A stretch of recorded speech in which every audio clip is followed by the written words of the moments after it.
Welcome in, everybody, to our last week of VCS here at the VCS English, where we've gone through a ridiculous number of days, a ridiculous number of games, and finally we are in the home stretch as we come down to our last few playoff series. Today, today is our final upper bracket final, so we're gonna have one of our two teams locked for playoffs, and the rest of the weekend is spent finishing out the bottom bracket, and then of course figuring out the all-important champion of the spring split here in VCS 2023. My name is Bo5. I'll be hosting for today, and alongside me, Mobby and Clockwork.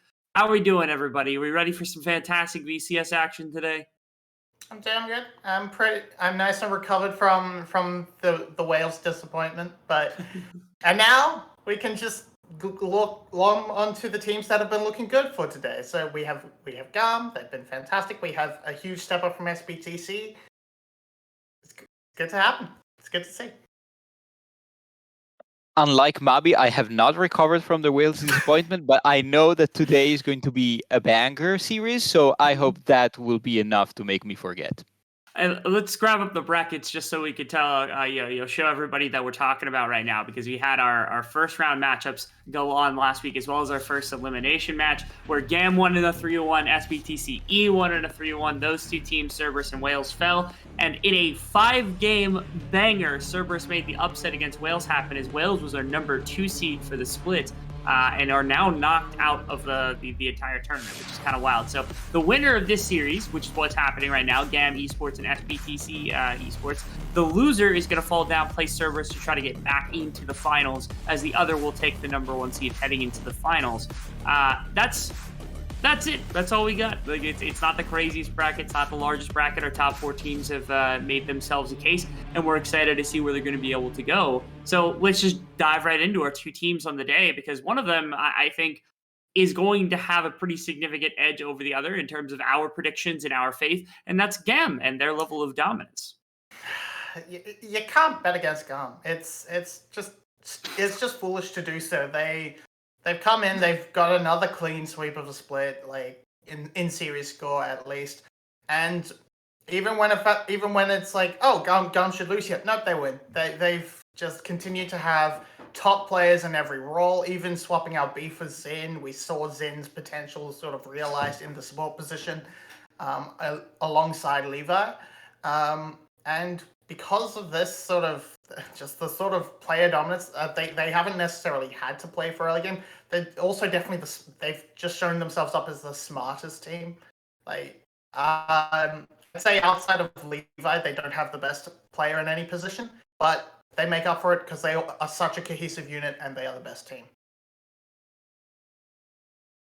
Clockwork. Okay, Mabi said that it would be foolish to bet against GAM, but that's what I'm going to do. That's why you have me on desk, because I gathered video evidence of how actually you should consider betting against GAM. Let's show some clips. I want to show you some things, because during the split, we have noticed that GAM hasn't had the early game dominance that we've been used to in 2021 and in 2022. Like, they still won everything, but not as dominantly as they used to do. And especially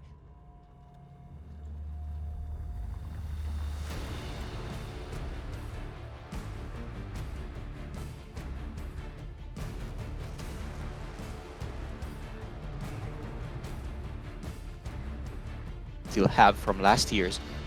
So I want to show you a couple of team fights here that are going on. GAM now here, you would expect that they should split push with GAM, but actually you can't do this against this SBTC comp. They are forced to go in, and eventually they are wiped. Here another series, same series actually versus BTC. Here GAM tries to push bot lane. They can disengage here. Instead, Kati decides to TP in, but Xin is already dead, and SBTC wipe them away. Even if their carries are dead, Slater is untouched, and GAM is completely wiped off the map. And the third clip that I have here, GAM they have the options to trade Baron for Dragon. Actually, Kati can solo Dragon here. Instead, when they see SBTC, they see with this Jinx Rocket here, they see that they are doing Baron, they call off Kati, they try to go in, but not just as a Levi to attempt the smite, he does. But instead of disengaging here, they again choose to re-engage, to take the fight. Now notice how Xin is very patient, even if he is very kept away. You know, Rakan against Syndra and Lulu and so on, he has a hard time engaging, and when he manages to, it's too late, and SBTC wiped the fight. So eventually, what I want to show you here, it's not that GAM is not playing the map adequately, it's just that they are choosing fights in the wrong time. They are choosing fights that they could disengage to do something else on the map. So here the issue that SBTC can and did take advantage of is picking the right fights. That would be the core of this whole series. Interesting. I think we can expand that to a little bit, because this was a little, I mean, everything's cherry picked, but like this was a very good example of a game where GAM fell behind extremely far early. Ki got absolutely rolled in that top lane, and some of their decision making felt from a place where they were definitely closer than they thought they were, because they got crushed in the early game.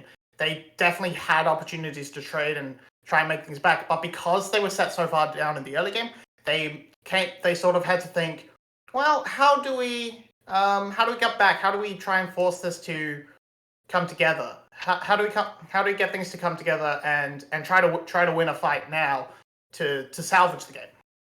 They were salvaging it fine by playing out slowly, but they got in their own heads, and it's that early game weakness that you can try and extrapolate and exploit into that win. Interesting. Okay. So then, is that what SBTC has been doing well all split? Or because SBTC came in as technically the third seed, but they tied for second seed before playing up against Wales, and obviously that defeat is it's a rough for both of you. But they came out in the first series of playoffs and actually had a really, really good series. So what's been the difference for them this split? Because we always have the wheel of SBTC where it's like, oh, they get really good players, they have early game hype, and we never seem to get past like the first third of the wheel this year. They seem to just stay solid for the remainder of everything.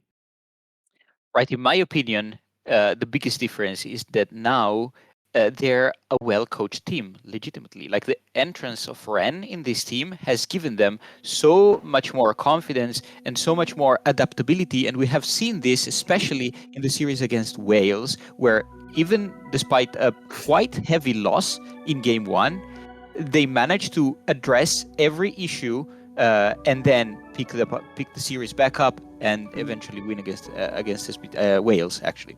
So that's their greatest asset against GAM now, is that if they lose even one or two games, they still can have the option to address their issues and learn from them and adapt inside the single series, which is not something that we have seen very often from VCS teams. Yeah, I also think, because I can also just say Rendiv, but I'm gonna maybe point a little bit to Slater as well, and and even though you might look to Slater and say this is not a huge skill individual match upgrade to what Celebrity was putting out, I think in terms of mentality, it might have rallied the team a little bit more. He's worked well with Paulette in the past. I think him coming back, joining up with his former championship support, whereas Celebrity was maybe on the tail end of his career, maybe just sort of riding it out a little bit. Slater is hungry to repeat that success from 2020, because he was denied those international tournaments. He wants to get back in it, and I think because of that, games for SBTC, combined with the Ren angle, aren't collapsing when they fall behind early. Slater, they're like, okay, we can play for Slater. He will be a big late game threat. They've been coached a lot better on their mental, and I think just maybe having that different perspective, that different fire amongst the roster might have actually stepped them up, because you see a lot of the other players playing a lot better than they have in previous splits. And best of all, because Ezreal is outside of the meta far enough right now, Slater has not defaulted to that champion, I think, even one time over the course of the split, which is great for their win-loss. They have Kai'Sa. They do have Kai'Sa, that's very true. That's fine. It hasn't impacted them too heavily quite yet. So let's talk about MVPs from both teams for the regular season, maybe even the first round of playoffs if you want to take it into consideration. And let's start with GAM, because I think it's very realistic, like assuming that GAM is going to win out the split, which seems very highly probabilistic at this point, that the best performing player on this team probably is close to, if not around MVP level. It's usually very standard to see like Levi win it. But give me your opinion on which of these GAM players you think should be getting the MVP title, or at minimum the MVP for the team. I would land on Carti. It's a toss-up between Cardi and Levi for me. But I would lean it onto Cardi purely because of the versatility he's shown, whereas it's a little bit of how the drafts have played out and whatnot. But Levi's been playing Wukong pretty much the whole split. He's very rarely deviated from that. He's shown some versatility in individual games, but I think Cardi has been a big linchpin of the team, and especially in the playoffs, his ability to find players on Lissandra was crucial to them coming up against Cerberus. My answer would be the obvious one. It would be Levi. I think he's stepped up a lot this split, and he's been the linchpin of the team, as he always is, but like even more now that Kai is a bit underperforming, but Levi has been the center. But I really want to talk about Zin. This guy comes in, he is clearly not B, but despite that, he has shown incredible mechanical plays. Not always like the best decision, but his Rakan, his Nautilus, always managed to find impossible engages. So maybe he's not the star of the team, but he's the one that I'm most hyped about.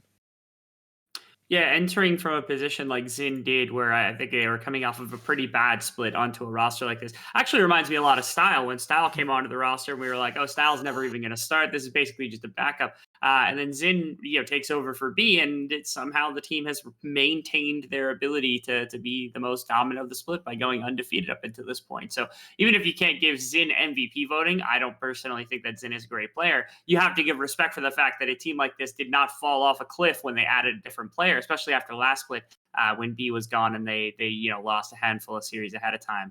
So then let's go over to SBTCE, considering that they have a very realistic line to playoffs, a very realistic line to the finals, maybe even a line to MSI at this point. Who would you provide that MVP voting to if you had to pick one from this squad for the entire season?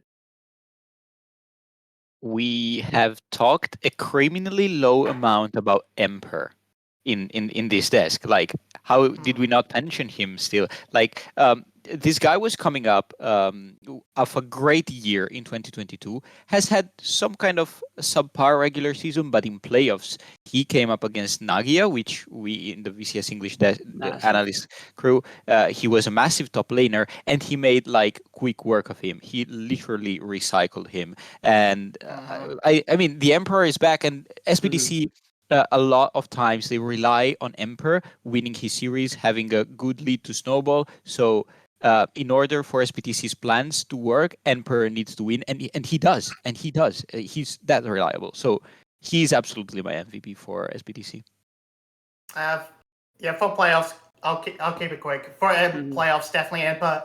But as I sort of touched on before, I think for the regular season, it had to be Slater. I think he clutched out a lot of series. He was a big driving force throughout their regular split. I think it's Slater. All right. Well, we have our votes for that. We have our kind of boundary set between these two teams. Let's jump into draft because we are kicking off game number 1 really quickly here. Let's see where we've progressed to so far. And we are already onto Sejuani first pick, which has been fantastic for DNK. Yeah. All right. So, Sejuani coming in from DNK, Wukong off the table. As to be expected, there's been a few jungle bans thrown around, so gonna have to see where Levi wants to fall in this place, but I am currently eyeing off mid lane as wanting to see where they fall. Lissandra was huge for Cardi in their last series, and Syndra was huge for D1, and honestly they've been huge for both of these teams. For every team in playoffs, Lissandra and Syndra have had massive performances, 100% win rate for each of them in playoffs. But it's just going to be Zeri locked in for style, looking to play that late game angle. Yeah, I'm interested about this choice that SBTC made to put DNK on a comfort pick while not really pinching style champion pool. He plays a lot of Zeri, a lot of Jinx, and SBTC he's just letting them open. I am assuming that they have some spies ready for this bot lane. Remember that Slater plays a lot of Saya, a lot of Zeri as well, and not really other champions. He showed a bit of Varus and again a bit of Jinx in the playoff series. But this AD carry position, ooh, that's a Lucian Nami. That's not something that SBTC has played very often, actually, this split. Yeah, that's a very strange pick, but as mentioned, that seems to be the Sinja hover. Or rather the Lissandra, they're looking to pick up something for Cardi right now, take one of those big picks, and then maybe we'll see and then I think mid lane bans will probably be coming out afterwards for the side of GAM. I'm vomiting right now. I'm throwing up in my mouth as we speak. Why the Lucian Nami? And like, it has not worked for basically anybody for the entire back half of the split. It wasn't even really working for anyone at the front half of the split. Like, why out of nowhere are Slater and Plek going away from what's been dominating for them for the majority of the time in both playoffs and regular season to grab up this duo that doesn't even work anymore? Right, that's perplexing. Yeah, so I can maybe my sort of rationale for it, as we see Syndra banned, would be they're looking to try and actually hit that early game point, and once they see that the Rakan is locked in, they know they're not going to lose out too heavily in the early levels against, say, a Lulu, and feel a lot more comfortable trying to play this out as aggressively and try to win early very quickly. But so far only Vit and B have been able to really pilot this to great success within the league, so we'll see. We'll see how it goes. Okay, so here, probably now SBTC, the angle that I would love them to take is try to give now a good counter pick for Dia1. He's excelled at these like battle mages, like the Ryze, like the Cassios, things like this, in order to take an advantage over Kati, because here you cannot give a counter pick to Emperor. He will probably have to play weak side here. There's a lot of champions that are available for him. The Cassandra is still open, the Malphite is still open, the Gwen is still open, all champions that he has been elite at. So there are a lot of options for SBTC to still navigate this draft. However, GAM, of course, they have the counter pick and they want to put it probably into Kiaya's hands. Okay. Okay. Here we go. Alright, putting the pants on to Levi, saying it's your time to shine. We saw a little bit of this out of Drakthar in their series against Wales, and it looks like they've been looks like Levi's been taking notes, so it's time for a very strong mid-jungle duo. And now you have to wonder, where does Dia want to land? I was initially thinking Talia, but maybe I guess this Kindred. Maybe you need something with a little bit more oomph in that mid lane. So it's looking like Ryze right now. Right. Ryze gets locked in. This makes the first time that I am correct since 2003, and also the Cassandra, so that makes it double. That's incredible. Now, what does GAM answer? Well, that's immediate. Immediately, like, okay, no, locking in. They still have the Fiora. No, that's banned. The Jace is still open. They go with Ornn. I don't think Kiaya has played any Ornn this split. They're all hovering a lot of like tanks and weak side champions now. Right, this is a bit of an unexpected pick, but makes GAM's composition deceptively, well, not but because it's Sion, but like they tank a lot, and I don't think SBTC has enough damage to contest team fights effectively. This looks like a very comfortable draft for GAM. Yeah, I'm thinking home run for GAM. Levi's on a really strong carry pick. Zeri will supplement the magic damage, so sort of your low damage Lissandra isn't going to matter all that much. And it means you can't just spec armor into the tanks on Cassante's side, so I think GAM win it. Interesting. Okay. I mean, do either of you two have any saving grace here for the side of SBTC? Because it sounds like we got a double GAM prediction coming into game number one. SBTC might be able to roll an early game and shut a Kindred down and get ahead before Seri can do anything, but I feel it requires a lot of execution. Yeah, I agree. They needed like a triple lane gap and into quick snowball, but SBTC hasn't done that consistently over the split. So yeah, I mean, there's an angle, but it's very narrow. Man, y'all of little faith, not putting any effort into the super big time chickens here in game number 1, believing specifically that GAM has levels of dominance. They should have worked to give us a super big time draft. Instead, we just got an okay one. Okay, I think Rise gaps, all right, but you know what? That's not our opinion to really force for. Instead, let's jump it over to the casters as Carrix and Yulwei are going to be taking up this series real quick. Well, Yulwei, isn't this a blast from the past? We have me and you on a cast. We have Levi and Dia1 in playoffs as usual. And oh my word, I mean, look, Kindred got picked. It's my favorite champion. I'm already having a great day. Yeah, what a start to the series. I feel like I have to double down on some of the things that our analysts said there on the draft. GAM almost got their dream scenario here in game number 1, which bodes well for them in the series. I was watching, of course, prepping for this cast, prepping for the series and for the whole finals weekend, watching a lot of GAM games from last week back, and one common denominator in all of their wins actually was the Lissandra. And actually, I just had a quick search through Lissandra stats in VCS playoffs. What do you think Lissandra is sitting at right now? Probably pretty low. No. No, really? She has 7 games, 7 wins. No one has been able to crack the Lissandra cheat code. Actually, globally on 30. I thought you said Sejuani. No, Lissandra. Lissandra, yeah, no, Lissandra is cracked. You're right. Yeah, no, sorry. I thought you said Sejuani, and I got the wrong Freljordian. It is quite a strong champion, especially for Kati, who has been able to enable the likes of Levi and even his bot lane with a lot of early bot dives. So I'm keeping my eyes on Kati's movement here in the early game. He should be under a bit of pressure. Dia1's Rise is a really strong champion, should be able to at least control him somewhat. But yeah, Lissandra Kindred sounds like the dream combination for this team. Let Kati do the heavy lifting, let Kati do all the engagement stuff, and then Levi just comes in with the better in-fight mechanics, maybe, and clean up the fight and really carry in terms of damage. So I think this combination has worked to a T for them. They are very comfortable playing this style of game with Levi on a carry and Kati on a facilitator and setup champion. So I really feel like GAM has come in with a dream draft here in game number 1.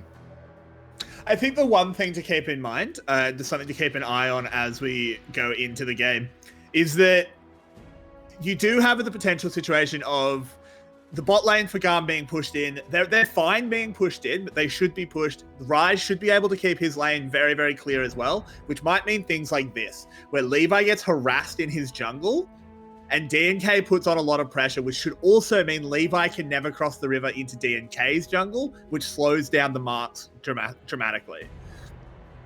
And Kindred, I love her. I love them.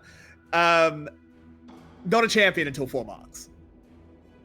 Yeah, I mean, she can kind of skirmish decently into the likes of Sejuani. Now I'm mixing up those 2 champions as well. Unlucky, too many Freljord champions. But, Levi actually in a little bit of a spicy situation. Oh, this is a he's just going to go straight in onto Rise. Moving forward. Oh, fails to flash a little bit. Can't get the last auto attack, so the E doesn't go off. Oh, no, Levi's misplayed this completely.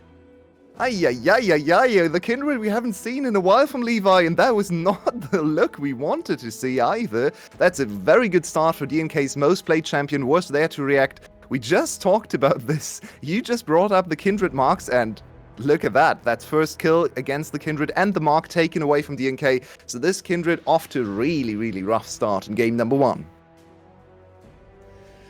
Yeah, I mean, that was a very, very poor play there. Levi deserves it. Did make the choice to use Porcelain Kindred. Clearly not a real player, but as he moves in, yeah, just gets completely destroyed by Paulette. The flash was not great, and he thought he had the damage, but he wasn't even close. Look at Dia1's HP. He would have had the damage. If he had gotten one more auto attack, it would have killed. He had the stacks built up of the E, it would have killed with one more auto attack, but he didn't get it. Okay, if you say so. You are the Kindred main. It looked to me promise like you. he was still a bit off, but maybe he actually had the execution. So just a slight mis-execution there, maybe a little bit of jitters. You don't expect Levi to be nervous, really. He has 6 titles under his belt. This isn't really even for the qualification yet. They can kind of afford to lose. And honestly, looking back at last week, the first game, GAM looked very out of sorts. They then instantly came back into the series and dominated the next 3 games. But game number 1, it took them a little while to warm up to the stage. So maybe we're in kind of a similar situation. Of course, we want to see them play better out of the gates. But yeah, I wouldn't put it past GAM to be a little bit subdued in game number 1 and come into their own a little bit later in the series. It's a best of 5. It's a long game to play, and remember, they haven't lost a single series this all year, so no worry, no cause to be concerned yet, but of course not the ideal start. No, it is not, but this is a team comp as well, where being a little bit down in the early game is not a huge issue. It is just going to be a matter of if Levi can find a way to get his marks, get stacked back up, and be an actual threat come objective time, because I think that's where it really matters how many marks you have. We do see, speaking of objectives, SE will take the first one. No real contest possible here for GAM unless they want to go really crazy. They are actually kind of fancying it. Yeah, they think they can get a pick. The dragon is secured. Style moving forward. Slater on the run, flashing away. Zin. Now knocked up by Zin. Lovely stuff there. Taking a W from the Zeri. Levi will pick up a kill. Yeah, I think Levi and Style both really wanted that kill. Style on the Zeri, probably his best champion the whole year. The one champion where I think he's actually better than Slater. So that pick, as well as the Lissandra, actually surprised me to see GAM be given their favorite ADC in game number 1.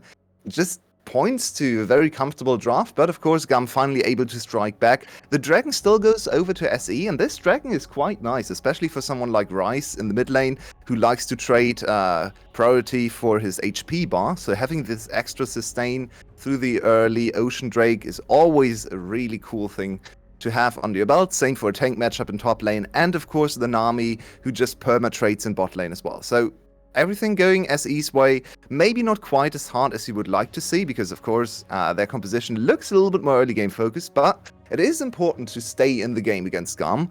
GAM, maybe not the most impressive so far in the early stages of the game, especially if you look at their stats across their 14-0 split, the second best they've ever been in terms of game score, but their early game advantages aren't actually that impressive. They're much more focused on mid and late game.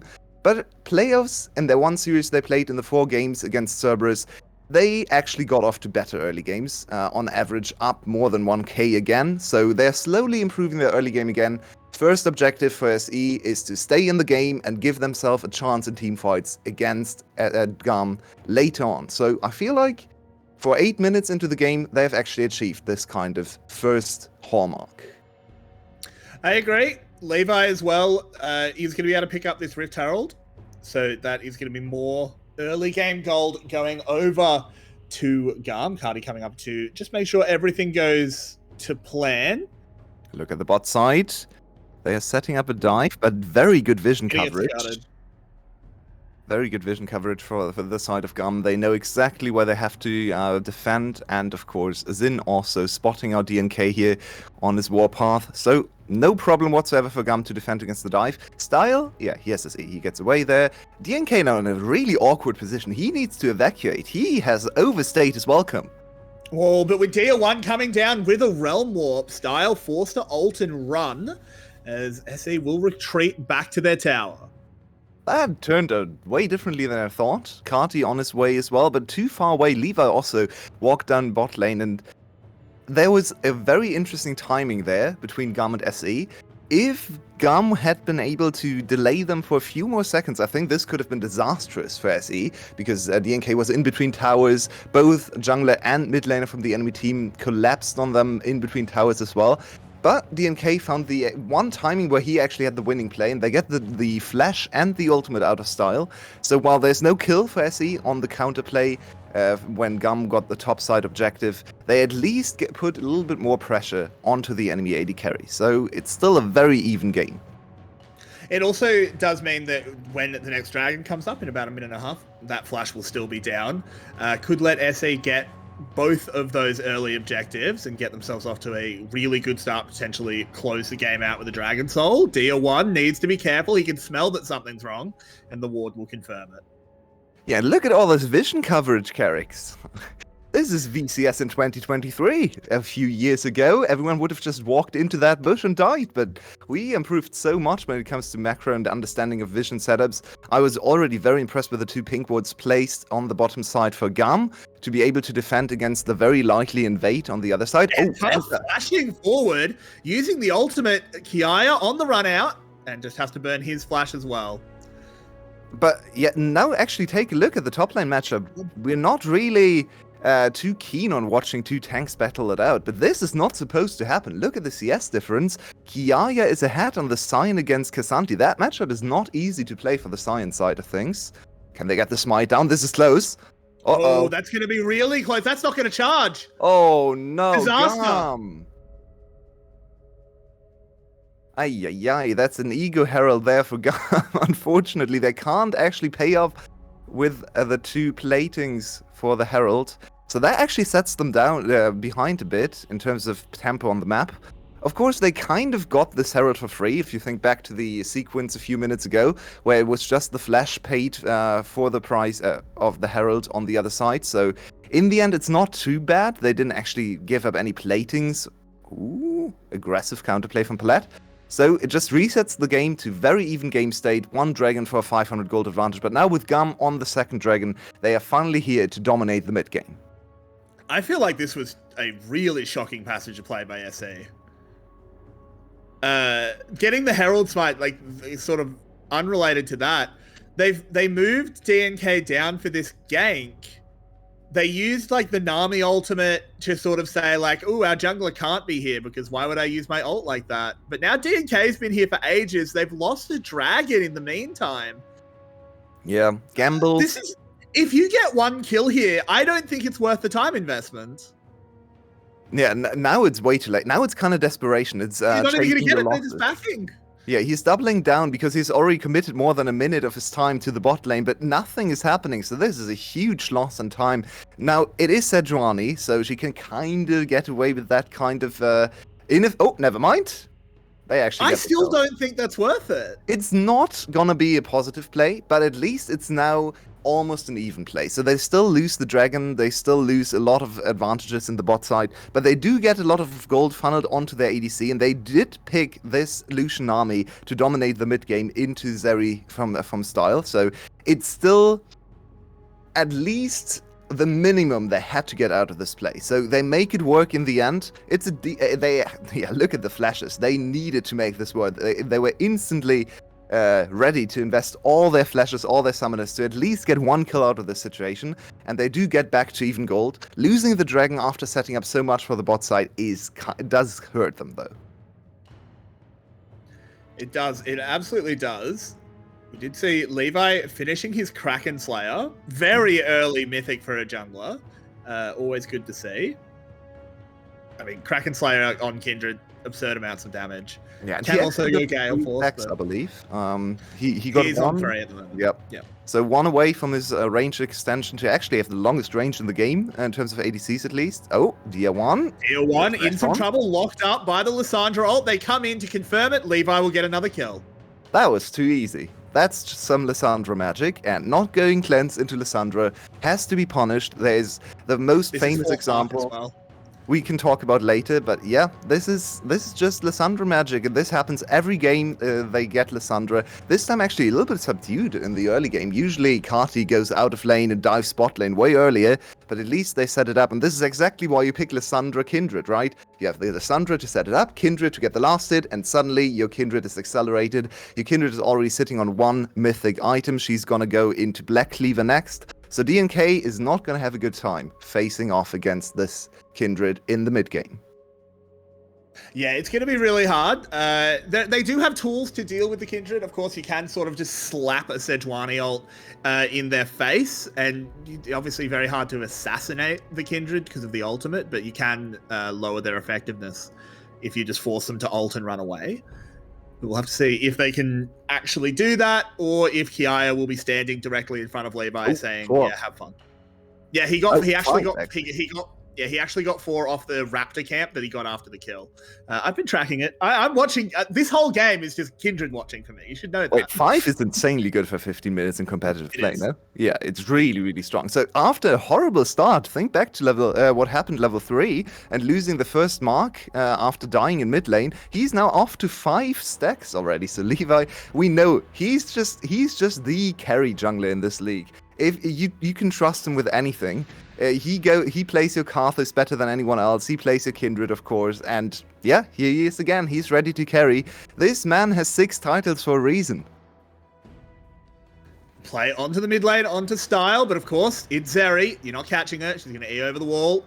They pop up a Herald. This will deal a hell of a lot of damage to the tower. They might be able to set up to take it. No, not quite. Not quite. Forced back with Levi arriving. Teleport in. This is very deep, very dangerous. Wait, that was Zin? Zin. Yeah, he has Unsealed Spellbook. The train arrives as well. They're trying to take down the Cassante. They'll do it as well. No, Anpa gave them the kill for free. He transformed into squishy form just in front of everybody, and they just killed him almost instantly. He took away his own HP bar. Now the GAM with a huge advantage. They can still dive. They still have Lissandra. No ultimate though, so she can't really do it all too effectively. But that's still mid tower. That is still not a significant gold lead, but considering their composition, they are in such a good position to just play this slowly, play it like 2023 GAM, like an LCK team, and just chill. Yep. They absolutely can, as Dia1 got a fair bit of damage down onto the tower, but not enough. Kiaya is there. We'll have to back off with DNK coming up. So this should be a tower back for SBTC, so at least they get something. But now they're on completely the wrong side of the map, but we'll talk about it after the replay. Okay.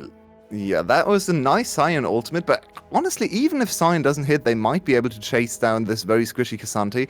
Maybe he gets away, but it doesn't really matter anyway who dies or who stays alive, because GAM won the positional fight and got the tower, which was the main objective there. A kill is nice on top, but of course, the main part there is actually the tower and the map opening up, which instantly results in another dragon. And remember, Levi also gets to free invade yet another stack, so he's on 6 now. One more and he gets another range upgrade to 600. He might have... Oh no, he's on Rises marked. Of course, you can see it right next to his HP bar. But the next mark, I believe, spawns on Dragon, which in this case is really good, because you probably get the Dragon for free. So this Kindred is off to easily get to 7 stacks before the next important team fights. And 7 stacks, 600 range, with an accelerated build path as well. That is going to be very, very hard to deal with. So 7 actually can still spawn on buffs.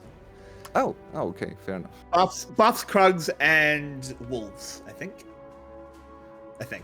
Because I'm pretty sure 4 to 6 is a bracket. 4 to 7 is the bracket, and then 8+ is all epic monsters.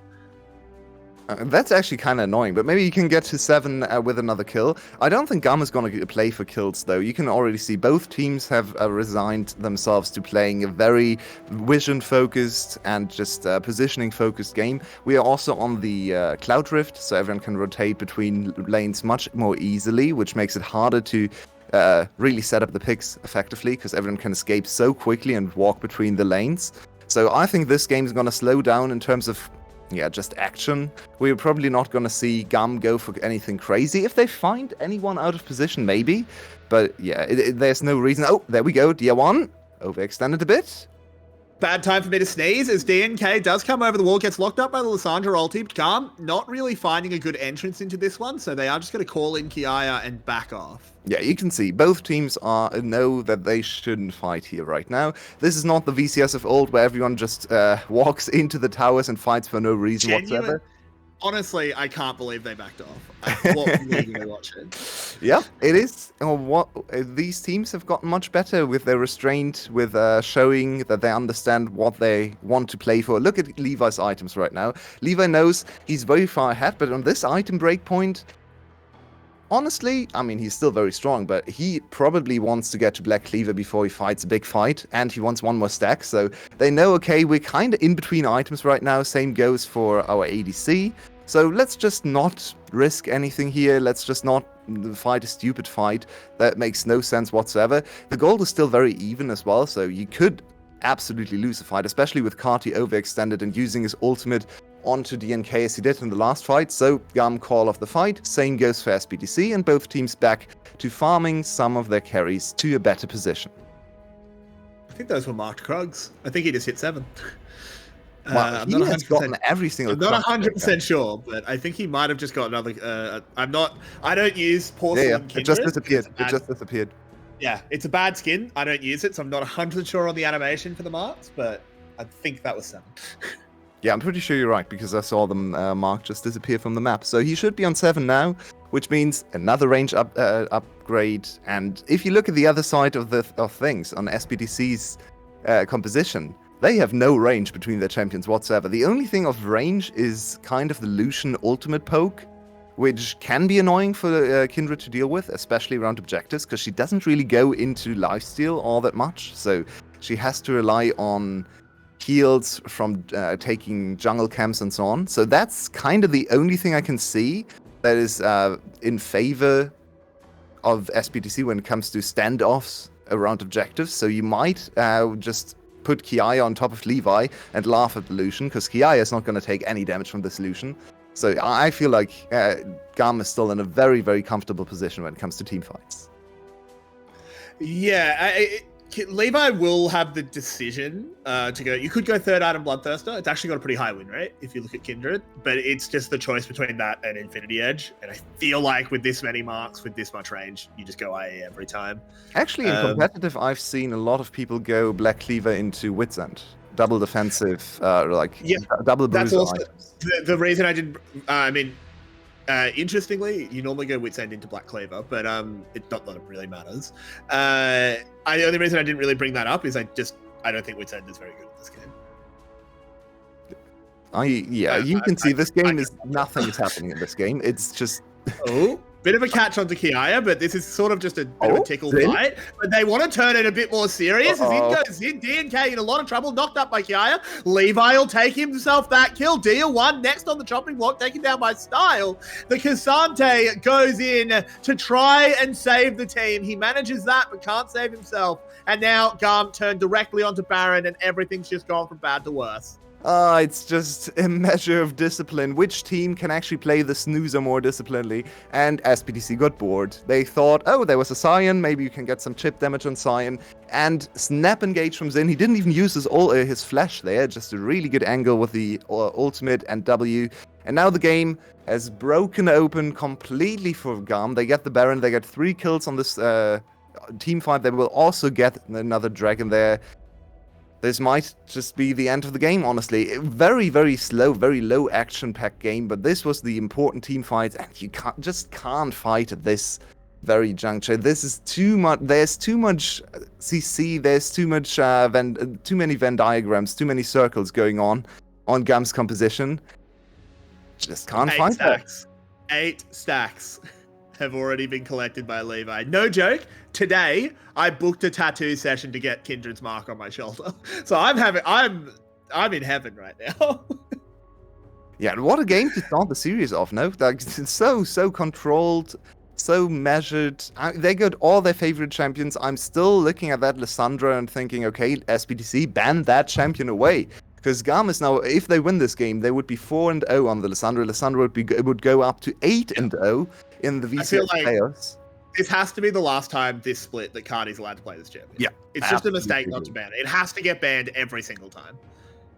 Yeah, then Kindred, yet another jungle champ, but I don't, even though I know you like the Kindred, and the Kindred has looked good in this game, I don't actually think the Kindred is the deciding factor here. It's just one more carry jungler you can play with the Lissandra, because she enables everything Levi is good at.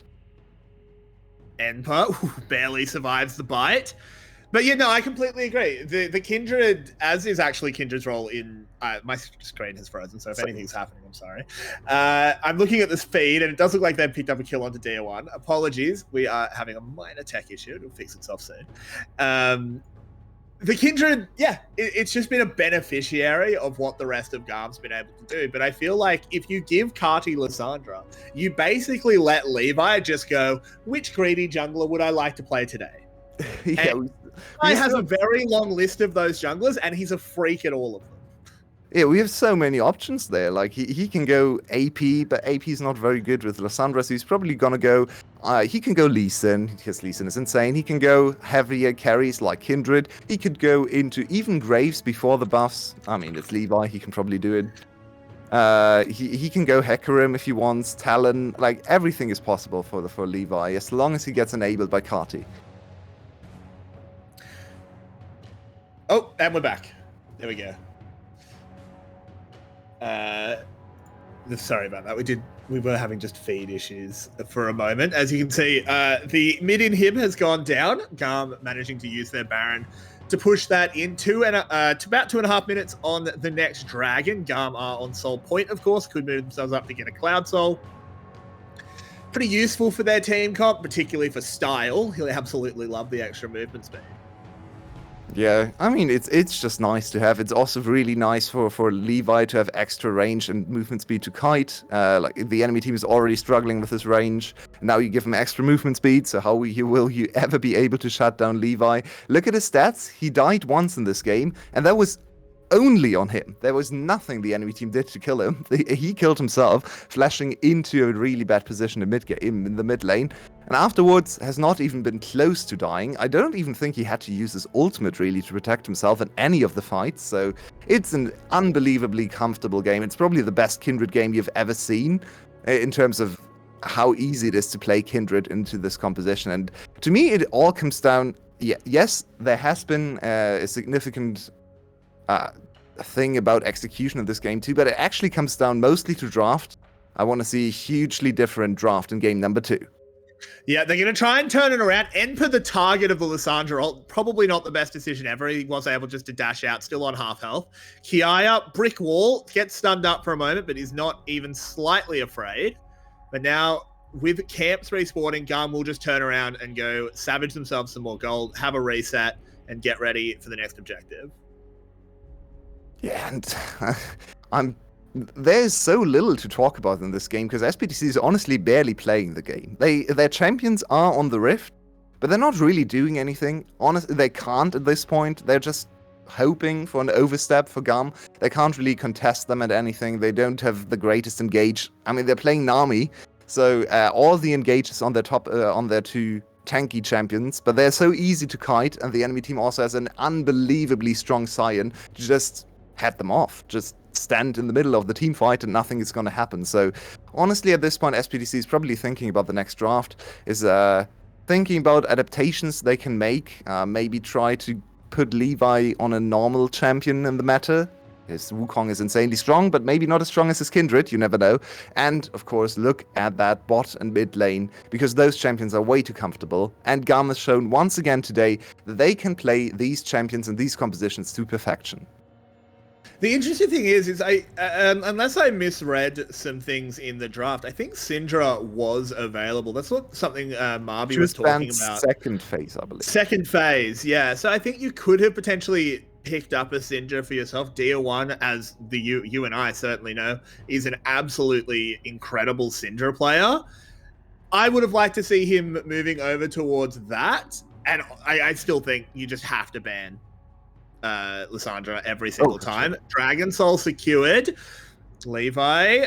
Here we go. Outskirts. Here they go. Moving in. The initial play is onto the Cassante, and they've got the damage to take him down. Dia1, next target, will go down to the Zap of Star. Levi over the wall, throws down the respite. Doesn't even need it, though, as he's just carving through the Mule Way. They're moving over onto Slater. He's next. Cardi will get that one. 4 members of SA have been taken down, and unfortunately for DNK, he's going to be, much like he has been the rest of this game, completely invisible as GAM take the Nexus.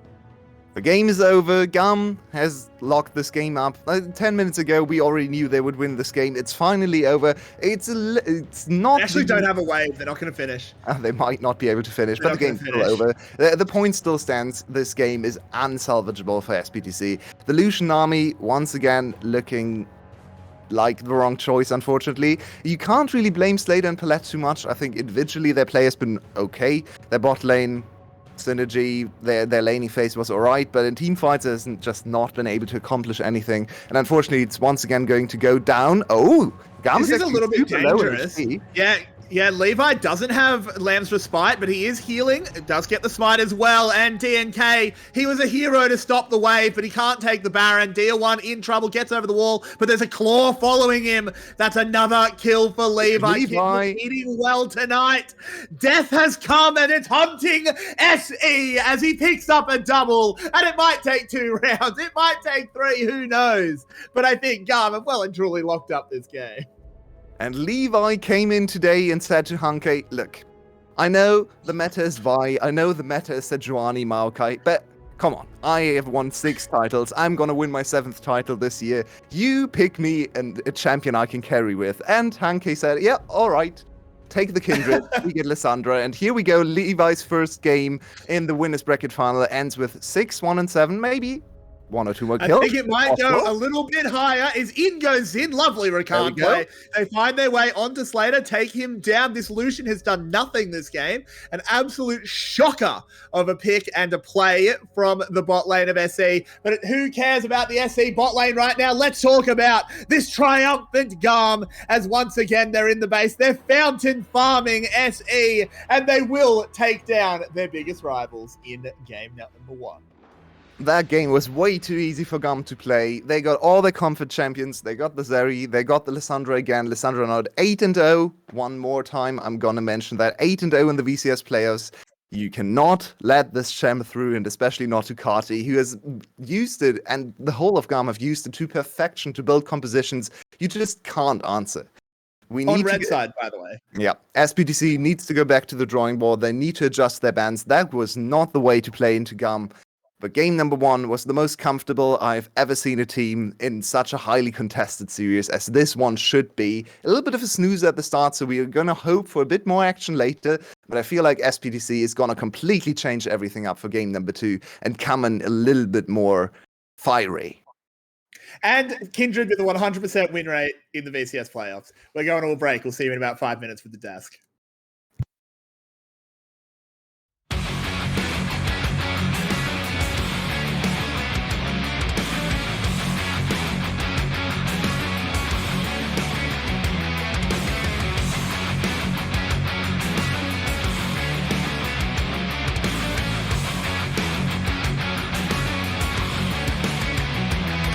The unknown terror, the stood alone.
We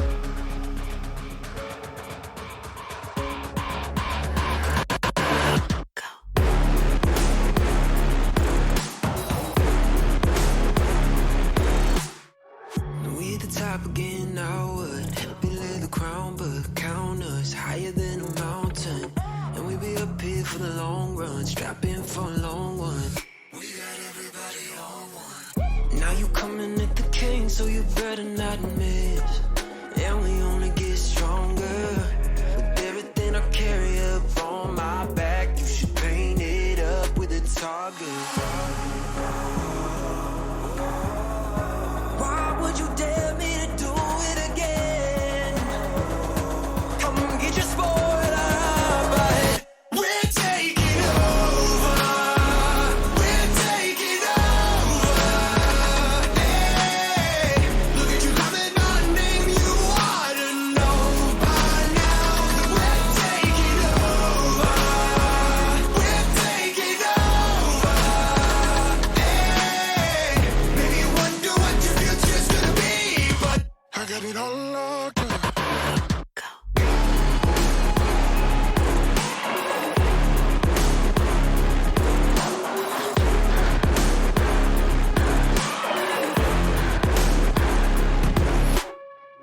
Take a lap now, don't be mad now. Run it back, run it back. I got bodies lining up, think you're dreaming of greatness. Send you back home, let you wake up. Why would you dare me to do it again? Come and get your spoiler, but we're taking over. We're taking over. Hey, look at you loving my name. You ought to know by now that we're taking over. We're taking over. Hey, maybe you wonder what your future's gonna be, but I got it all locked up.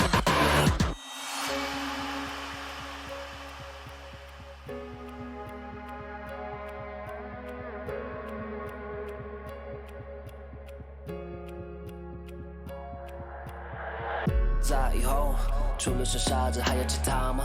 我左右，键盘琵琶在时间滴答着，还不够。你的固执让我来守候，哪怕太迟也不想以后。就在这时放肆的挑逗。I got the heart of a lion, I know the harder you climb, the harder you fall.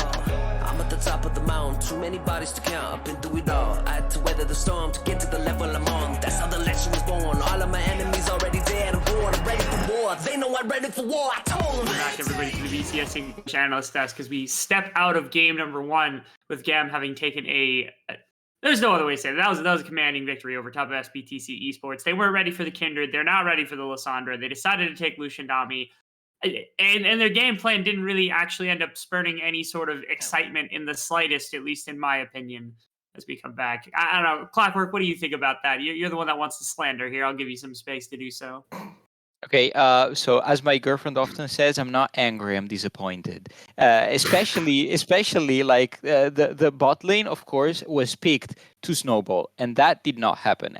Slater was like slightly behind in the early game, and he never managed to use his one item power spike, so the Lucian Nami didn't amount to too much. And DNK, like, he got a very comfortable Sejuani first pick. You know, that's like you put your jungler in a comfort because you want him to impact the game.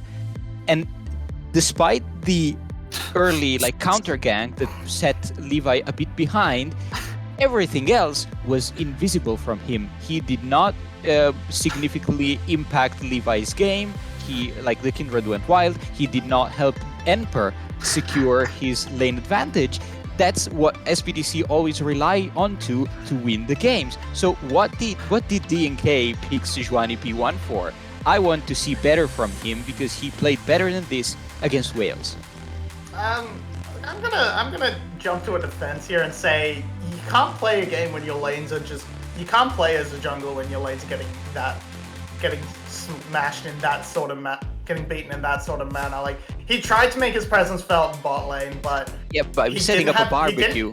He didn't have real setup from the lane itself. The Zeri and Rakan are insanely safe duo, and once the laning broke apart, he was trying to find anything, but the lane assignments from GAM were good and meant that there was full priority in the jungle for Levi to get in, steal marks, and have full control at will.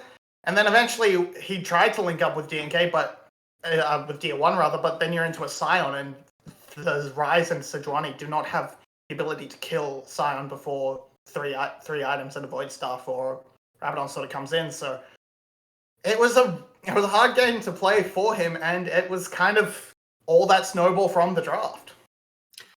I mean, it was a game where it felt like I was ready to see exactly one player carry. That was Dia1. They put pressure into Dia1, and the game kind of collapsed around the side of SBTC Esports. And that was without the Kindred snowball. That was without Kadi like doing really well in Lysandra. That was without bot lane kind of just naturally, ambiently winning over the Lucian Nami. Also, what the hell was that Kiaya damage in that game? Did you see that damage on the side?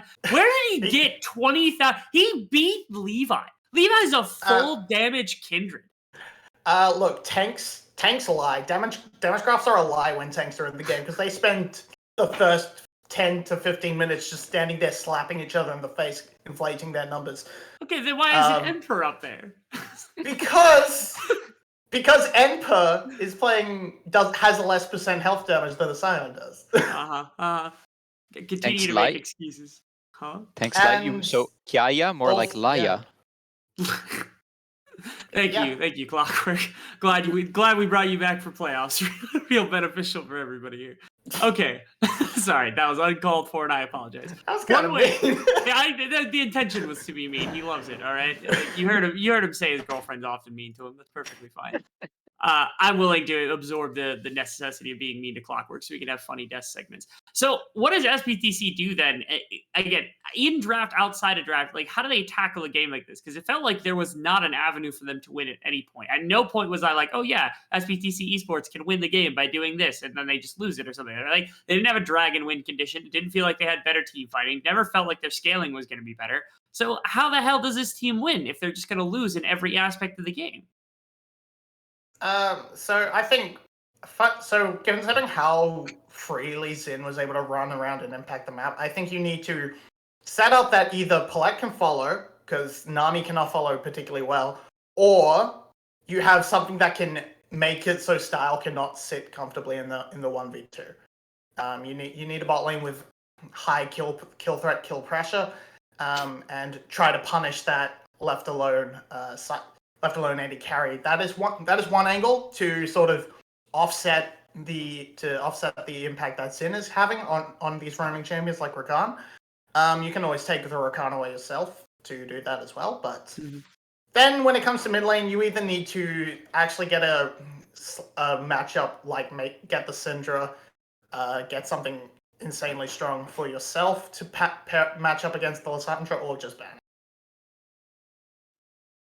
Yeah, I agree. The ban Lysandra needs to be the start, and they need to give agency to DNK. Now, maybe it can be something like pick red side and give him a counter pick. That's the most obvious thing. But also, like in game, they need to be around DNK. Emperor. I like DNK is living rent free in my mind now. Yeah, they need to put more pressure around DNK and allow him to take some more advantages. Of course, it's not going to be easy against a tank such as Sion, but they have options. There's counterplay to Sion, and also they can force Kiaya on the different pixel, not necessarily on tanks, on something that they can take advantage of. Like they banned the cannon, I think they banned the Jace or something like that. You can leave them open, focus your bans onto the Lysandra, allow Kiaya to go on this other kind of picks, and then you can counterpick those. That's what we want to see from SBTC, I think. I see. So can I try to distill this as Okay, first things first, SBTC Esports, they just need more agency in their laning phases, is what it sounds like. Like, they didn't have much in the top lane, even though they had an okay matchup. I'm not going to call it a winning matchup for like, the Cassante, but I will say it's a fine matchup for the Cassante. But mid lane was like, that's a range advantage. It's one of the few matchups that rises and have a bunch of wave control, especially after the first item or so. Bottom lane, obviously, was not doing what they needed it to. And again, I think that was a byproduct of Lucian Nami, because that pairing. So you just need better kind of setup in all of those situations. And I actually really agree with, I love Clockwork's point where it's like, okay, they're still finding top lane matchups that work for Kiaya. So why are you banning Jace and Kennen and champions that could potentially be countered by Enper, who's got an absurdly good champion pool and has an aggressive champion pool to be able to tackle against those like champions that Kiaya has really been dominating on? You know, take the gloves off a little bit, all right? We're now in game 2. You only have 2 more losses until you're kicked down to the bottom side of the bracket. You have to play against Cerberus to get into that finals.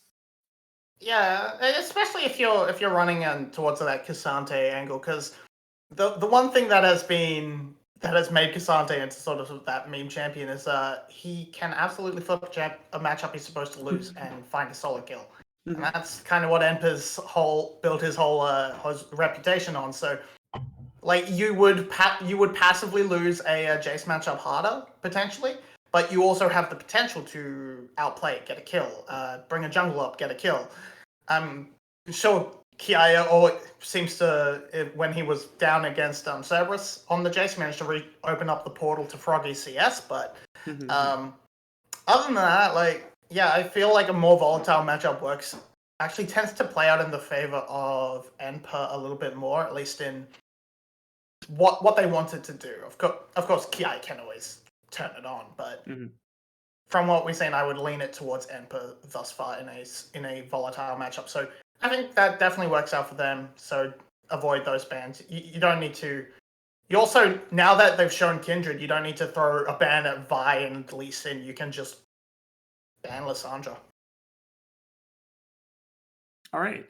I think draft is starting up here, so we're going to jump into game number 2. Draft is where we're swapping sides to begin with. So again, already a solid call from our analysts. Red side here for SBTC Esports, much easier to try to punish for the matchup of Enper in that the top lane matchup. Assumably that's where their counter pick's going to go, so they can get something advantageous down there. We'll see where else they decide to land in terms of some of their picks. As there's no Lissandra ban, it's still available here for the side of GAM. They have not listened to the advice. The champion remains undefeated. And yeah, they have also this B1 pick. I'm really interested also in the fact that GAM banned Rakan. That's like Zin's most played champion like all season. He's played like 15 times. So yeah, they are confident that they can win bot lane even without this Rakan matchup. They just to throw a wrench into Palette's game plan. And they picked the Zeri because, of course, now they are going to probably try SBTC to get the Lulu away in some way, and let's see how they reply. Yeah, so I mean, there is maybe the chance that you're not expecting as high a priority on the Lissandra for a blue side draft coming out of GAM, so maybe they're thinking they can save it for the next phase, but Gragas and Tristana early on, it's a very flexible option, but yes, this Tristana is going to be very interesting.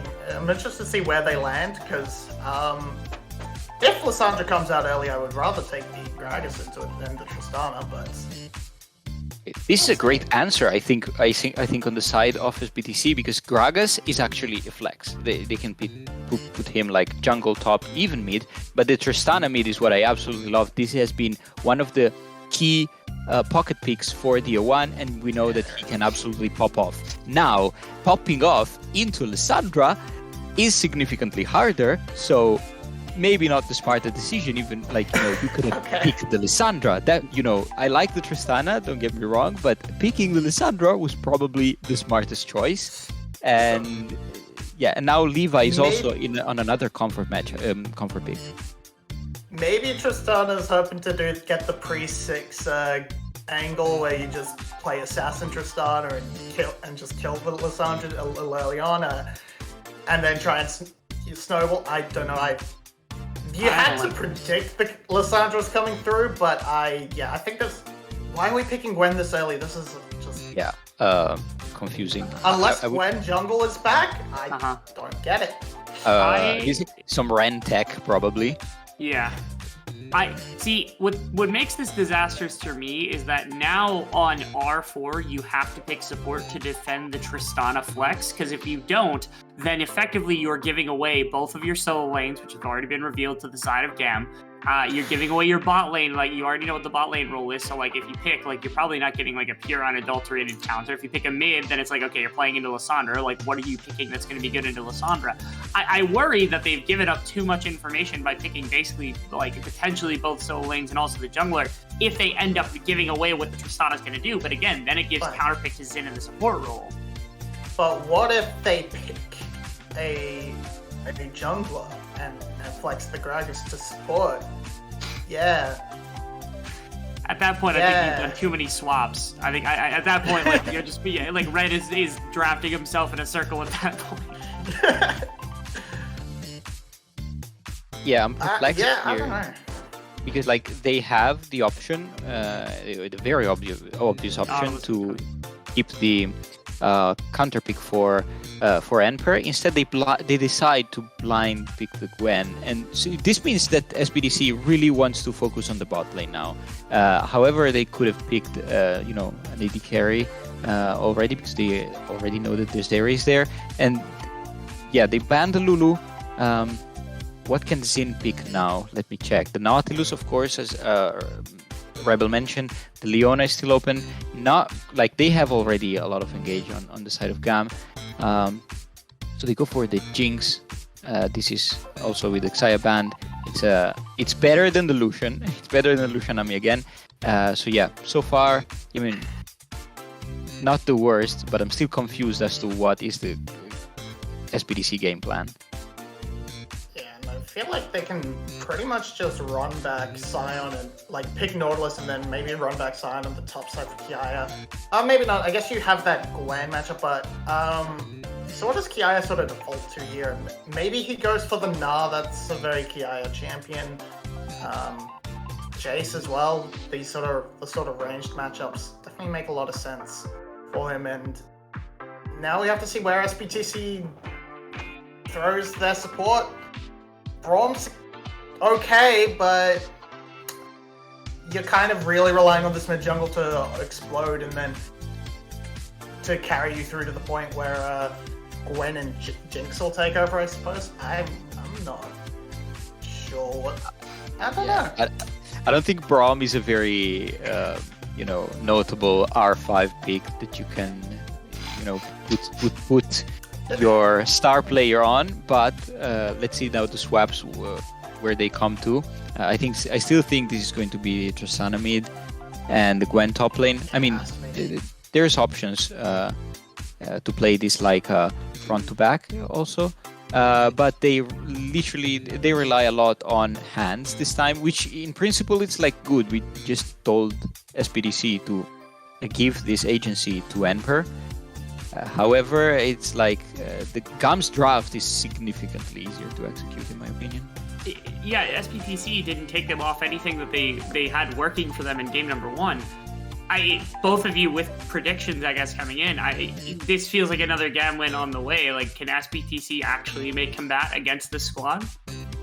I want to know why Ren left and Serg came back, because this is Serg you're drafting. I just can't. I'm just confused. Yeah, the Braum R5, while good individually in the lane and good into the Nautilus, doesn't fix the rest of the problems with the composition, so it's easy gone. Look, all my money is on the Tristana. However, I already feel broke. I think GAM takes this one. Yeah, fair enough. Okay, well, let's get Carrix and Yue back out here to talk about this game number 2. Wait, what's that? Please get me my Carrix back. That is disturbing. Please, what is happening here? It's Lissandra. Because that's all that's going to matter this game. They didn't ban the Lissandra again. Why don't they ban the champion your way? Just hit ban! It's not hard. Just ban it! It's even worse than just Tristana. If you look at the 5 champions on GAM's composition, while the composition might not make the most sense as a 5-man or a 5-champion unit, it's literally the most comfortable champion for every single player on their team. You You banned Vi so that, oh no, Levi had to play Lee Sin. Oh, poor Levi. Ban the Lissandra! I mean, if they win this game, I guess we have to shut up forever, but this is really confusing to me because it was so unbelievably obvious after watching their games that Nautilus Lissandra is the core identity. Zeri is by far Styles' best champion, like not even close. That's the only champion I would say, maybe with Ziggs, that he's on the same level as the best ADCs in our league. As SE is trying to make it spicy. Levi is going to be level 2 though. This is risky. Uh-oh. It's very risky, but Zin's going low, gets that shield up. No. Slater's going to try and chase him down. First blood goes over to the Zeri. Zin, one more auto attack will finish him off. But Levi surfed over the wall. DNK on the way out. Dia1 actually comes in to try and assuage any doubt. So it is just a 1-for-1, but the first blood did go to Style. Actually went way better than I expected. I thought the game was over after that one, but that was some Slater magic. That looked like a GAM versus TES game 1 moment, but let's have a look at this. Yeah, look at... Okay, so Levi, I really like what Levi did here. Focusing on getting to level 2 makes him so much stronger, and now suddenly it's really hard for the enemy team to fight. Very good flash from DNK to get over the other side of the red buff, so it's way harder for Levi to get on top of him. I think Levi could have tried to flash after him. Oh, hang on, Enpa! Ooh. This is spicy. Okay, this game already much more interesting than the last one.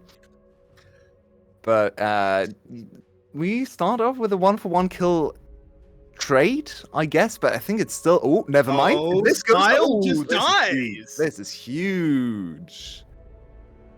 That's a disaster.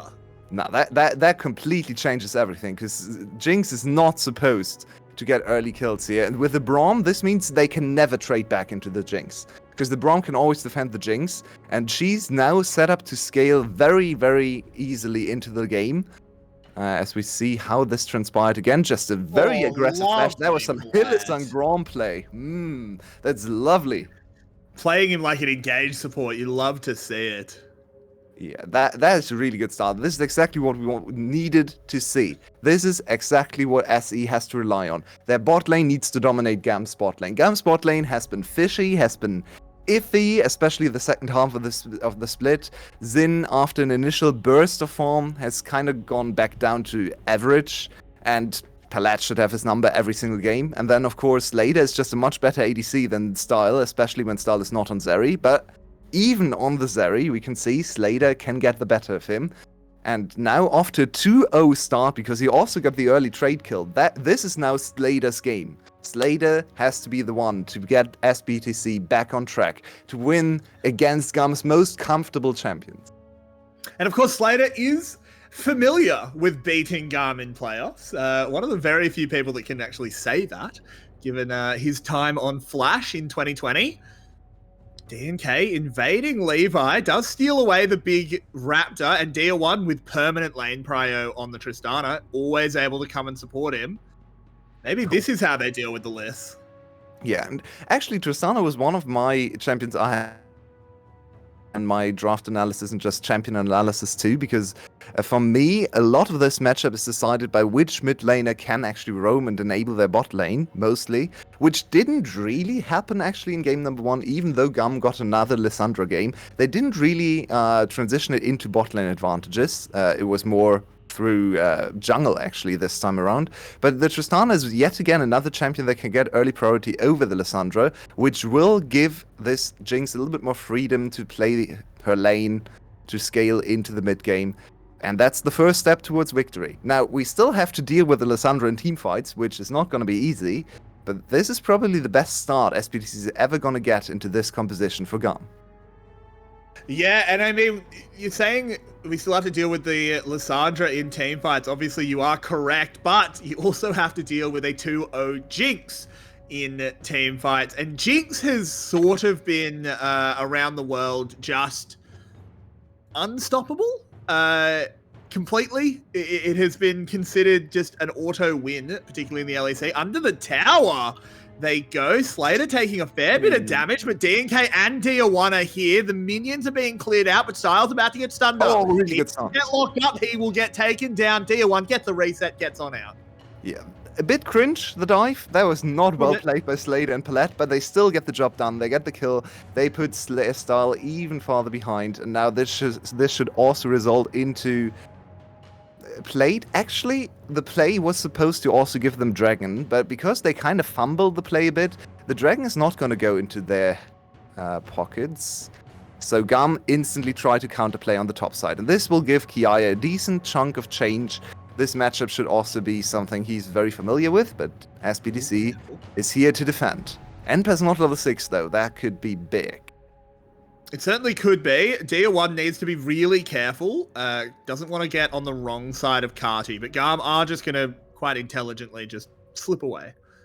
So this transition into topside instantly to defend against the dive from SBTC can hurt them, because they had another opportunity to get the early Dragon here if they just give up on top lane for a minute or two and just instantly run back to bot side. They are still stronger on the bot side, so that could have been the Dragon. So now the Dragon is completely late, and this Dragon is a big one. They have 2 ADCs and another attack speed based champion in the top lane, so that early Hextech Dragon would go a long way to give them so much power in the mid game. I think they should put a lot of priority onto this Dragon. I agree, and I think they agree with you as well, Your Way, as they are moving towards it now. They'll get the Scuttle Crab, obviously helping a lot with vision. They've tagged the Dragon up. I don't think GAM can contest this one. I don't think they're going to try it. Yeah, Levi's not 6 yet. That is probably the biggest mark they have to play for. Carty is 6, but only level 6 is not enough for Lissandra. She probably needs another little bit of oomph behind her, because we know she's more of a setup champion. Her burst in the early game is really, especially look at her items, she's sitting on a ruby crystal, so there's no burst behind her combo whatsoever. So they do get away with the Dragon, and now SBTC have kind of solidified their lead, even though the gold is surprisingly even. Dia1 is about to get a tower plate to himself as well, so the Tristana continuing to have a good lane matchup into Carty. Yeah, Carty's just trying to He's just stay alive. Yeah, he's just trying to stay even or somewhat even in CS. Zin needs to be very careful. They can't overchase, but Let in some trouble. Slater, he's low, has the lethal tempo pulled up. They're going to try and turn it around. They do it. The excitement comes in, not enough to get them away from Zin as he keeps on going, wants to drag Paulette down to the depths, but the minions say, get down, Mr. President, and get him out of there. You can see how good Style is on this champion. He was so far behind. They put so much pressure on him in the early game, but he still knows, okay, we can actually kill them here. I'm level 6. They can't really do anything against me because I'm Zeri level 6 and I can chase lucky. forever. Oh my word, hitting that last auto attack to get the Braum stun. Yeah, Palette also flashing on top of him because he knows we can't walk away from this Zeri. Zeri is too fast. We have to counterplay this here. So he makes the snap decision to flash on top of the Zeri. And Style actually doesn't realize that and doesn't flash away. If Style flashes away from that Braum disengage, he gets a double kill there. It's still a really good play, but unfortunately the kill doesn't go over to Style. The kill is collected by Zin's Ignite. So that's a shutdown not into Style's pocket, and yet another kill to Slater. So even though the play looked really good, and it was a very nice recognition of how strong you can be even from behind, it doesn't actually work out too well for GAM's bot lane. No, it doesn't. And you can see the difference between the ADCs right now as Slater has just completed his Kraken Slayer style on just the Noon Quiver. It's a huge effective difference between these ADCs. Oh, yeah. Now, Style may be saved by the fact that by the time the next objective comes up, oh, Kiaya taking a bit of a misplay there. Why did he step up? He's just dead. That was horrible mechanical play from Kiaya. What was this? That was shocking. Okay. And under the tower, GAM wants to go, summoning the Herald. Palette dodges away Glacial Fisher. They're just going to try and turn it around onto Carty. Not going to be able to manage it at first. In goes Dia1, but gets it blown up. Style able to join the fight from 3 screens away. Slater going so low. Style zapping them all down. Paulette, last man standing, stunned up, under tower, forward now. Rocket comes in, steals the kill away onto Style. Cardi, low health, on the run. Paulette wants to stun him up. Can they get that last 2 hit? No, they can't. Zin, targeted next, trying to get away. Levi cycles his way back through. Down goes the Nautilus, gets the Jinx excited. And your way, this is some classic VCS.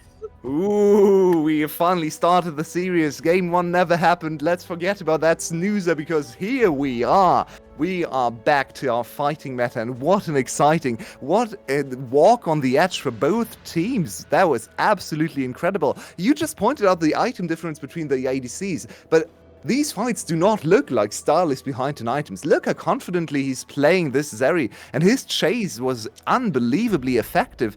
The Slater is a whole mythic item against just a Noon Quiver, but he doesn't look like it. Slater's just walking away, trying to dodge Style's auto attacks. So unfortunate Style can't get the kill, and then he goes down to the rocket. This resets Slater, of course. Slater able to chase, but look at Slater's HP. But if Slater is a little bit healthier, they just clean the fight up instantly, but he can't really step into them. He almost goes down to Zin's Q here if he gets... Oh, that was spicy. But in the end, he does get another 2 kills. So Slater, even though he looks kind of weak, he's getting more and more kills, and this Jinx is gonna be a menace. And your way, I'd like to ask you an important question. What were they fighting over? Kills, no? Who cares? We need kills. They were bored from the last game. They needed to have some action. No, actually, GAM came there to get the tower plates, right? And to deny some of the gold from Jinx as well. And they succeeded. They're ahead in gold, actually. Oh, Dia1 in trouble, but lovely buffer on the jump. And the flash gets him out of it. Zin actually super low. He's just going to die. Where's Levi going? Levi, hello? Levi, what are you doing? Huh? Okay, another one. Style, he's in... Okay, GAM, you can just FF. Like, you don't need to do it... Don't make it this obvious, guys. That was a shocking series of play, and I shouldn't have said GAM was ahead in gold, because of course they just throw it all out the window. Can someone please clip that last 20 seconds or so? Because I genuinely think it might be the worst passage of play in any region ever. Absolutely shocking dive. I mean, honestly, it was well played for Dia1 to get away from the Lissandra as quickly as possible, but everything that transpired afterwards was just a shocker. And Enper coming in to steal 2 kills away. One of those should have gone to Dia1, who goes down in response, just for good measure. That was a bit too much of an advantage for his team, so he had to give them a chance. Good collapse from the side of Carti. But let's see this one again. Carti doesn't actually ultimate instantly under tower, which is a huge mistake. They thought they could wait with the ultimate. Maybe they just wanted to... What on earth are you doing? Yeah, what is Levi doing? That is the real question here. He could have just walked away. Like, his jungle was all warded, littered with his own wards. He could have jumped to one of the pink wards you can see in the bot side jungle. Why was he walking back on the tower? Well, we'll never know. That's insert. There's no words. There are no words your way. But despite that passage of play, they're only 1,000 gold down. Yeah, that's also something that has kind of been one of the hallmarks of GAM's play. Even when they're behind 5, 6, 7 kills, they're usually either up in gold or still very close. And remember one of the games against, actually the very first game they played against Cerberus, the one they lost. They got behind in 5 or 6-0 in the early game, but then the late game was incredibly close. So you can't count out GAM, especially if you think about the champions they're on. We all know these players are excellent mechanically on their champions.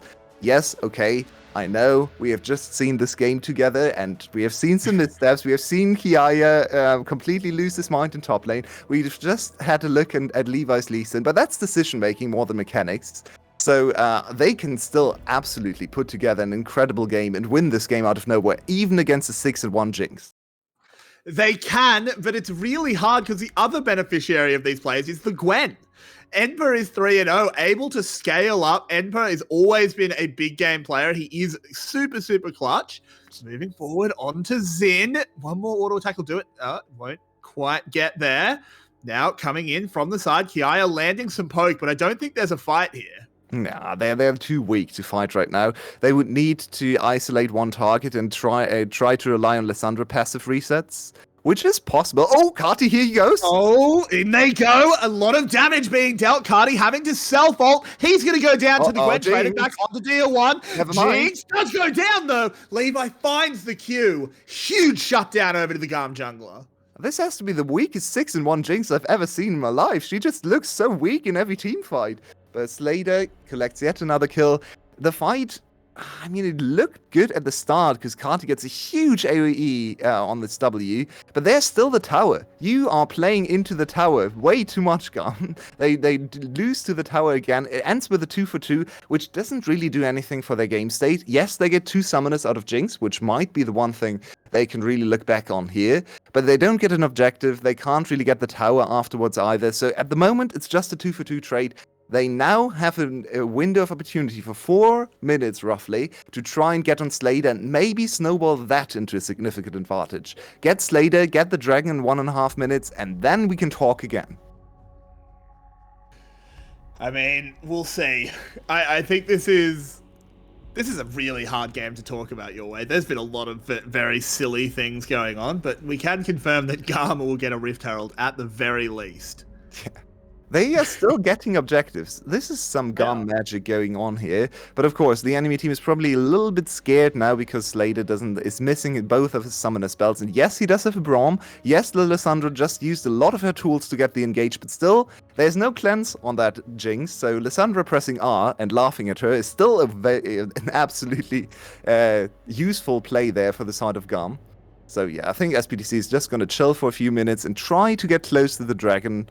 Also using their side lane pressure, as we can see. DR1 transitioning over to the bot lane. He hasn't had the greatest of games, but he's kind of the beneficiary of his team winning in general. He is, as Carti moving in. Paulette a little bit caught out, but puts up the shield, blocking a lot of damage. Can they find the last hit? The depth charge will do it.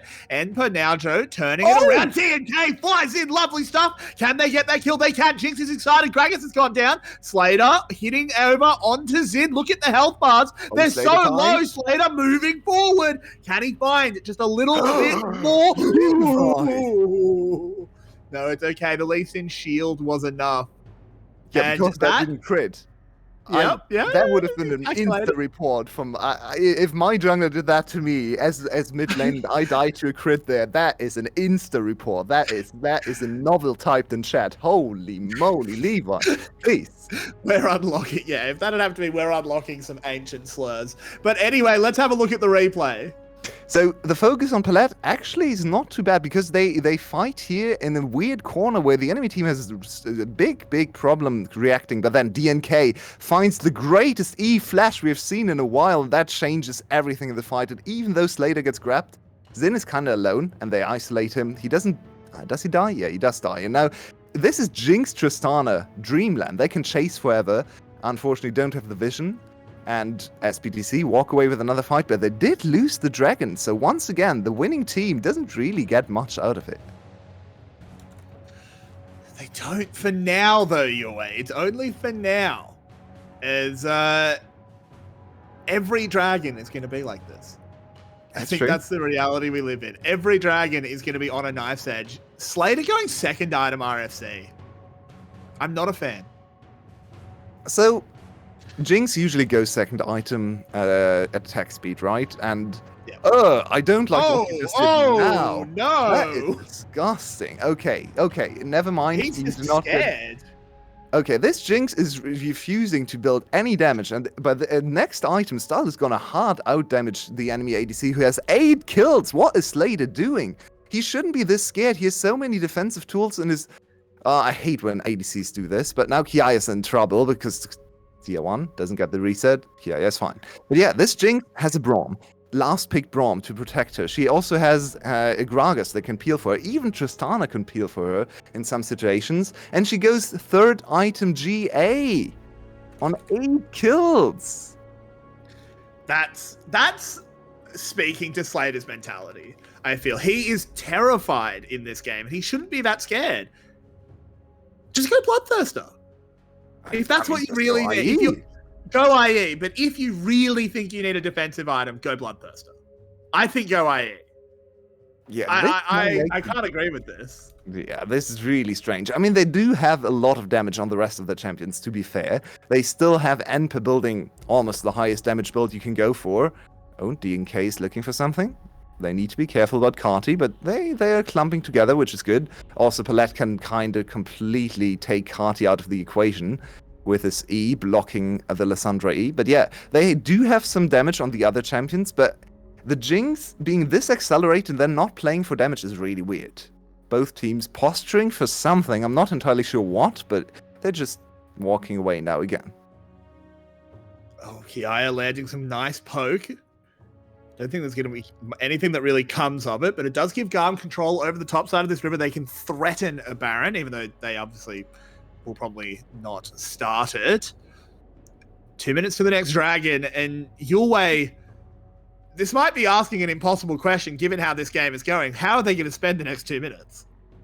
I mean, actually, look at the gold right now. Look at the map position. I think GAM is actually ahead in this game. It's insane to say that after what has happened, but now they need to be careful. They need to make the disengage happen. They're thinking about this. Carty doing so well there, locking up 3, but Enper wants to turn it around. Moving in, Carty will go down. That should get the resets rolling. Style knocked away. Lovely dredge line, depth charge go back in. Levi kicks away Enper. He's trying to do it all. Shock blast onto DNK, and they can't find anything more.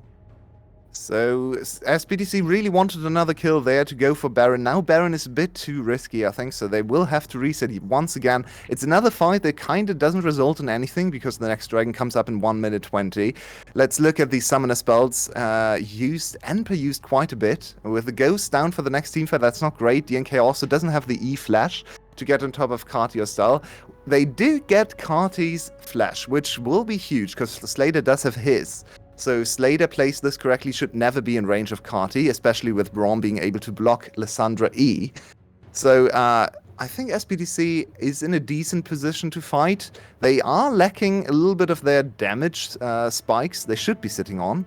And as I said earlier, with GAM actually being even in gold and Slater trolling his build, I think GAM might be the stronger team in teamfights. The huge concern right now is Enper. Because Enper on 4-0-4, 2 items finished, he is now the main carry of the team.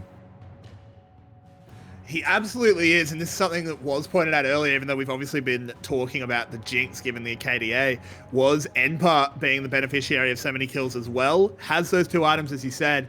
Dragon on the map, and SE aren't interested in it. Or on the map in 15 seconds, I should say. But SE are already posturing towards Baron instead.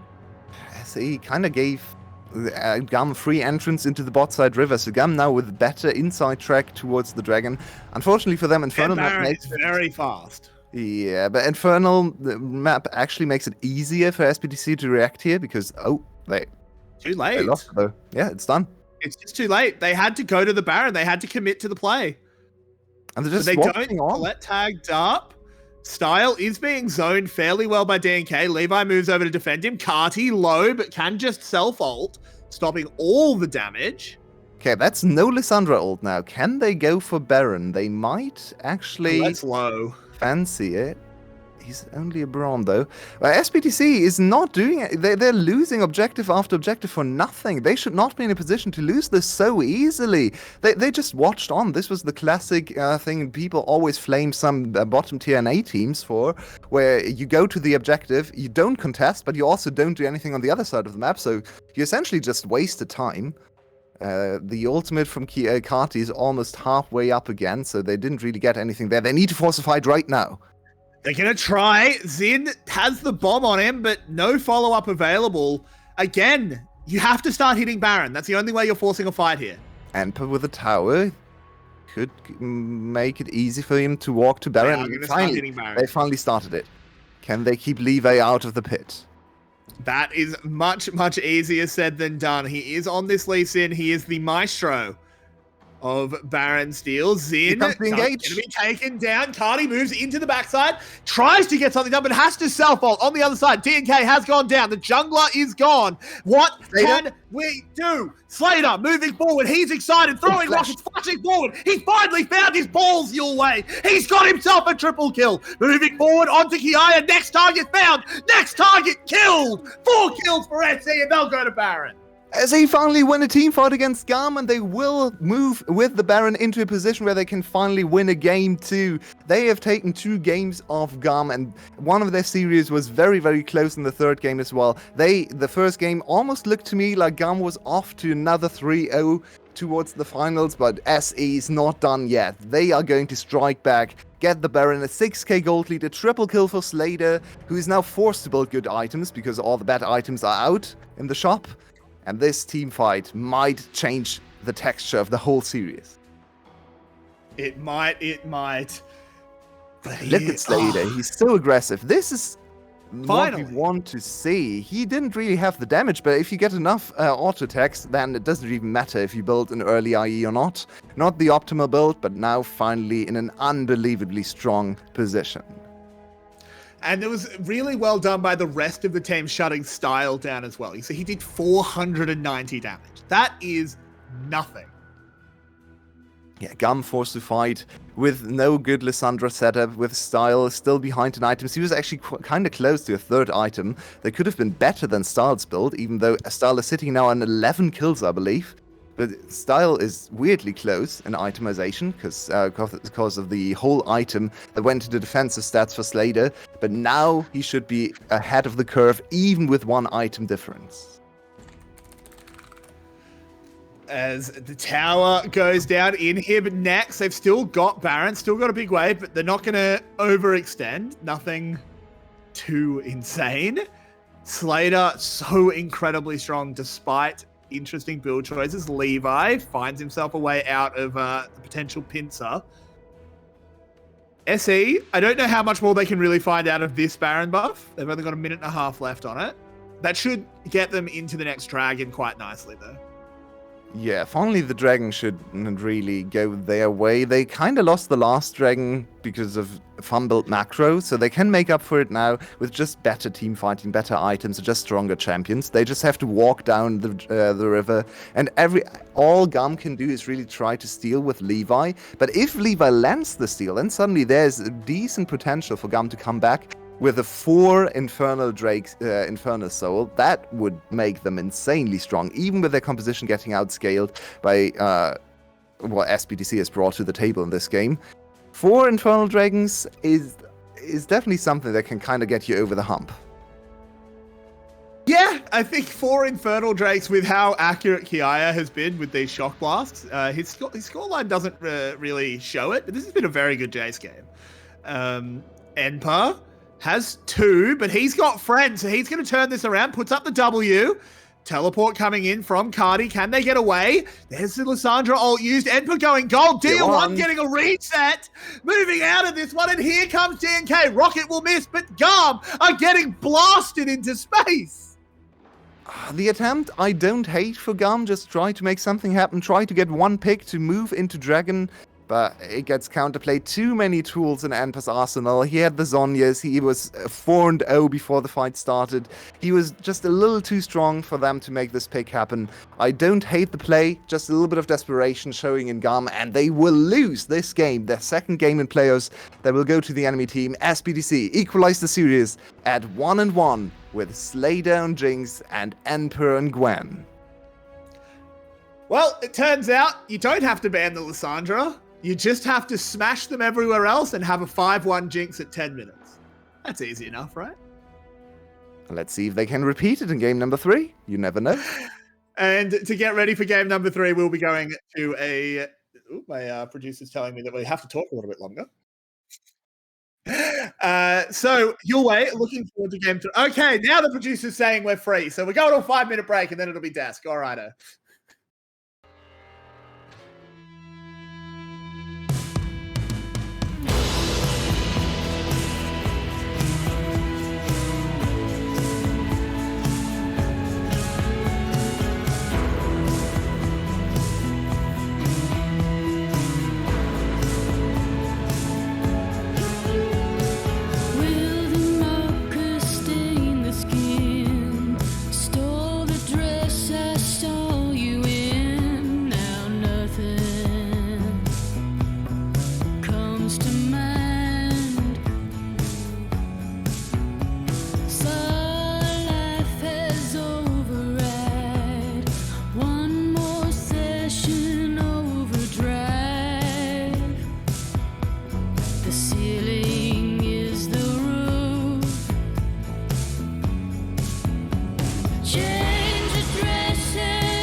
the third game now of the VCS English playoffs, as SBTCE have made things interesting, taking game number 2.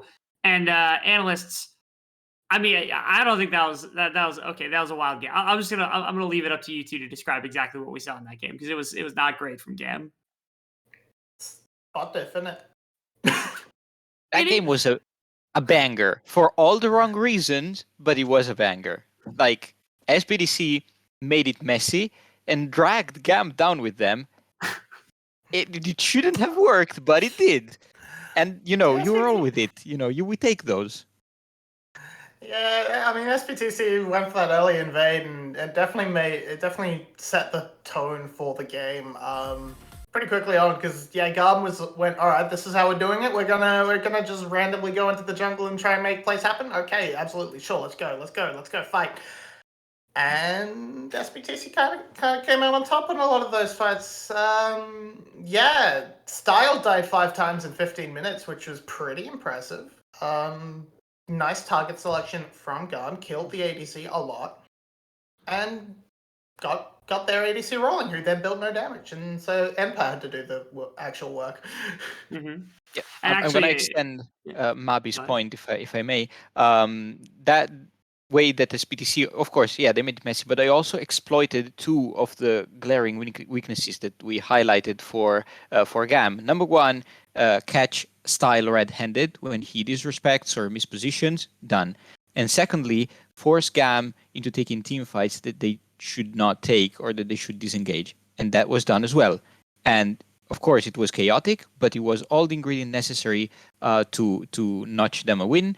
And I want to also highlight that the Braum that we were a bit skeptical about, or not banning the Lissandra, actually in a couple of team fights, Braum shield blocking the Lissandra's way in. That was exactly what Karix was mentioning in the backstage. Like, how do SBTC pick a champion that prevents Kati from what he wants to do? That was a very clever way, and Ren, props to him for figuring out this niche pick. Yeah, but good on Ren for remembering that claw is a projectile, apparently. Mm-hmm. SBTC can get a ton of praise for a lot of what they did over the course of the game. I actually, we have a clip for a single play that happened during the course of things that I think is worth pointing out. Just that, to me, it's relatively indicative of how this game went. One of the plays of all time. One of the plays. This starts off and looks like it's going to be a pretty simple setup. Maybe you set Sin to Hex Flash over the wall and get the wraparound from Levi. They try and get the wave to crash. It's a little bit slow to work on, but here Dia1 is able to just avoid the jump, and Xin takes too much damage on the move. So Emperor's able to come in. He's able to pick that one up free. Then Levi just says, "How you doing?" I'm not sure what he was. He just, how you doing? Wanted to hang out with his old teammate Dia1, and then that just left Style alone to get a 3-man at the bot lane. Anyway, that was the most glaring failure of an alcohol test that I have ever seen. Yeah. If that were a road die test, I think you just skip prison and maybe they end up just getting locked up on the spot. Like, it's sent to hell. Oh, that probably. sounds fun. They pull you over, hand you a laptop, make you play a game of League of Legends, and how badly you do depends on whether you go to jail or not. Yeah, well, I mean, if I would that be were the in play, jail so much. It would have been very rough. But okay, so then was it necessary for GAM to play this badly for SBTC to find a win? You think if GAM didn't give 2 kills at the bottom lane to Slater to kick things off that bot dive that ended up going to Slater, they got him 3 more kills to start the game 5-0. That mid lane dive, they gave 3 kills over to Emperor. Do you think if they didn't have that, then they would have had an okay game? Or was it that exclusively? Like which one was it? I feel like the sort of what we started to actually see from the team fight, like Emperor was able to mostly gather his own advantages and get to his own breakpoints pretty well. Played the team fights extremely well as well. Then DNK and Palette played the team fights. It would have been definitely a lot. It might have resulted in a GAM win, but I definitely think SBTC showed they had the tools with this composition to find the win against what GAM was had put together. Right, I agree. Considering that this composition relied on reset a lot for Jinx and for Tristana, like the window is quite narrow because of course at some point Lissandra becomes tank and Jace can stay behind, so it's hard to find a kill and find a reset. So SBTC needed to find some early advantage, some early pick, and then extend the team fights based on that. And they managed to do it, even if it was not easy to execute, as we all mentioned during the draft. They really played it well and managed to tick all the boxes. So, as I mentioned earlier, also they are showing that they can adapt inside the series, and this is how they do it.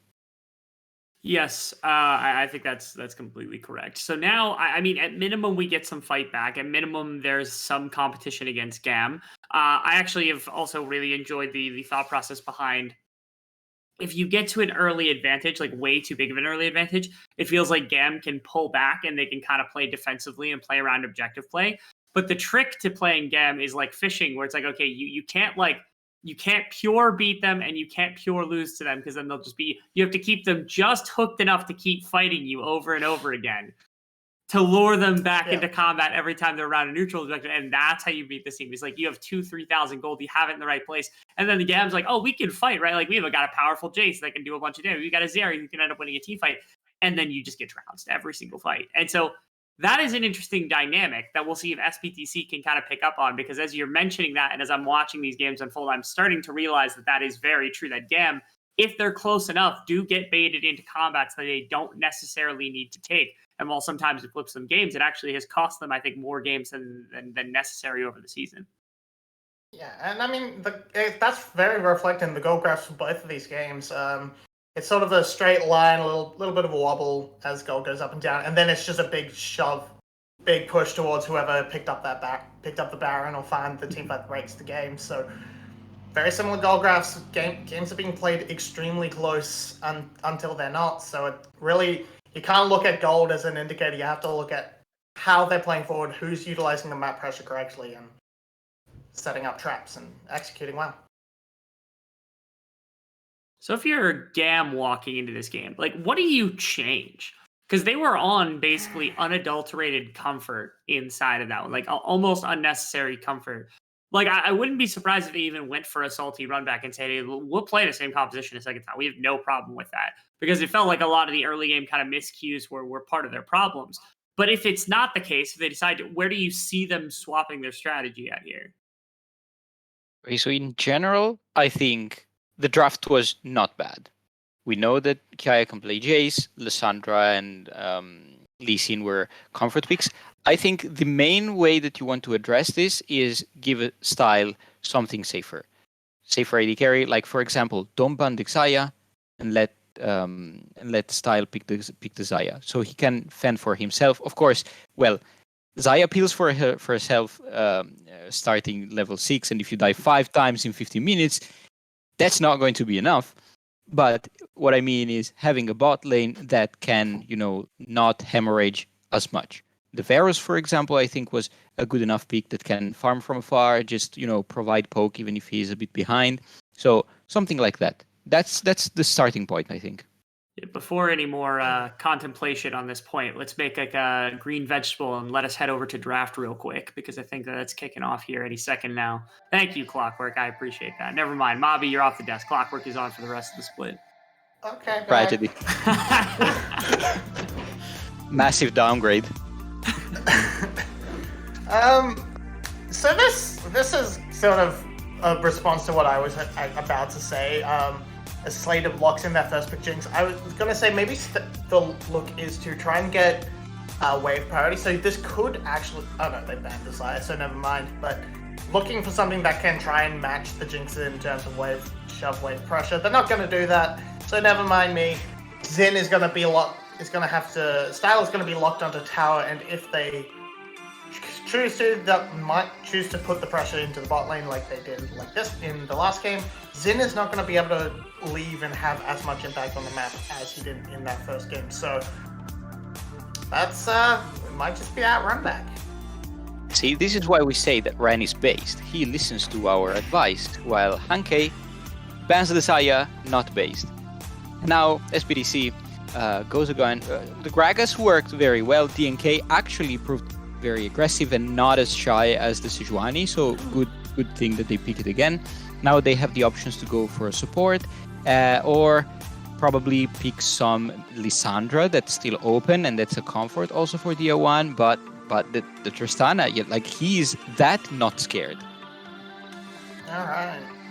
Yeah, I was gonna say you could probably look the Braum and put the Braum in here, and maybe you don't quite get that you might not get the Tristana matchup, but it still provides that sort of anti-Lissandra synergy. But now they've pivoted entirely to giving Kiaya the champion he wants. And if Npool wants to, it's not necessarily his style, but he could take the Gragas up to the top lane and just deny Kiaya. Just play Gragas into Jackson, just render Kiaya very impotent in this early laning phase. And now the support bans are going to come in. Renata, presumably a Braum, will follow. And now, hey, ban Lissandra. they have first pick in the next phase, so just ban Lissandra now. It's a very glaring ban Lissandra sign, neon sign.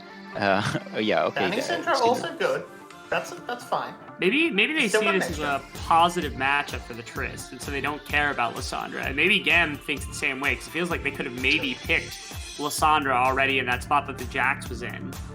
I don't know. Maybe that's the idea. Maybe GAM is a little bit more weary of taking that champion now that they've seen what the Braum, and now that the Braum's banned, you have a bit more opening for it. But also what the Tristana did in the laning phase. Let's also remember that Lulu here is open, and it's a bit risky in the like alongside the Nautilus. So it's a bit tough now to pick a good support champion for Palette.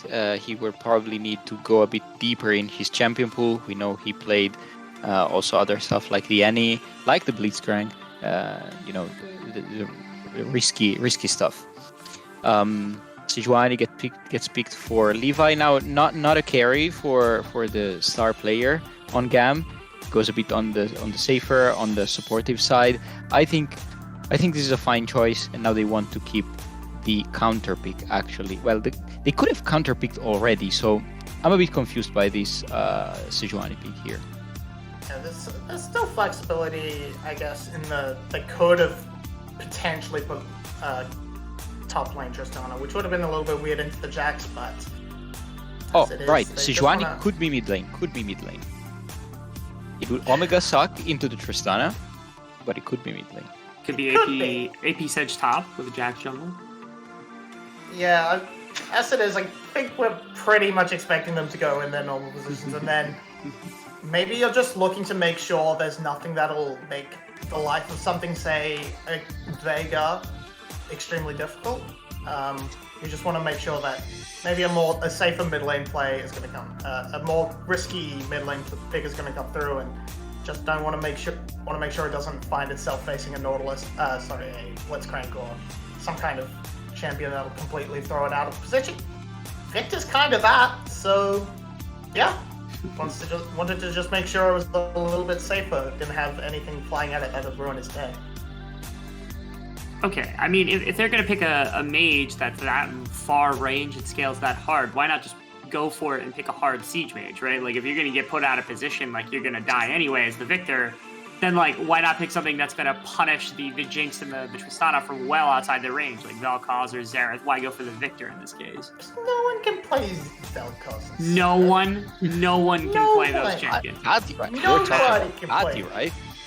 I mean, he could have played Nivea, but I don't know. Anyway, here we've predicted GAM so far, but I think this game I'm gonna go SBTC. They're Tristana and Jinx. They worked. They have quite good range mid to late game, and with the Lulu, with the Cassandra, with the Gragas, how is GAM going to target them? The Sejuani is not gonna reach them. The Jax is going to have a hell of a hard time to get on top of the Tristana and the Jinx. So team fights are very tricky to play for GAM here.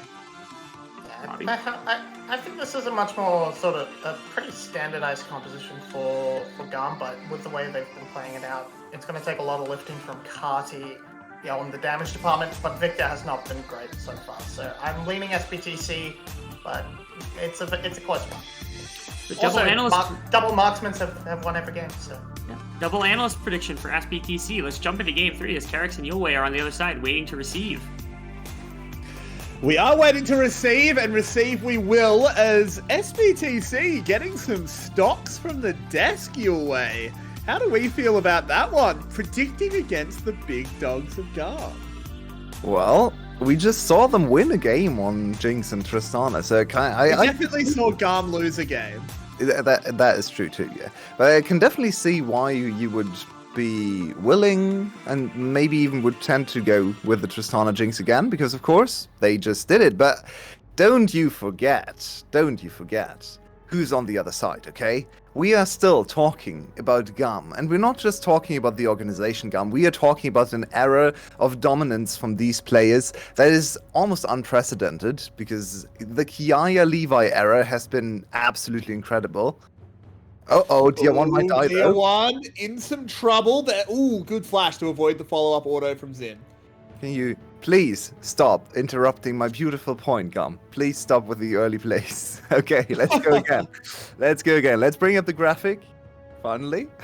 There we are. Beautiful.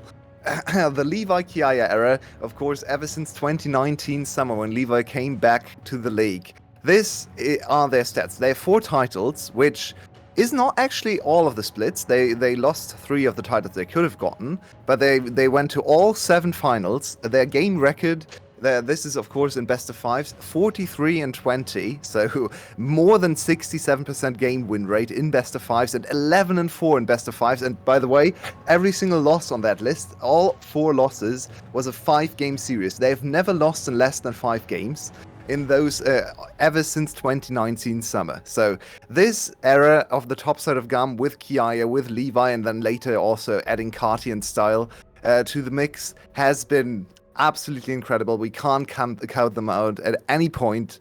And even if they lose this game to another Tristana Jinx, I think you almost have to gamble on them getting to game number 5, because that's just what they do. That's just Levi and Kiaya.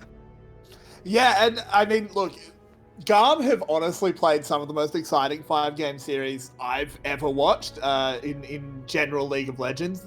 I still, to this day, mourn the fact that the Flash and GAM era has ended. It's so tragic that, Flash no longer what they once were, because I do think that was one of the most exciting rivalries we've had. But speaking of rivalries, and that's what I wanted to get onto, it is these 2 teams. If you ask the Vietnamese community in particular, these 2 teams have a storied rivalry. You have Dia1, used to be a part of GAM. A lot of those games that we were just talking about, Dia1 was the mid laner in that situation for GAM. Yeah, not just that. Think about the rivalry you just talked about, the Flash against GAM rivalry, right? Who was in the bot lane? It was Zin on GAM's side against Slater, Palette, and then Palette, of course, was first on GAM and then on Flash, so it's extra spicy on that side. So it's still the same. It's still Slater against GAM. It's Dia1 against Carti. Okay, they swapped teams, but it's still Dia1 against Carti. And then some new blood in Enpo, of course, trickled in, and of course also Style, now the new ADC. So essentially, we're still in the same kind of rivalry as Dia1 sees Carti as no mana and is laughing at his face because, of course, Victor with no mana doesn't really do all that much. It's very true. But yeah, these 2 teams are these players, I should say, SBTC as a team perhaps doesn't have as much of a legacy yet, but these players have so much history between each other, and it's fantastic to see them matching up again in the playoffs. And honestly, you couldn't script a better winners final. Kiaya in some trouble. DNK joining the play, but he gets away. Oh, Kiaya jumps away, and now the counter by Kiaya though. I don't think they want. All right. Yeah. He gets out of there with the belly bop, so they burn Kiaya's flash, traded for DNK's.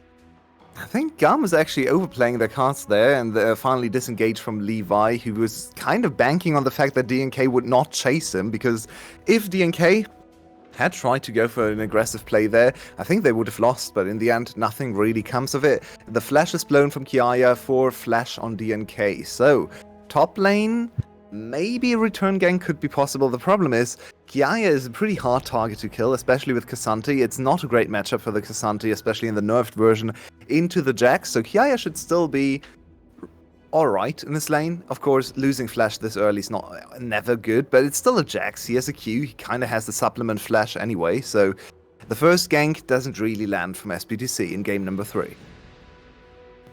It doesn't, but still, K'Sante made safer by Jax not having a flash. Hard to set up a Sejuani gank now. It is so easy to W. If it's just the Sejuani CC, that's very easy for K'Sante to W. Flash Counter-Strike less so. There's Dia1 and Cardi just trading back and forth. The ultimate's actually dumped out, just trying to get lane control so he can shove this in. Dia1 is really struggling in this matchup as Carti had the counter pick. Now, really good ward once again from the side of GAM to prevent anything funky.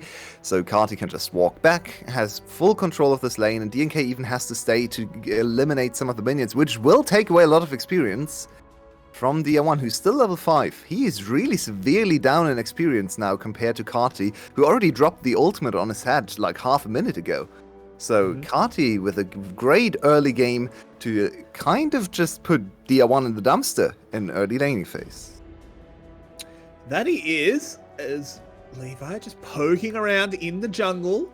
This is going to be GAM rotating down, using that experience lead, using the priority they have to try and go for Dragon. Dia1 hopping forward, he burnt his flash! I don't think he was ever killing Carti there. It definitely does not look like he was even close. Look at Carti's HP, still comfortably over half.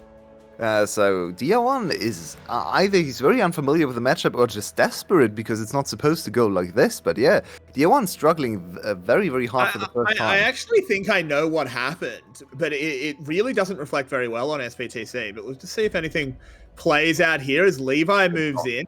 Bit of a biff over the Scuttle Crab. Nothing should happen. DNK was in range for a flash E. I think Dia1 made the call go, expecting a flash E, but of course he didn't have it. The flash was burnt top lane. I just think it was miscommunicated. All out over the wall. I are in trouble, but in comes the team. No! And it's going to be a kill given over to Levi. DNK should be able to get back to tower, but oh no, it's gone wrong.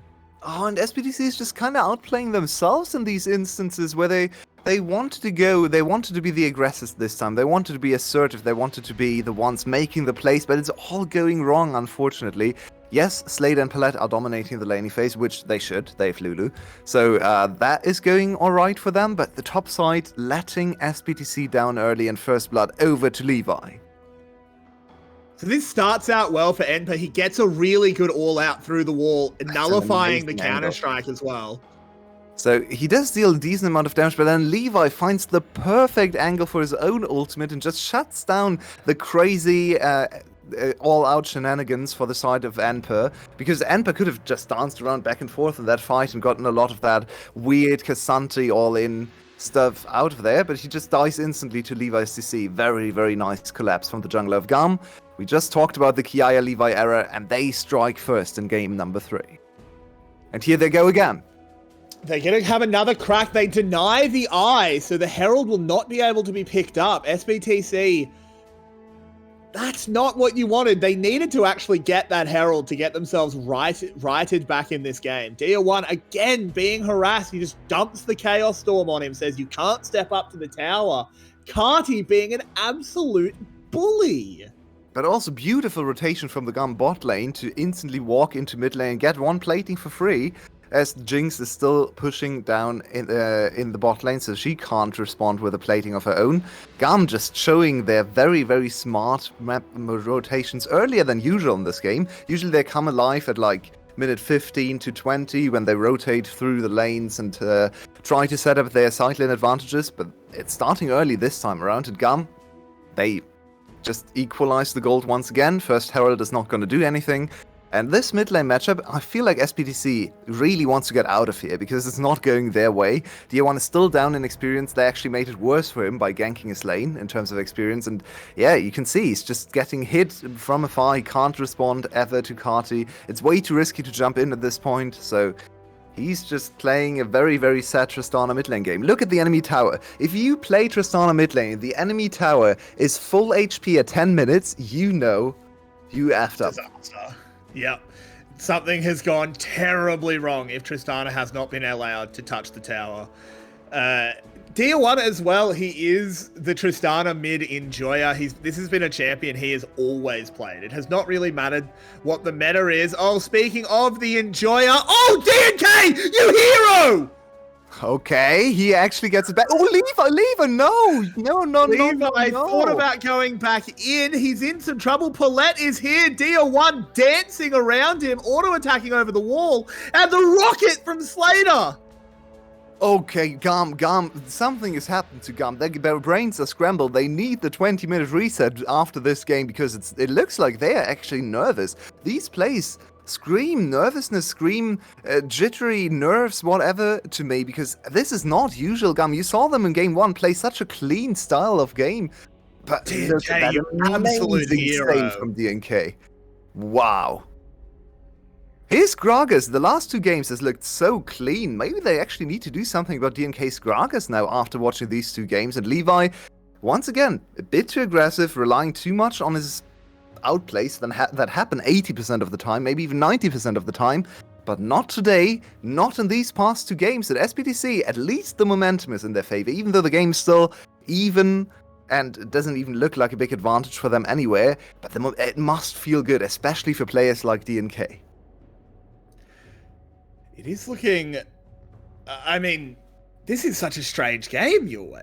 Because we've got all of these things that we can criticize for SBTC, these things that are going wrong, but then they just put in these heroic plays that are able to get them back into things. DNK, he's around the dragon, but now that GAM is flashing over the wall, they're throwing the Sejuani ult. Party Barrel's not going to do a whole lot. That is so much CC, and they will take down DNK. Now the bot lane is able to reinforce Slater, whipping rockets in from the Paulette. Best hilly int I've ever seen. As he moves in, Wild grows himself. The kill comes in. That does get Slater excited. Rocket bumpering in. Dia1 goes down, but it's all on Slater. He's flashing over the wall. There we go. He's got in. He picked them up. Triple kill for Slater. The big dog is barking.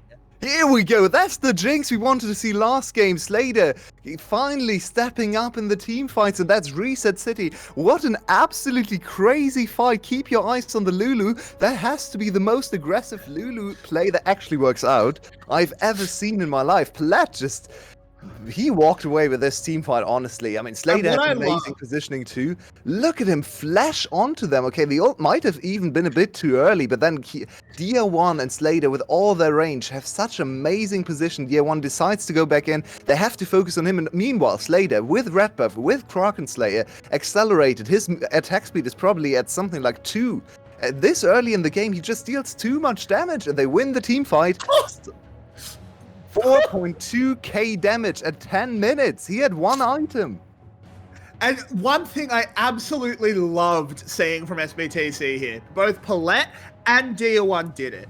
They both knew they die from their play. Style could be into trouble. They deny the E. Style's going to go down. Dia1 hopping forward takes him out. But what I wanted to say was we saw in that fight, Paulette, when he starts the play with that wild growth, yeah, okay, it's crazy. But he knows he's going to die, but he knows it's going to get Slater a reset. And that's all that matters. Dia1, same thing. He jumps over that Raptor wall. He's dead. He's 100% dead, but it gets the reset.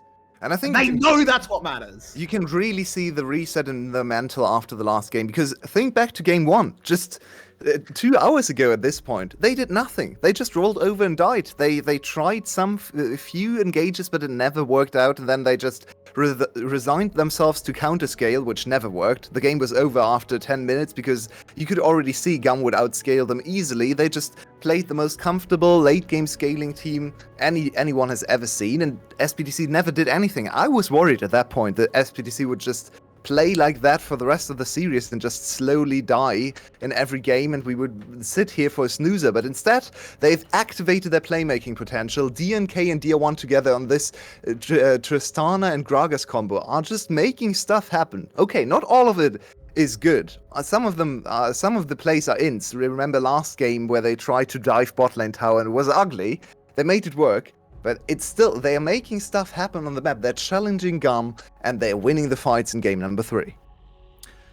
Speaking of GAM, they will be the ones to pick up the second Rift Herald. The first, of course, the eye was denied, so it didn't actually do anything. They are able to get the second one. Are they just going to take it straight to the top lane? No, looks like Levi won't be doing that. It wouldn't really be worth it in this matchup. Nice stuff there from Emperor. Force Ki to take a tower shot. And Yulwei, we can basically say that after the first 2 games, we're just playing a best of 3. And if this is how the best of 3 is going to get played out, I think we're in for a treat. Hopefully. I mean, yeah, this game is much more exciting than the first one already.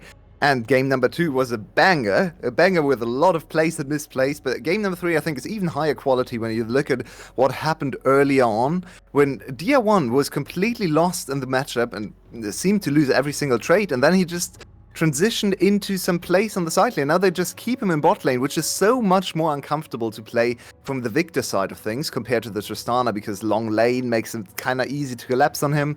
And Jinx likes to be sitting in mid lane, be safe, and just rely on her jungler and a support to set her up. So good read from SBTC, good readjustment after the early struggles in the laning phase, and they are now looking at almost 3k gold advantage, and their Jinx is actually building useful items this time around. So the next team fight should be a really, really strong point. And who's that? And look at this, Dia1 starting the play, knocking Cardi into the team and taking a kill. Yeah, look at that. Victor hates being in bot lane. It's bad. He does not want to be there. I want to make a bit of a read your way. It's Carrix and his intangibles once again. I think Ren has done something incredible here, because look at this team's mentality. He's gotten the belt out. They won last game, but I think the belt still came out, and he said, you didn't deserve that last game. They lost. You didn't win. Get in there and go down swinging, because Slater goes from being 5-1, but still building double defensive items, to just going, no, I'm going to flash over a wall to make a play, and I'm going to build correctly. You have Dia1 making the suicide plays to set him up, getting solo kills onto the opposing mid laner. This is night and day for SE, and I love it.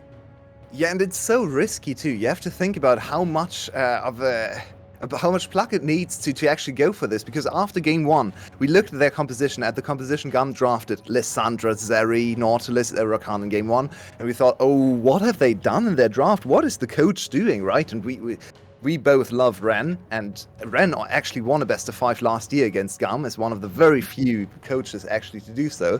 But it was mostly bot diff in that case, and we thought, oh wow, have they completely misread GAM's draft approach? Game number 2 comes in, GAM gets the most comfortable draft of all time, literally the 5 most played champions of all players, and we look at them and go, okay.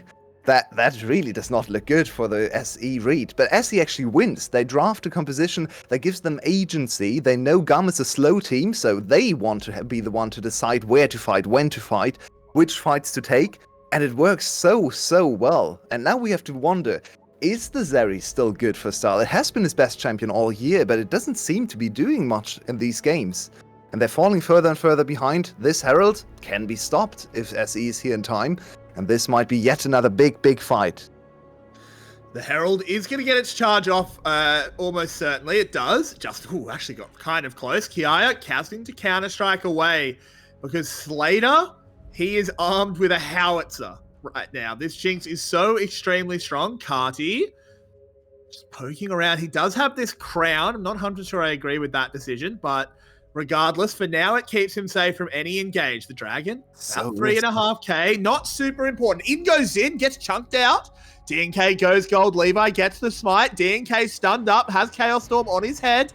But GAM don't want any of this. Neither do SBTC. They will just back out. And we go to a Chemtech Rift. Really, the first misplay from SBTC, or big macro misplay here, because they should never be in a position where they play this defensively around the dragon when they have such a strong Jinx. They have so many really strong champions at this breakpoint. Why do they let GAM walk away with the dragon there? Way too twitchy from DNK to insta-Zonius when he had 4 members of his team right behind him. He gets caught once again, but Zin might pay the Zin price. trying to make something happen. He'll go down. DNK will follow him though. But Slater, he's spooled up. Look at this damage raining out from the Jinx.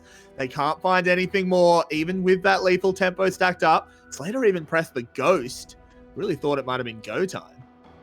A little lost in the sauce here in the little passage of play from SBTC. They hand over almost for free the second dragon of the game to GAM, and they also kind of lose the fight, though DR1 is now pushing down the top lane. So gold funneled into DR1 for a little bit of counter gold funneled into Style, which is, I think, fine because your ADC is already ahead. So getting more gold onto your mid laner that's a bit behind the curve is actually probably beneficial for the side of SBTC. So in the end, it works out all right for them, but they should have been able to push more aggressively into the Dragon Pit because on these item breakpoints, that Jinx is unbeatable, especially with that much protection, that much peel behind her, right? You have the Lulu this time around. You're not going for an aggressive support. You actually have the tools to support and assist the Jinx.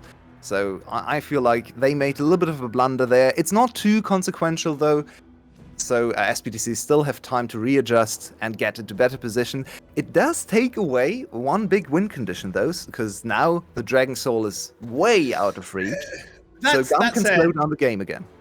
Win condition and Kek Soul don't necessarily go in the same sentence. So GAM perhaps getting a little bit unlucky with the Soul. Kek W Soul? Yeah. The Kek Tech. But I love the Kek Tech.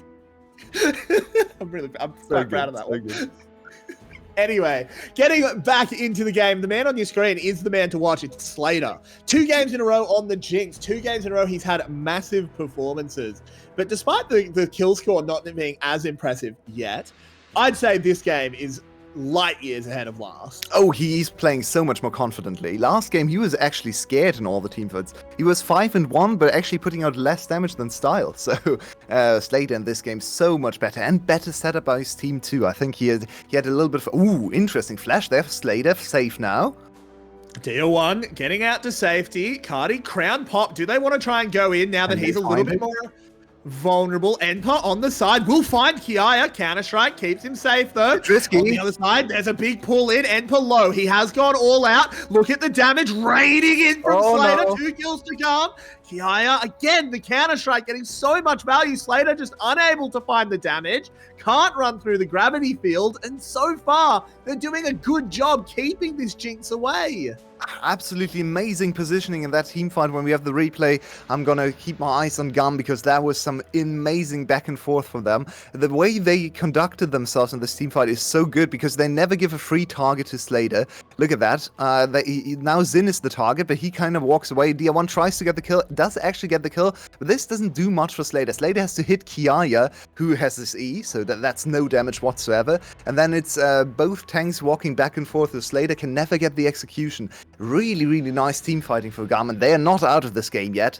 Yes, SBTC is in a winning position, but GAM can always strike back. We have seen so many games where their team fighting has just carried them through, especially this year, where their early games haven't been anything special. They're actually only, I think, number 3 or 4 on early game average, but their mid and late game, their team fighting, their target calling especially, is out of this world. And Carti and the Victor, we have seen it before. I'm getting some flashbacks to series past because Kiaya is looking crisp. And you know that when Kiaya looks good, GAM are kind of unbeatable. Yep, Kiaya era. We brought it up earlier in the game. The only top laner that has really consistently been able to take away titles from was Yoshino back in the day. Okay, 1 title to Pun, but that was more bot lane diff again. So yeah, Kiaya is rather cracked. 4 titles under his belt at this point too. Wants to go to his 5th, and at this point he's playing the Jax. He hasn't really done all that much in terms of big game impact, but the Jax can actually go onto the Jinx, and no matter what Jinx builds, Jax has his E. That's 1.5 seconds where Jinx can't deal any damage to him. Kiaya must have one of the highest split win rates in the world. When you think about it, he is not that old a player, and he has won a lot of splits. Yeah, I think Carty's actually one ahead of him because he was on the Flash teams, but those True. two players are incredible. Catch. DNK tries to make something happen, but a good flash from Zin. Okay, Zin gets out of there. No flash for Zin means he can't really go on top of Slater too easily. Slater, no flash, makes this Baron kind of risky, but Kiaya is far away. Victor is kind of far away. There's no TP ward as well. He has to TP now. It's in the pit. 3k health on the Baron. They're not going to go for the call to just finish it. Zin does find a hook. Slater's the one to watch. The first kill will go in. Get excited. Speed boost is there. Good laser to zone him out. So it's just the one kill for the moment, and you'll trade Zin to stop the Baron. Oh, but now Stahl is missing his ultimate. I think SBTC should try to force another fight. Stahl is not strong without his ultimate. He's playing for ultimate damage. He's playing for a very quick blade. So without ultimate, he is not that big of a deal. It's the quick blades. Okay, SBTC is trying to fish for something, trying to find the opening. It's so hard to get past the Victor, but I don't think they can really do anything. So if GAM gets away with just one death on their side. Yeah, and you'll take that, I think. I think GAM navigated that situation really, really nicely. They come out in a good spot. Slater, 3 items. Style, 3 items. These ADCs are absolutely massive. DNK as well. Chad going the Night Harvester. There is no tank Gragas, not in my game. This is all about the burst. He's been throwing barrels left, right, and center. They've been decent, but GAM have been reacting well. Yeah, the Zhonya's is the big item here for DNK. He used it a bit early in one of the engagements around Dragon, but it can buy so much time, and he can really try to get on top of Carty or even Style. Probably Carty is probably more likely because Style has so many tools to reposition himself. But if he isolates Carty and they get rid of that Victor, of that pesky slow and control with a gravity field, suddenly Slater is unhinged. Slater can just walk them all down and chase. Unhinged is definitely one way to put it. He is going mental in these games. Sitting at that 4-0 scoreline, SBTC fans are watching him with eagle eyes. Because if he gets any situation where he can just hit in a team fight, it's hard to imagine them losing it. SE, once again, starting up the Baron. This time, Kiaya does not have teleport, so he's got to get on the run. Yeah, this is on And Levi now. Levi needs to Mark get in there, needs to deter the Baron, take 2 pink wards, so that's very good. They And can't Mark do it pulls easily. him away, but he doesn't get the angle right. Doesn't matter. Baron is secured. Enper almost certainly dies for this if they choose to chase him, which they do. Ooh, flash. Enper flashing over the wall. Kiaya doesn't get in range to stun. Little dash. No Can way. they find anything? Enper still running away. Does finally go down to Kiaya, but that is fine. You will lose your top laner and maybe even this tower happily for the Baron. Tower and top lane is a bit much. They need to do something on the back half of the Baron then, because now the gold is almost even from the Baron, only a 500 gold lead from the They'll have direct Baron Baron to take. the soul fight. That is very true. They can contest the soul fight now. They can also try to trade soul for maybe a top inhibitor, because as you pointed out earlier, that's a CAC tech. So not the most value on that soul on the side of GAM either. SBTC really needs to make these next few minutes count.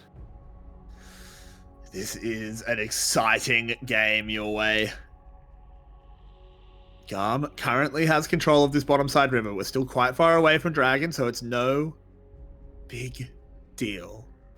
So taking another look at the items, I feel like SBTC's carries are so much stronger right now. Yes, ADC is almost parity, but this Jinx is close to IE, and especially the mid lane difference. If the fight is longer than just a few initial seconds, that Tristana is gonna deal so much more damage than this ultra defensive Victor. One tower Tower for falls. SBTC. Yep, tower has fallen.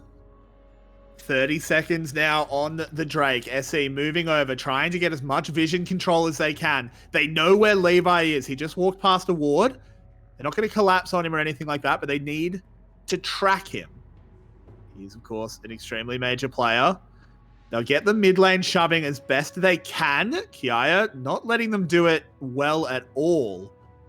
it's only the bot lane that's really shoving in favor of SE at the moment. We have 10 seconds on the dragon, and you know it's going to be a bit. In they go! That is an amazing play to get the fight started. So much already having to be burned onto Slater. He can't enter the fight yet. Only thrown a rocket. Down goes Enper. The health bars from Gamma. Not ideal. Over the wall is Dia1. DNK surfs on in. Can he find anything? Those Zonya's used. Palette going.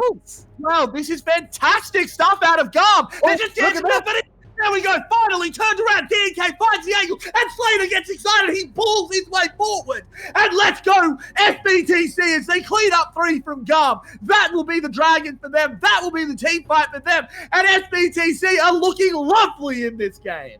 But how can GAM be on the verge of winning team fights this far down in items? Incredible display from both teams, honestly, and I'm so hyped already for the rest of the series because I think SBTC are just going to try and win the game. They have 2 ADCs here on the base towers? Can they do it? That's but you know who's good against the ADCs? It is Kiaya, but the counter-strike's already down, and Slater's just melted him away. SBTC take the lead. They are 2-1 up against the undefeated GAM. They did it. They're 1 game away. They just need 1 more. A few teams have been at this stage before, but never with such a game lead over GAM. They are now on the verge of knocking GAM down to the lower bracket. Okay, they will not win the title today. This is not the final. They will not qualify for MSI, and we've seen GAM come back from the lower bracket. But winning against this team would be such an amazing statement, not only to their fans, it would be their first final ever. It would mean so much to all their players, to Enper, to Dia1, to win against this old team. So now they need to be locked in for the next game. GAM is certainly not done yet, but SBTC has looked so much better in these last 2 games. And I will say, people will talk about Slater in that game, and he deserves to be talked about, but DNK had the performance of a lifetime. What a play! Repeatedly, over and over and over. Early game, he saves Dia1 in lane. He engages the team fights. That man was everywhere on Gragas. I need to recover. We'll be back in 5 minutes with Des. Get out of here.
cut so deep that the fool in you is me.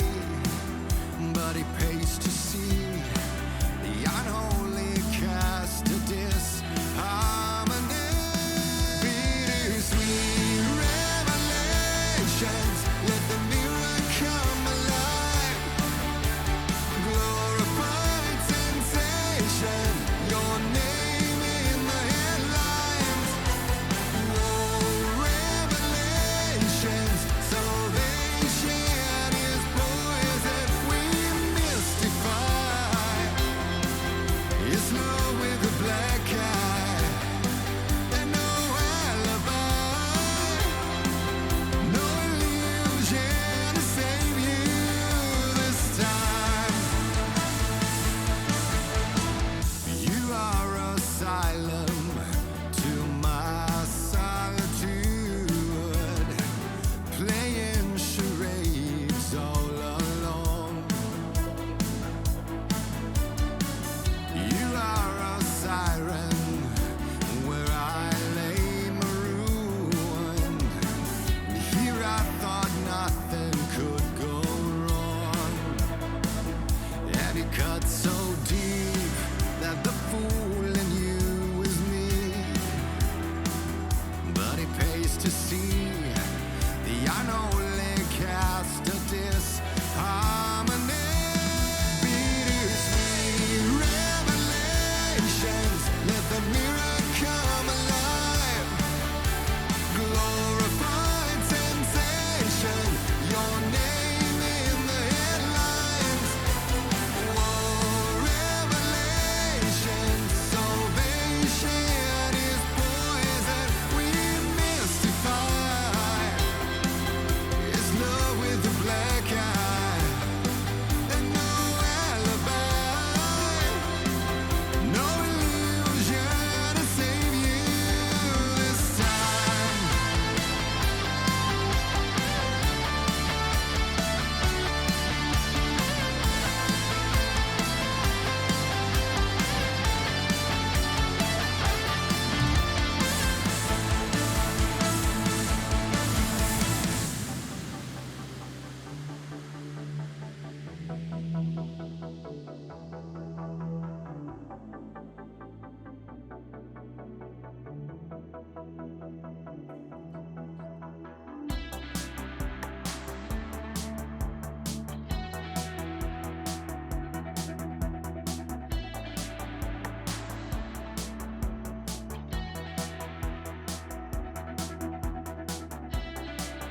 Well, this is my life story, my fingers to the bone. I'm running after glory. Oh yeah, I should have known. Should have known. Yeah, I should know by now.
Trời đang ướt mưa, em giờ đã thấy nhẹ lòng chưa?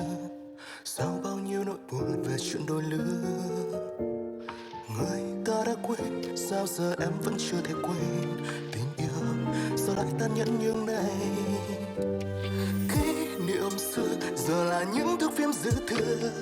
Em tua đi tua lại để làm chi nữa? Sao vẫn thương một người này đã hết thương mình? Sao em chưa một lần tự thương lấy em? Người ta này đã bước đi, sao em vẫn ở lại? Tự ôm nỗi buồn không biết nói cho ai. Rồi khi cơn mưa rơi xuống, ai dòng lại cứ tuôn. Buồn nào đâu hơn nỗi buồn không thể buồn. Em tự hỏi liệu mình có làm sai khi tình trường cứ biến em thành một thương binh thảm bại. Không biết bao lần làm hại đến chính cả bản thân mình vì người đó bước bên ai. Yêu mà cho đi hết rồi đến cuối chẳng có gì. Yêu mà cứ nhắm mắt thì kết cục chỉ có em mi. Do em lì, do em suy. Ngoài miệng em buông bỏ nhưng trong lòng càng muốn quên đi. Kỷ niệm xưa giờ là những thước phim dư thừa. Em tua đi tua lại để làm chi nữa? Sao vẫn thương một người này đã hết thương mình? Sao em chưa một lần tự thương lấy em? Người ta này đã bước đi, sao em vẫn ở lại? Tự ôm nỗi buồn không biết nói cho ai. Rồi khi cơn mưa rơi xuống, ai dòng lại cứ tuôn. Buồn nào đau hơn nỗi buồn không thể buồn. Khóc đủ rồi, đứng dậy thôi. Và nhìn lên cao đến nước mắt chẳng thể nào rơi. Ngày nào lồng ngực em vẫn run thì vẫn phải cố bước đi đến cùng. Buồn nào rồi cũng sẽ đến lúc phải buông. Người ta này đã bước đi, sao em vẫn ở lại? Tự ôm nỗi buồn không biết nói cho ai. Rồi khi cơn mưa rơi xuống, hai dòng lệ cứ tuôn. Buồn nào đau hơn nỗi buồn không thể buồn. Dù nhiều người đã đến nhưng chẳng một ai ở lại.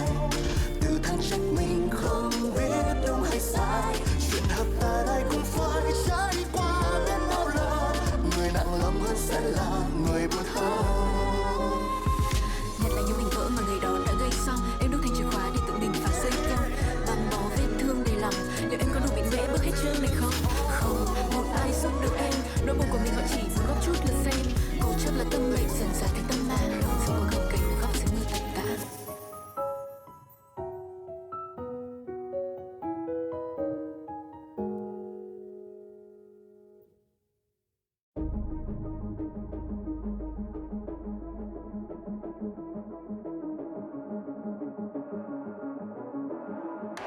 Welcome to a world, no heroes and villains. Welcome to a war, we've only begun. So pick up your weapon and face it. There's blood on the ground, go and take it. You get one shot to make it out alive. So higher and higher you chase it. It's deep in your bones, go and take it. This is your moment. Now is your time, so prove yourself and rise, rise. Make them remember you. Rise, push through heaven. Rise, rise. They will remember you. Rise. Welcome to the climb up, reach for the summit. Visions break, the one falls, steadily the end. So higher and higher you chase it.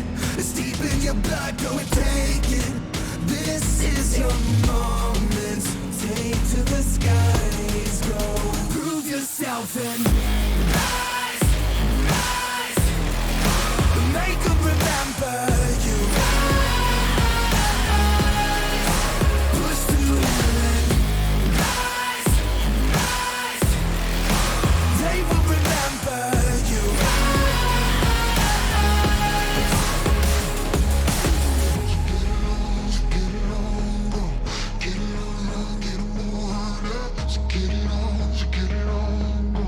Get it on,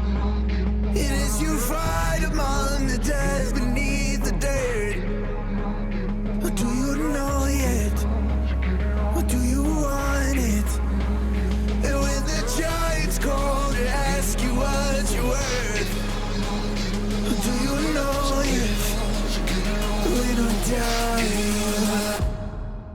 Prove yourself and make them remember you. Push through and they will remember you. Prove yourself and rise. Pick up your weapon and face it.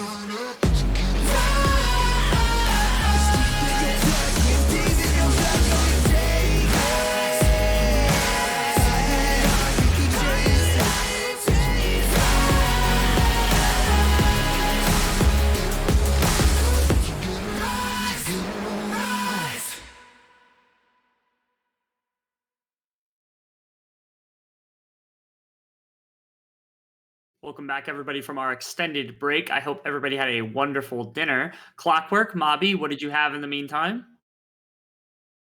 Small glass of freshly squeezed carrot juice. That's a Awkward. detailed answer. I had a bathroom break. A You had very a long one. bathroom break for dinner. I see. Okay. You know what nobody had? Chicken. GAM is getting roasted themselves this time. Somehow the rebellious chickens have put themselves in the position of the person spinning the split instead of on the split, which is against our expectations as a result of this series. Can the two of you tell me what's going on right now? I think there's been a big sort of shift in change, shift in mentality, especially from the spot side. I think this bot and jungle in particular really stepped up and been a lot more aggressive, especially this time around now that they know the Lissandra's off the field. Last game we had Slater playing super scared, playing super defensively in his item build because he didn't take cleanse until Lissandra. He had to.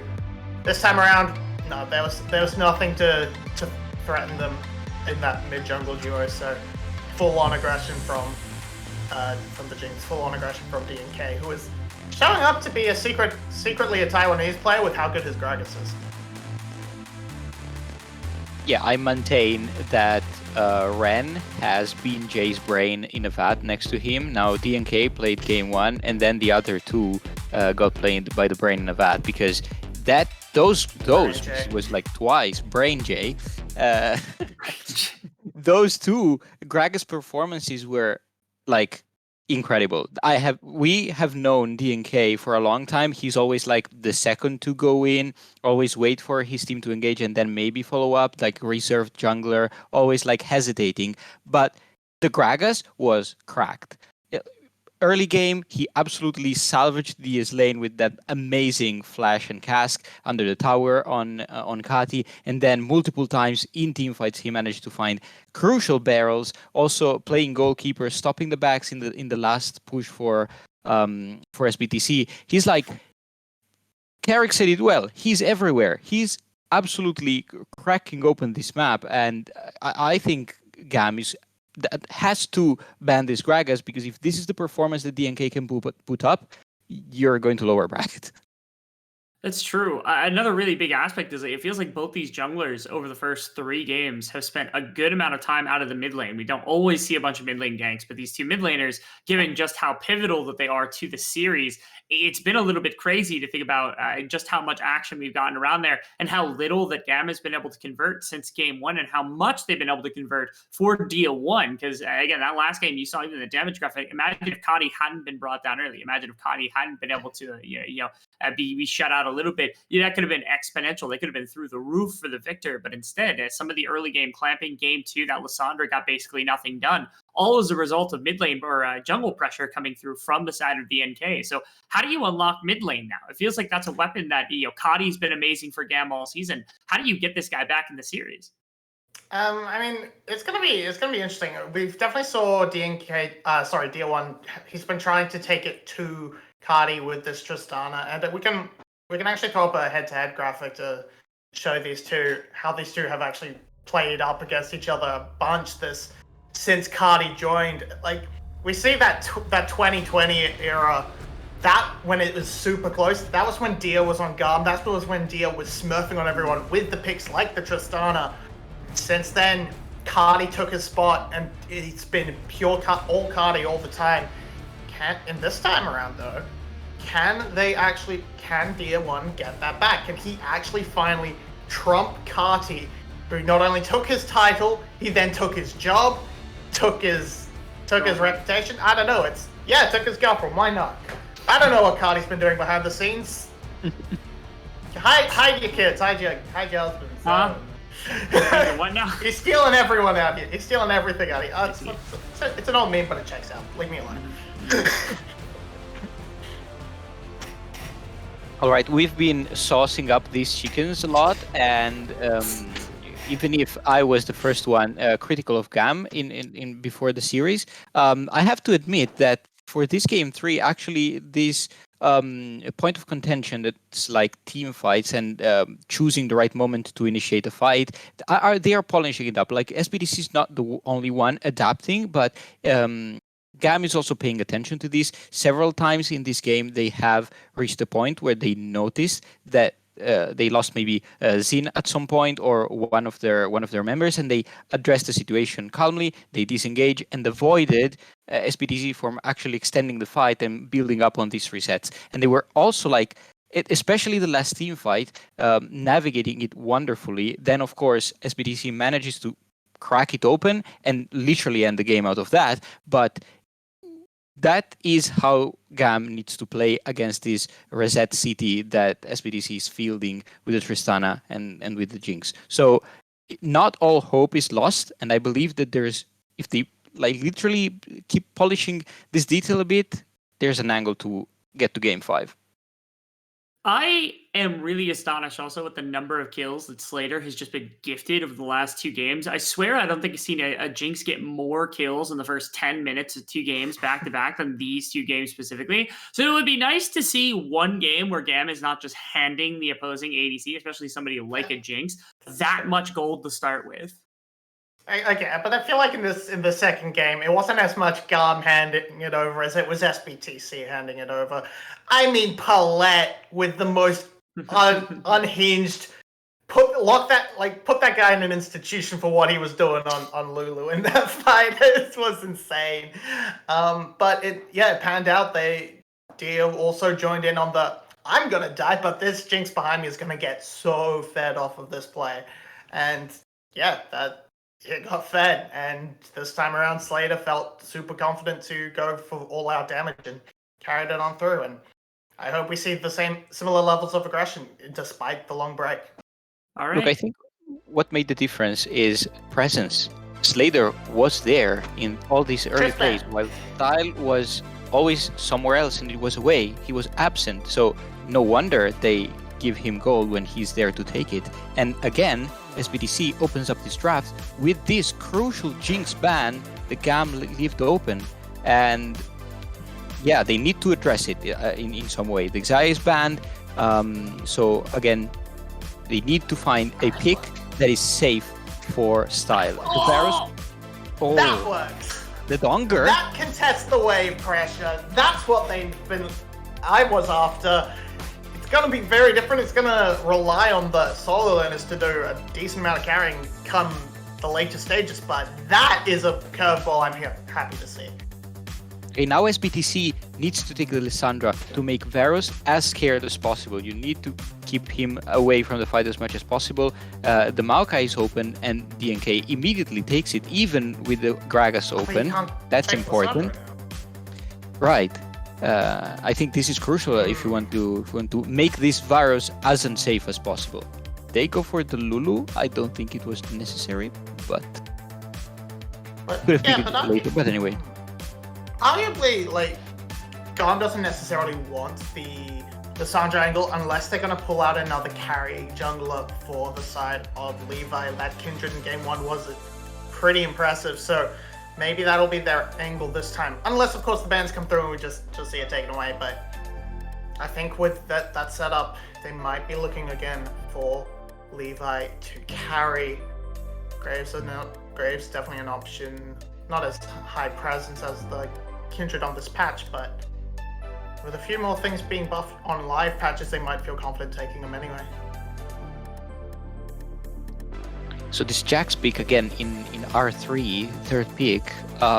Okay, Jax wasn't a problem last game.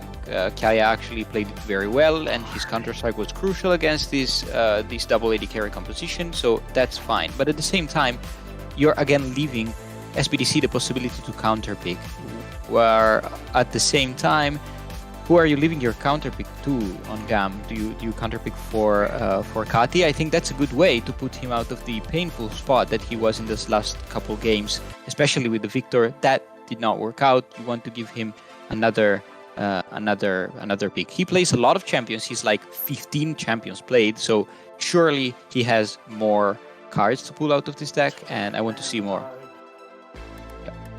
Yeah, I'm wondering where this is gonna go with the Talia and the Ari ban. Maybe it's looking like they could try and blind the Syndra, but nope, they are just gonna lock in that Kindred there. Now it's gonna be very interesting to see how they plan out the rest of the draft around this pick. Syndra could be good because you can, I mean, it's not how you normally play, but you can push people out of the Lamb's fight with the Scout of the Week, and it's been such a strong pick regardless, so that's going to be the lock-in for Dia, the hover at the very least for Dia. Going to be picked up, and now counter pick for top lane. Could just run back Cassante, but I mean, Gragas is open as a top lane answer to Jackson to counter to the answer to the Kindred ult in team fights as well. So that it's also could be an the option. Jace maybe. They like provide some physical damage since they already have the Syndra for magical. Well, or tank. Tank is always fine. I don't know. I don't know if the matchup is great into Jax, but Malphite provides a lot of things. Like with the Maokai, with the Malphite, you have a commanding entrance into every team fight. That's a powerful front to back that SBTC picked for themselves. And with the Galio last pick, Malphite's living at the dream right now. He does not have a big magic threat to worry about, but he has many people who want to bonk him on the head or auto attack him. So he's gonna have fun with this build. I mean, you do have Heimer. If it is a solid game from Xin, then the Heimer could become problematic to some extent, but it's not too much. The range advantage that's held, both teams have quite a bit of range to kind of work with here, which is another interesting one because you both have hard engage, you both have a lot of range to work with. Like, it's a very clashy game when it comes to drafts. So this is probably our most conflicted section of which team do you think takes this game and why? I think it's the hardest to predict. As I said, the front to back for SBTC is amazing, and they can literally press the button whenever they want. However, GAM has the tools to, again, as I said, disengage the Kindred ultimate, the Galio ultimate, the Counter-Strike. So they have tools to navigate disengage. I'm willing to say the GAM wins because of this new bot lane that they are trying. Let's see if Style can deliver. I'm gonna actually run SBTC on the basis that their composition should be a little bit easy to execute, and that'll be a major deciding factor. Let's see if SBTC can close out the series and take one against GAM, or if GAM can take us into game number 5. Carrix and Yowie, wrap up the series. Wrap up the series. So that is a bold call coming in again from our desk, favoring the Chickens, favoring GAM to lose their first series. Very, very exciting stuff. I brought it up last game, or we looked at the stats for this iteration of GAM for the Kiaya Levi era. They have lost 4 best of 5s throughout the years, but never have they lost in less than 5 games. So True. If they lose this game, this would be the worst performance in a best of 5 for Kiaya and Levi together ever, which is unbelievable to think about. But it would be, at least domestically, of course. But that's the reality we're looking at. And Slater is one of the players that actually has a decent matchup into Levi, historically, of course. Ripped away 2 titles, won 3 best of 5s against him in 2020, and is a 2-time VCS champion. Back to the finals. It is more than possible. It's looking almost likely now. Oh, it's a bold call to say likely. I just can't bet against them, your way. It's too hard. I've seen too much from them. No. You should never do it. But regardless, look at this man on your screen, Slater. He's had 2 enormous performances on Jinx. He gets it a 3rd time. I think that's a mistake. I'm going to be honest. I think not banning the Jinx is a mistake. But looking at the other ADC, Varus has been a champion that has come out in GAM's darkest hour before your way. Exactly that. That is what we have to focus on, because last year, GAM lost their first best of 5 in a very, very long time. Since the final in 2021 winter, they hadn't lost a single best of 5 series. As we have a big engaged Pilatus continuing with his ultra aggression, heal aggressively, but yeah, okay, they couldn't walk away. So let's focus on Style.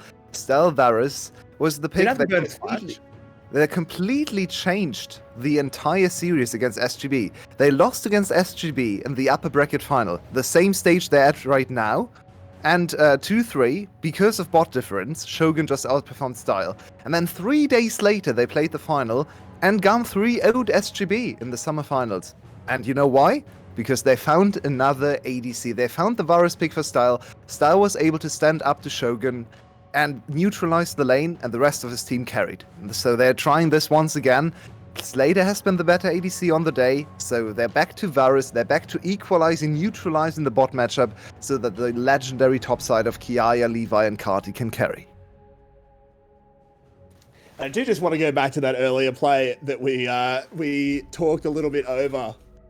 Because my word, Paulette, what a series he's been having. He's been so aggressive, both in this game and in the last, on this Lulu, which we absolutely love to see. He is the madman of the VCS.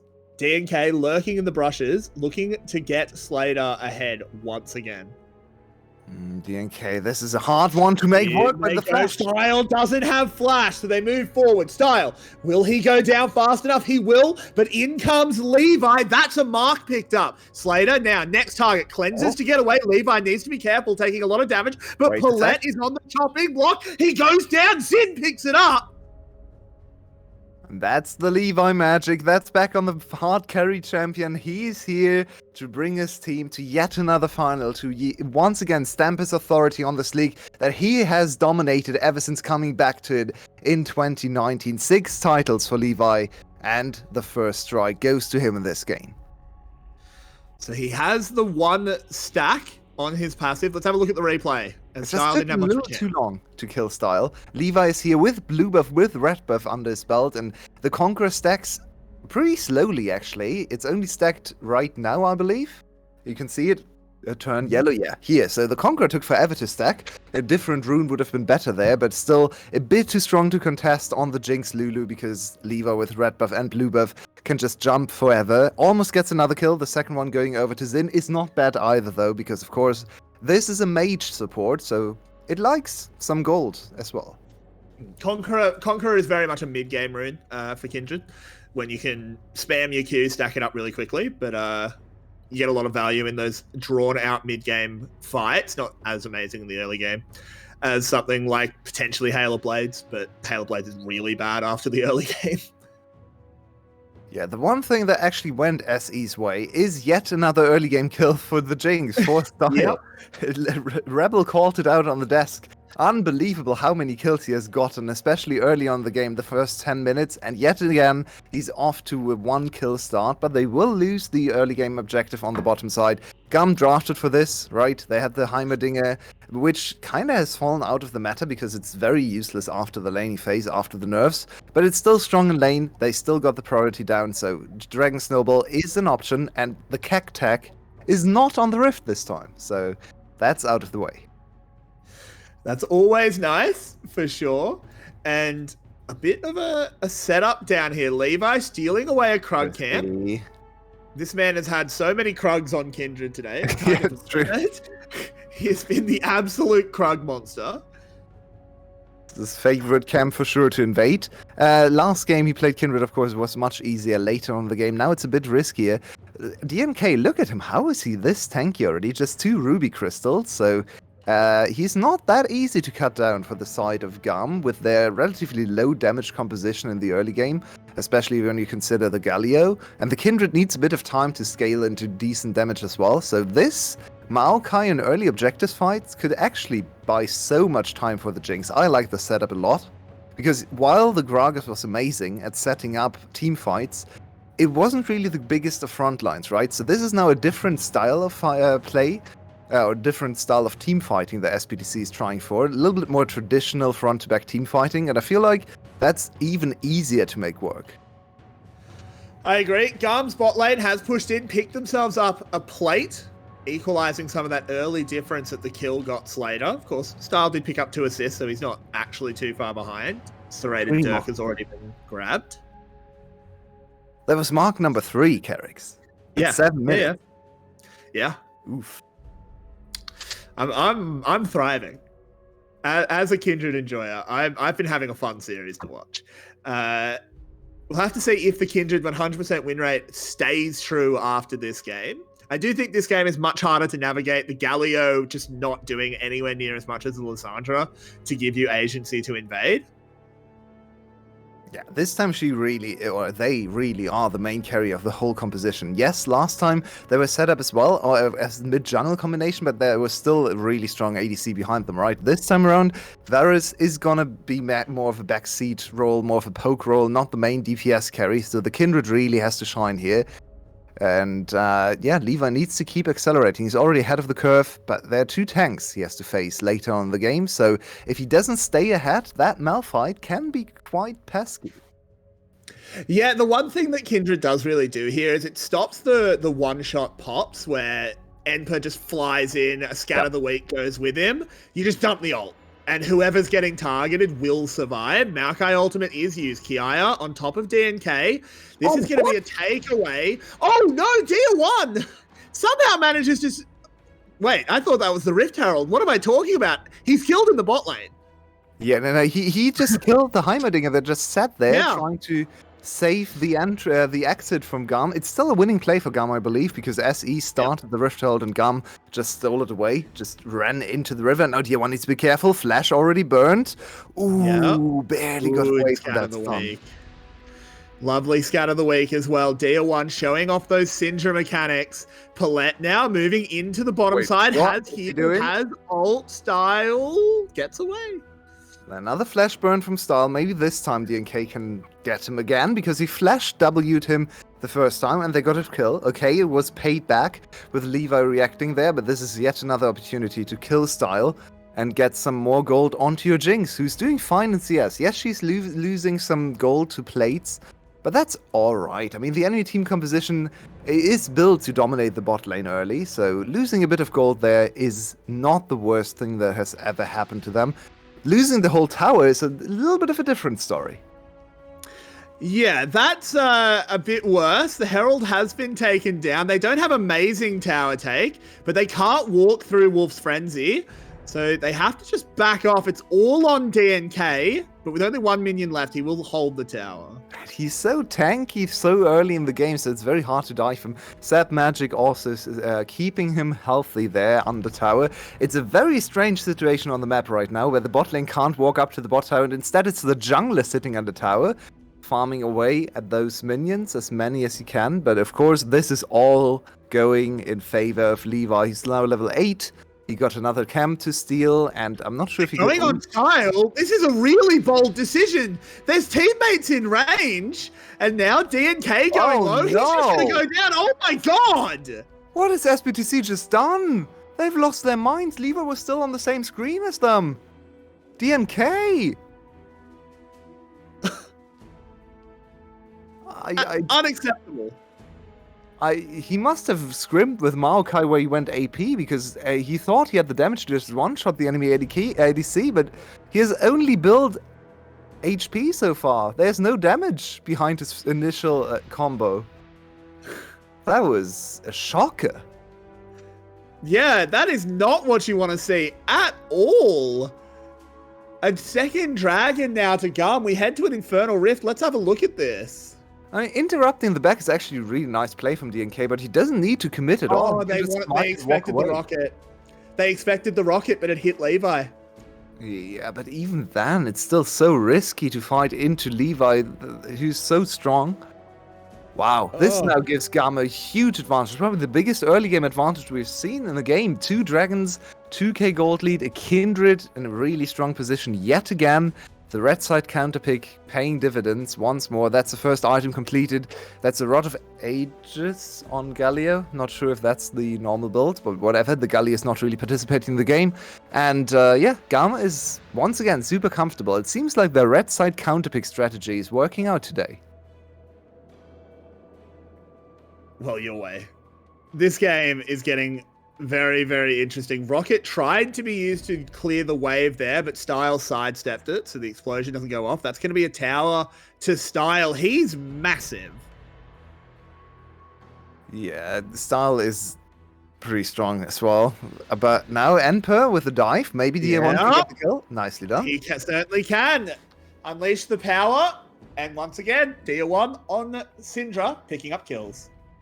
Yeah, that's the DM1 magic. We have seen it so many times, we can't even count it anymore. 39 solo kills in that one season. Spring 2020, I believe, when DR1 was the prodigy on GAM, the new mid laner for GAM. He never won a title, but he dominated every single regular season. And this was his main champion, still his most played of all time. I think he's sitting on a 79% win rate on his most played champion ever, which is absolutely incredible. But yeah, there he goes again, 2-0. Maybe he can be the one to get SE into a winning position again after this fumbled early game. Yeah, but I mean, watching Style right now, he's scary. If a Q lands onto Slater, they kind of just have to concede whatever objective is up at the time. Yeah, and also look at the items for Xin, who's generally been outperformed by Palette this series at least, but he's now such a huge menace as well. First item, Riley's at 13 minutes already. He doesn't need any more. He can just freeze the game here. And this is now actually a damage threat as well. He adds so much control to the team fights. It's lovely to play with this perma slow field when you are Levi on the Hiaya was getting baited, but now it's turned into a bait as DNK. Where the hell are you going? How did he end up there? He went under tower. He went under tower. They immediately realized there's three of them. We have to call this off. But why did you call it in the first place? That was way too aggressive, and it seems like SBTC is already activating desperation mode. They already lost the game against Kindred, and they think the Kindred is free scaling. They can't let it happen, but it's just insult to injury now. I think we need to give a little bit more credence to Clockwork's theory. The BJ brain was plugged in last game, and he's taking it back out this game. Put it back in! Put it back in! Oh no. If the BJ brain is superior, then something has gone wrong, I think. Oh, and Style! Yep, rock. Okay, they at least are making stuff happen. Okay, some of the plays are really over-aggressive, but they are getting kills back, and GAM can't walk away with this game for free. At least a little bit of a synergy between the two solo laners who have been stepping up this game as their junglers let them down. Maybe Enper and DR1 can get this team back into a good position, but GAM now with an almost 4k gold lead and 2 dragons already. This is an interesting early game your way. Let's have a look at this replay. He was spotted on 2 wards, by the way. This is the laziest death of all time. Okay.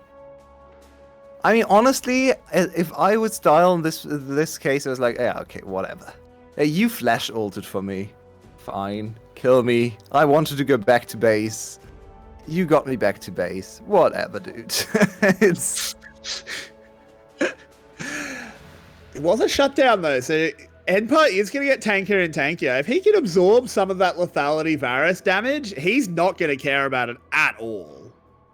Yeah, the Kindred does steal a decent amount of... ult, whipping across, blocked. DNK, please, just calm down. We don't need you to dive in again. You just...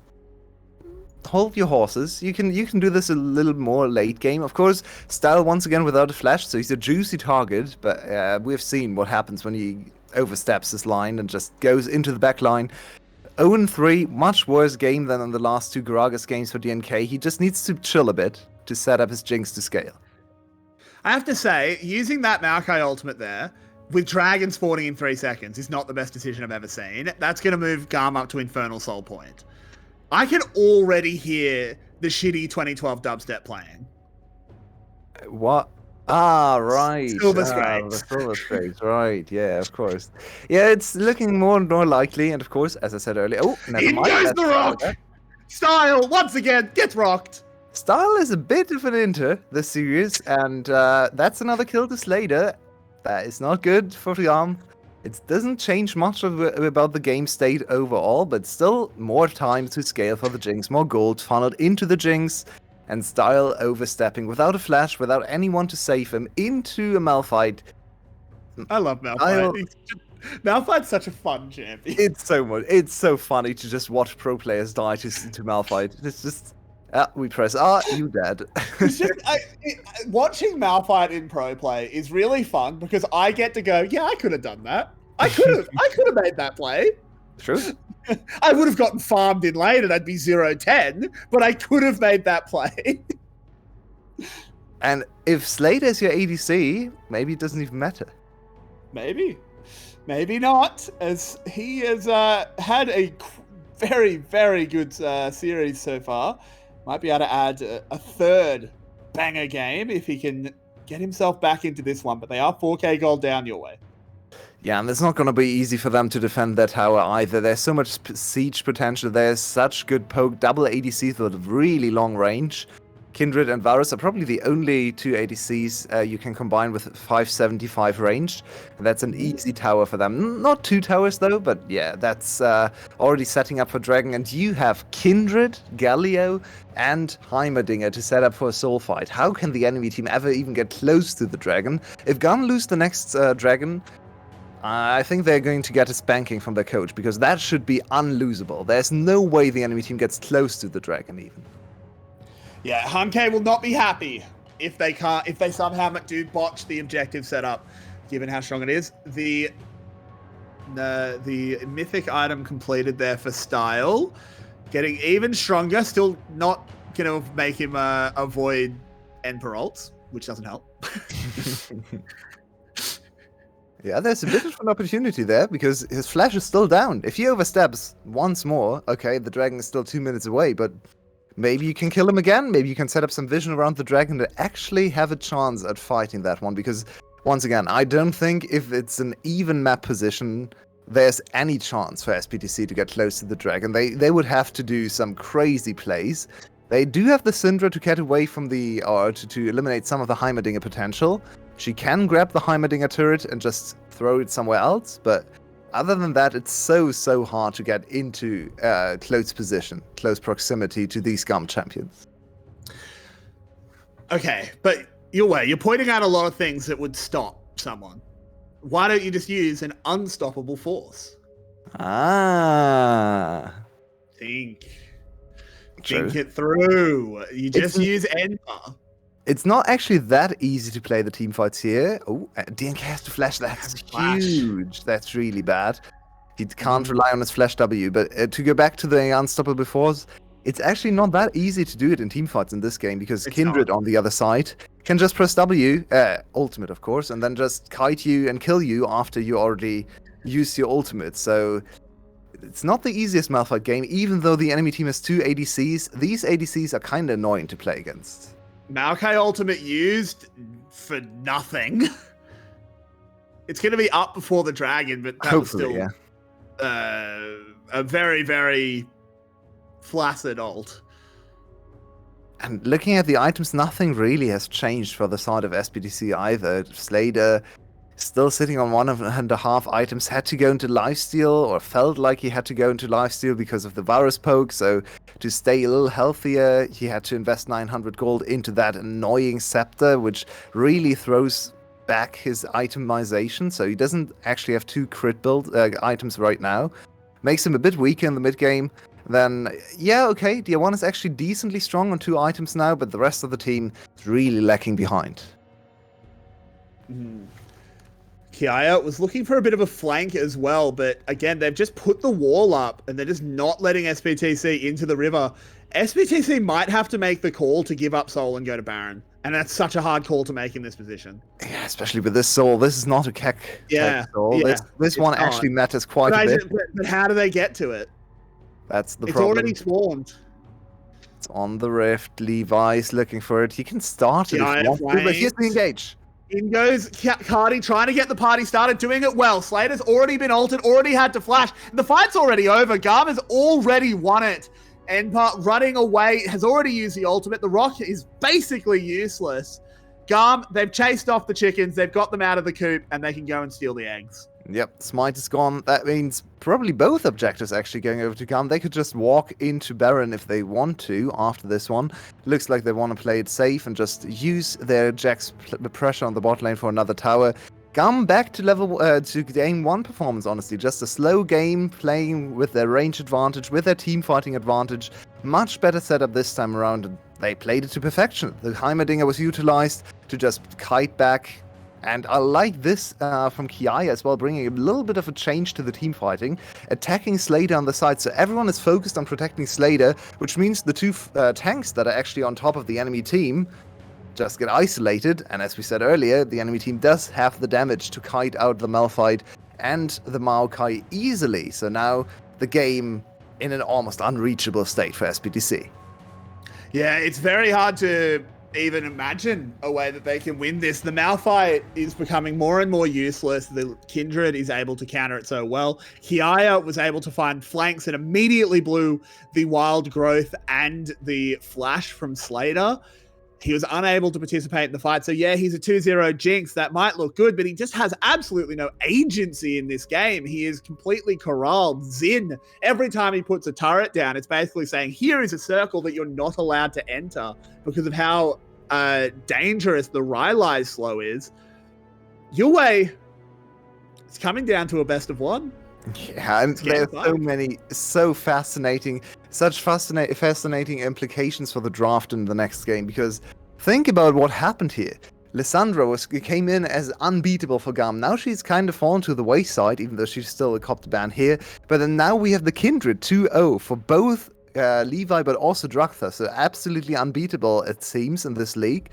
Do we ban away the Kindred now, even on blue side? Because SBTC can choose to go back to red side now, and could just say, okay, you can't pick the Kindred on the on the blue side, but you never know. It's GAM, it's Levi, so the Kindred is something to worry about. The Tristana is something to worry about for GAM, as they are going to secure an easy Baron. Last chance saloon.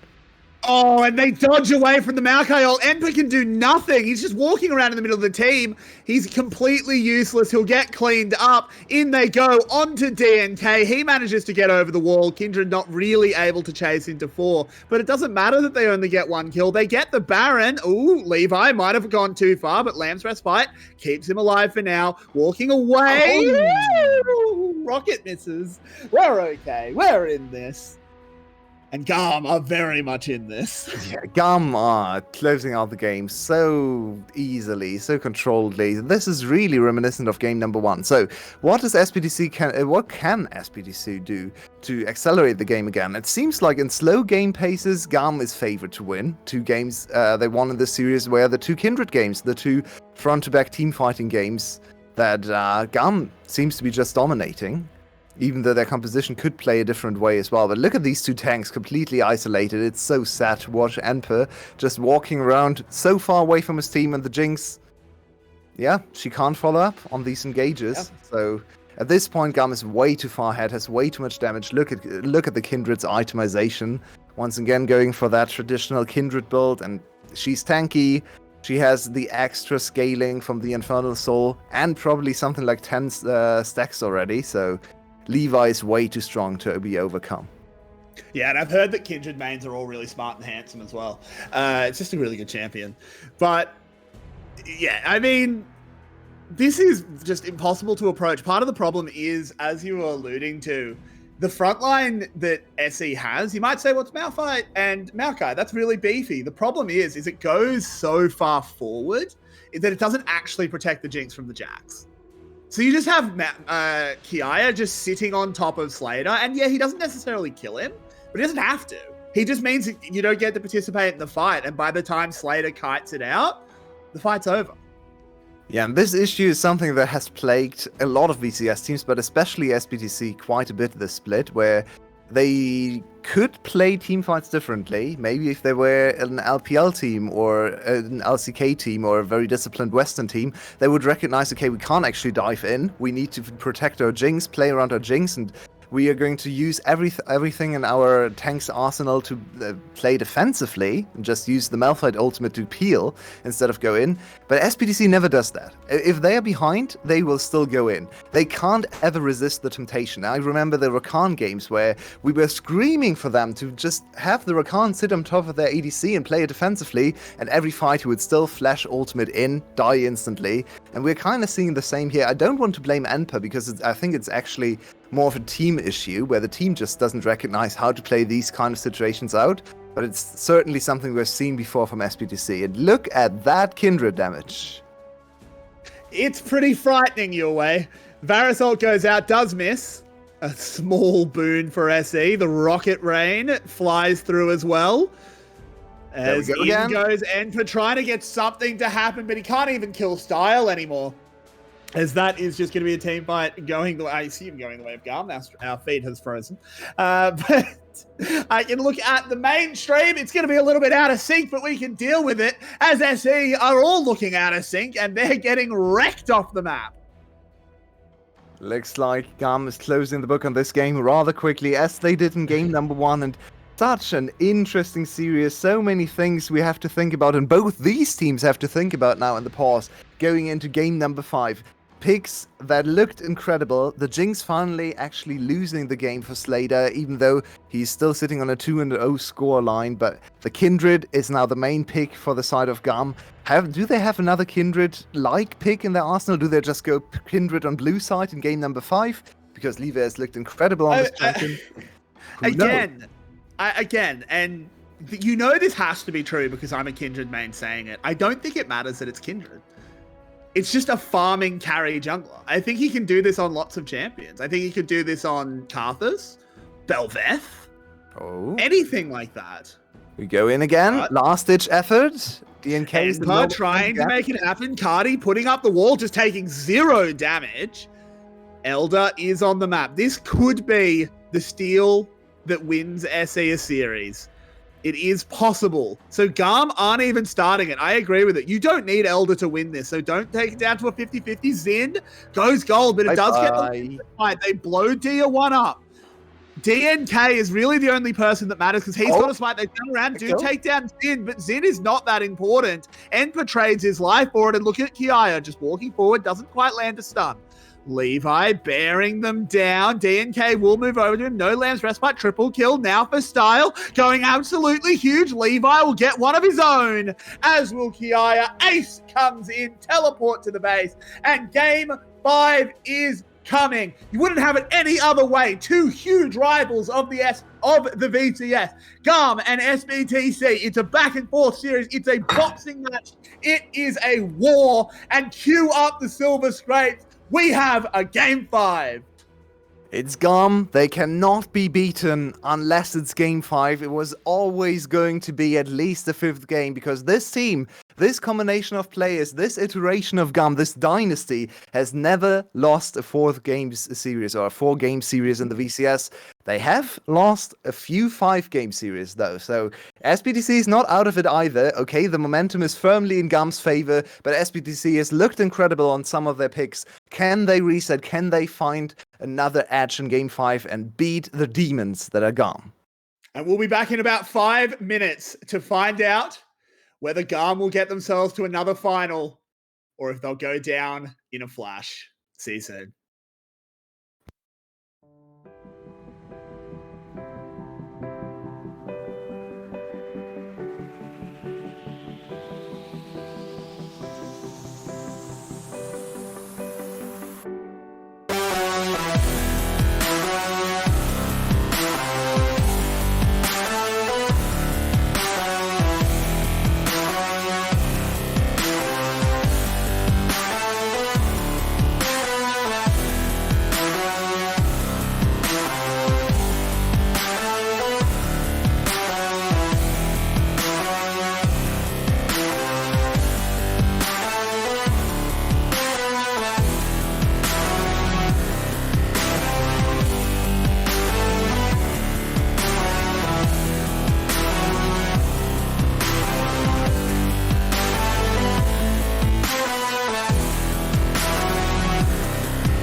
the VCS English analyst desk as the VCS continues to ploy against my sleep schedule. We are now into game number 5 of the upper bracket finals here in VCS English playoffs, or VCS playoffs 2023 spring. I don't know that we expected. Did either of you two expect this game to actually go to 5 games? Let's start there. Like, we'll do analysis. We'll talk about all that in a minute. Did either of you think that this was going to be a 5 games? No. Don't give me the fence riding. Walking into the series, you had to put your life on it. You would not have said 5 games. Okay, so I'm gonna be honest. This went all wrong the moment I typed in the chat. I would like to be a 3-0 so I can go to the park and juggle. Instead, I'm strapped here for the 5th game watching myself juggle on a cam. That is torture. That is torture. That was live. What are you talking about? GAM and SBTC, you have to give me a banger now. You have to make it up.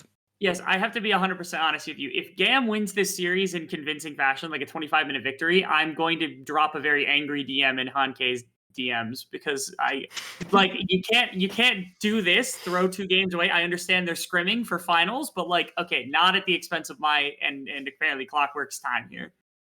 And Bobby's time. Bobby has to build a house tomorrow, an entire house. Right. Sure. Yeah, we've all got busy lives to lead. But unfortunately, what it has come down to a lot of this game is who has the most marksmen. Because we've had Zeri and Kindred. It beats. I forgot what Slater was actually playing, but it doesn't matter. Slater lost. Yeah, you had Tristana and Jinx beating Zeri. You had that again, 2v1. Now, Jinx lost to Varus and Kindred. 2 is better than 1. Who's going to play the 3rd marksman? Okay. Quinn angle, Vayne top angle. There's no Hosmed, but Quinn and Vayne top, definitely possibilities. Graves, you could just match it. Lucian in either of the solo lanes, still is perfectly fine. Ezreal in one of the solo lanes. Corki in one of the solo lanes. Senna down on the bottom side. We've had marksman supports, right? I don't know if any of these 2 played the Ashe, the Caitlyn, and so on, but that's another angle. But anyway, right, this Varus repeatedly comes in clutch to save GAM's chances. It did last year against Sagon Buffalo. It did again now. I'm surprised that GAM is only pulling it like they know they work. They know this Varus works all the time and style is confident on the pick, but they only pull it off when they're like backs against the wall. I'm surprised they didn't pull it out earlier. Anyway, it does work, and now it's BDC that needs to find an answer to this Varus. Do they ban it? Do they pick a counter pick? This isn't even this is like the worst thing about VCS is that we get these games where they show off these crazy picks. When Drakthar picked Kindred, we're like, hey, this champion's been played once for the last 2 years. And then he won 2 games. And now Levi's dropping it. And he's winning games. And then they're like, oh, let's wait until game 4 to go for priority with the Heimerdinger. Let's wait till game 4 to go for the Varus in the mid lane. Bring out the champions that work. We've seen them work 100 times before, and they're not busting them out. Finally, we're getting that taken off the tool rack. So now that GAM has actually decided to open the playbook instead of just sitting there trying to remember every champion by heart, basically turning a blind eye to their champ screen and just picking whatever they think they can grab. What does SBTC have in response, right? Other than Riven, of course, which is the obvious selection in the top lane, outside the Quinn, which is going to give them the top lane marksman to win the game with. I mean, I'm surprised they didn't try to run for the Gragas again. It was sort of a long game bait by Hankei. He banned Maokai 3 games in a row, just so DNK would get into his head. It's like, oh, they think Maokai's good. Maokai must be good. Maokai's not good. Don't pick Maokai. Pick Gragas. Do the same thing you were doing. Don't change. You're complicating it for no reason. Yeah, just so, yeah. Opinions? Yeah, so what I want to add also is something that worked very well in game 1, which is slurring DNK. He needs some belt again, because this game was not it. He was constantly in awkward spots, missing ultimates or throwing them when you're without delivering on them, or just to misguide attempt to find and engage. We know that he can play better than this. I wonder if it's only like a Gragas thing, and then maybe on tanks he's less confident than with bruisers, but they need to give DNK a pick that he can play the game with, because you can't expect to win a game 5 with this performance. Yeah, again, our two most influential lanes for both sides throughout the entire series have been bot lane, where it's like back and forth as to who's getting early advantage. Because for some reason, I don't think we've had a single bot lane go 0-0-0 for like the entire series. Like at 10 minutes, there's like 5 or 6 kills drop down there. It just depends on who grabbed them up at that particular junction. The jungle position also having influence pretty majorly over mid lane, a little mildly towards top lane, not too much though. It's a lot more towards the mid lane and towards the bottom lane, towards the control of the map. And so having those two things is definitely what the draft is going to be around. Can we also just tear off this band-aid now? Which one's getting like Nocturne this game? Is it Levi or is it DNK? Because they're the two that pick it. They're the only two that play the champion. And now it's game 5, so they're both just like, I got the Nocturne up the sleeve, right? This is my ace in the hole. When we're backs against the wall, we're picking the Nocturne. So who actually gets it this game? Or does he get banned because they know that the other one's gonna grab it? I feel Levi's much more likely to pick it up because his team is more likely to pick up the supporting cast as well, the Camille, the Galio, that sort of thing. Rather than Dion and Empa. I'm sure Empa has played the Camille, but I don't recall it in any particular manner. So I think if it's going to happen, it's going to be Levi. But I also think we're going to settle into a very interesting point of view where we might end up finally getting a Wukong coming through because we're overcorrecting and going, okay, we need to go into farm jungles, and then Wukong comes in, cyclones the whole team, and you get a victory out of nowhere. But I'm interested to see I don't know where they'll go. I'm worried they'll default back to a very, very standard composition, and it'll be a really boring game. But I don't know. I think priority and mid, priority and bot have shown themselves to be the most important thing, so the junglers can get in and interact on the maps. So that's what I'm looking for in draft. Super seconded. I agree with Mabi. Watching VODs, I remember one DNK Nocturne game that was not pretty, especially because they couldn't deliver on the threat on side lanes. Like DR1 had Talia or something like that, but they could never find a pick against GAM, and eventually the composition did not work. So if I have to see or not see, because he makes the map darker, but if I have to see a Nocturne, I would like to see it from Levi, because I think GAM are more well structured around side lanes and the map to pull it off. I'm also going to complain here because, again, we've seen so much when it comes from basically jungle down. Our top laners have had so little influence. And we're talking about Emperor and Kiai. These have to be two of the most influential, most star-studded top laners we have in the VCS when it comes to impact that they usually have on games. In this series, they have just been the most silent, boring, milquetoast top laners. They're the epitome of people being like, oh, top laners just trade and then they stand in team fights and that's pretty much it. Give us more excitement. Give us Riven, give us Kennen, give us Jace, give us exciting, give us Urgot. Like, I don't care. Give us more entertaining stuff. And actually, for SBTC, in my opinion, the second game, third game, when the Gwen was around, the Gwen had a lot more influence over the game than anything else we've seen from the top lane so far from either of the two, including the Jace. There's another option for you. There you go. If you're looking for an angle in this game, maybe you walk away from that pure bottom side pressure, pure jungle pressure, and you start getting something on top side as well. Rebel, are you asking for a Sion versus Horn? I'll kill you. If I see another such impactful ults, right? There's such impactful ultimate. At least Malphite's using his body and like jumping in and making us laugh because it's like, oh, Sion is using his body. No, that's not true. Sion's not. Sion's a waste. Hey, if we get Sion blind though, then maybe we get a Vayne top lane and then we actually punish somebody for the first time ever. Yeah. Emperor could pull it off. That's very true. Like either one could pull it off in the right circumstance. Heck, again, pick Urgot. Urgot's super weak right now, but like it doesn't matter. I think we're getting into draft here in a couple of seconds, so feel free to switch the screens. We'll get a chance to actually, see what these two teams are going to go for in our final game. And it's not the most insane importance of game, right? It's 5 games.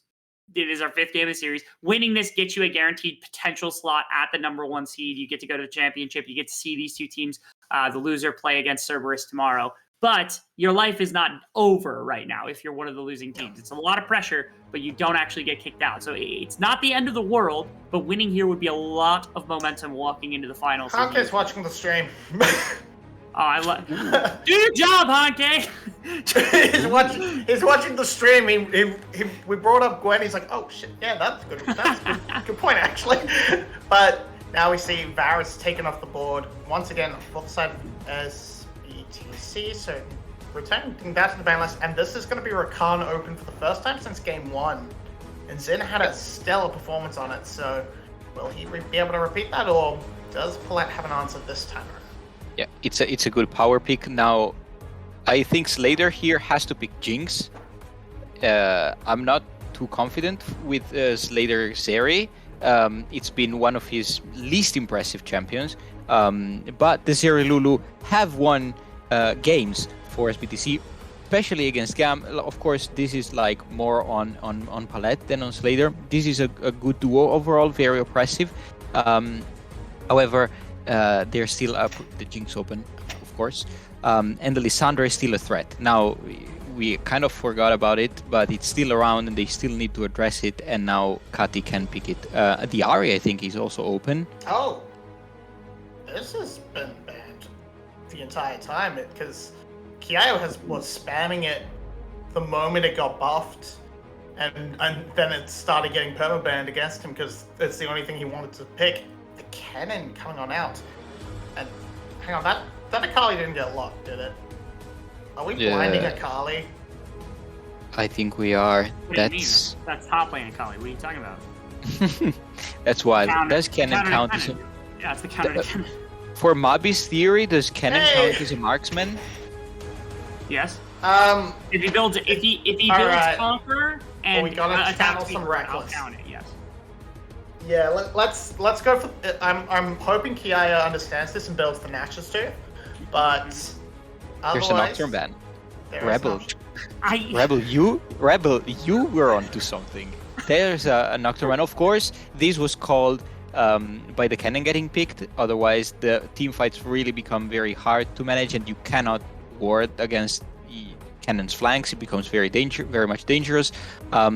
Now they might be doing something interesting, which is like try and, let's say, quote unquote, counter pick jungle. Of course, you don't like lane against the opposite jungler, but you can pick something for DNK that enables the invades, or that can help with some prio, and then ruin Levi's game plan in the early game. Now, this didn't really work out well in game 1, but with a favorable pick here, maybe they can try going for something like that. Yeah, that's very interesting looking at these bans coming through, hitting the jungle pool extremely hard.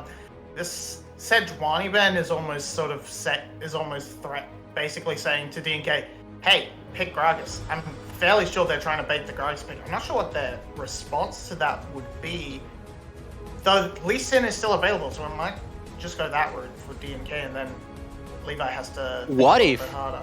What if Mabi? What if our boy DNK? Okay, never mind. He's going for Gragas. But what if in an alternative game 5? What if he picked Zac?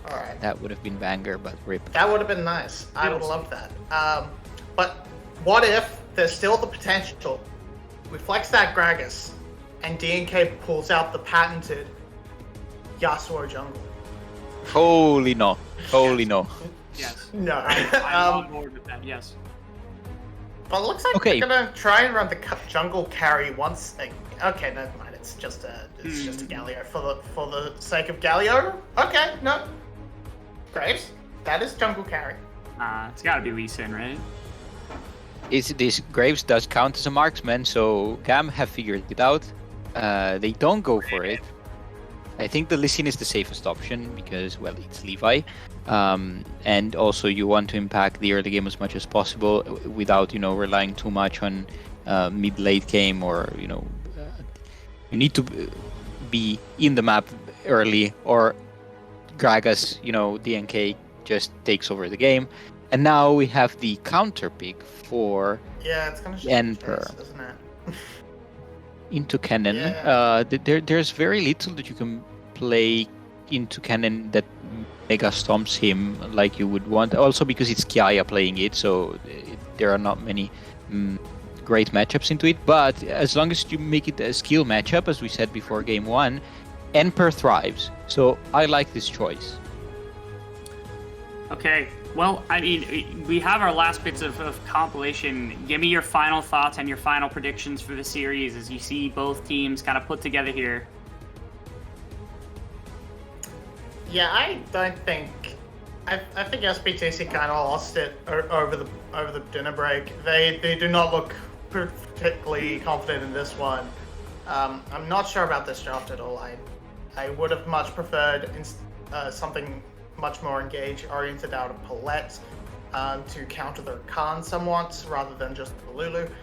I would have preferred not a blind Akali pick for no reason, but Dia1's going to have to try and make me eat my words, because otherwise it's just a GAM. This Akali pick in the last game against a very hard-to-play comp, this is Glory's legacy. SBTC picked it to win and make finals in their stead. That's it. SBTC takes it. All right. One last split desk before we step into our final game of the upper bracket finals here between GAM and SBTC Esports. One last time, Carix and Yulwei get us into the last game of the series. Happy to take it off you, as it is a game number 5. Yulwei, we've done a lot of these. We've done a lot of game 5s with GAM.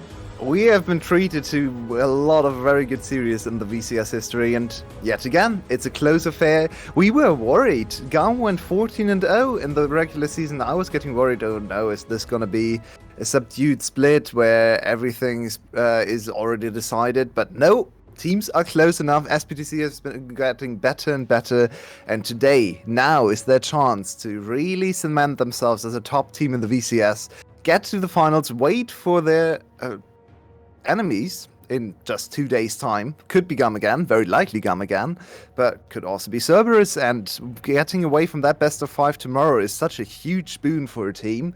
Also already winning one big best of 5 series against the big favorites in GAM would be such an amazing achievement. So it's all eyes on SBTC, I think, as GAM has just drafted a standard, boring team fighting style composition, where we finally get to see a little bit of a glimpse at Cannon.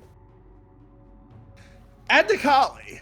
This is actually a really, really hype matchup. The Akali versus Kennen, the Enper versus Kiaya in particular. It's Enper on a heavy skill carry. Yeah. It's so far, I feel like Enper has not really shone as brightly as last week when he completely decimated Nagia. Think back to some of those Kassanti games.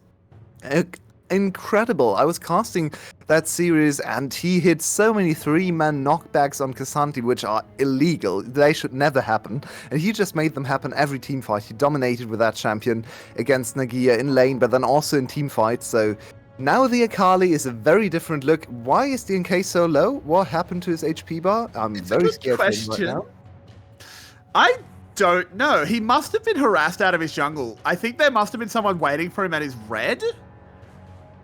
Because he also hasn't taken Raptors or red. I'm not sure. There must be bug or something on the overlay, right? Because he's sitting on 8 CS and level 1 on my screen. That can't be true. 8 CS and level 1? I don't know. Actually, no, I know what happened. We'll get back to it. As there is a fight, he didn't start with a jungle item. Oh, Palette is low. Palette is dead. It's Slater trying to find something. He flashes forward. He will get it. Can he get onto Zin? Knocked up, taken down. That's 2 for 1 for GAM's bot lane. The big weak point for GAM finally turning it all around. First blood for Style, and now he's on the Jinx. It seems like Jinx is just getting every first blood. No matter who plays the Jinx, no matter what team plays the Jinx, it's just a magnet for early kills. And yeah, just to go back to the DNK question, he started Boots. What?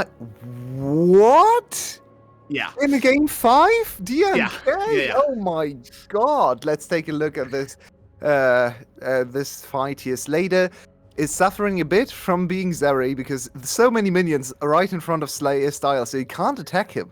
He only gets the kill with the auto attack, which of course is not the normal auto attack. The Q can't hit him. Then he steps up a bit too far. Zin sees his opportunity.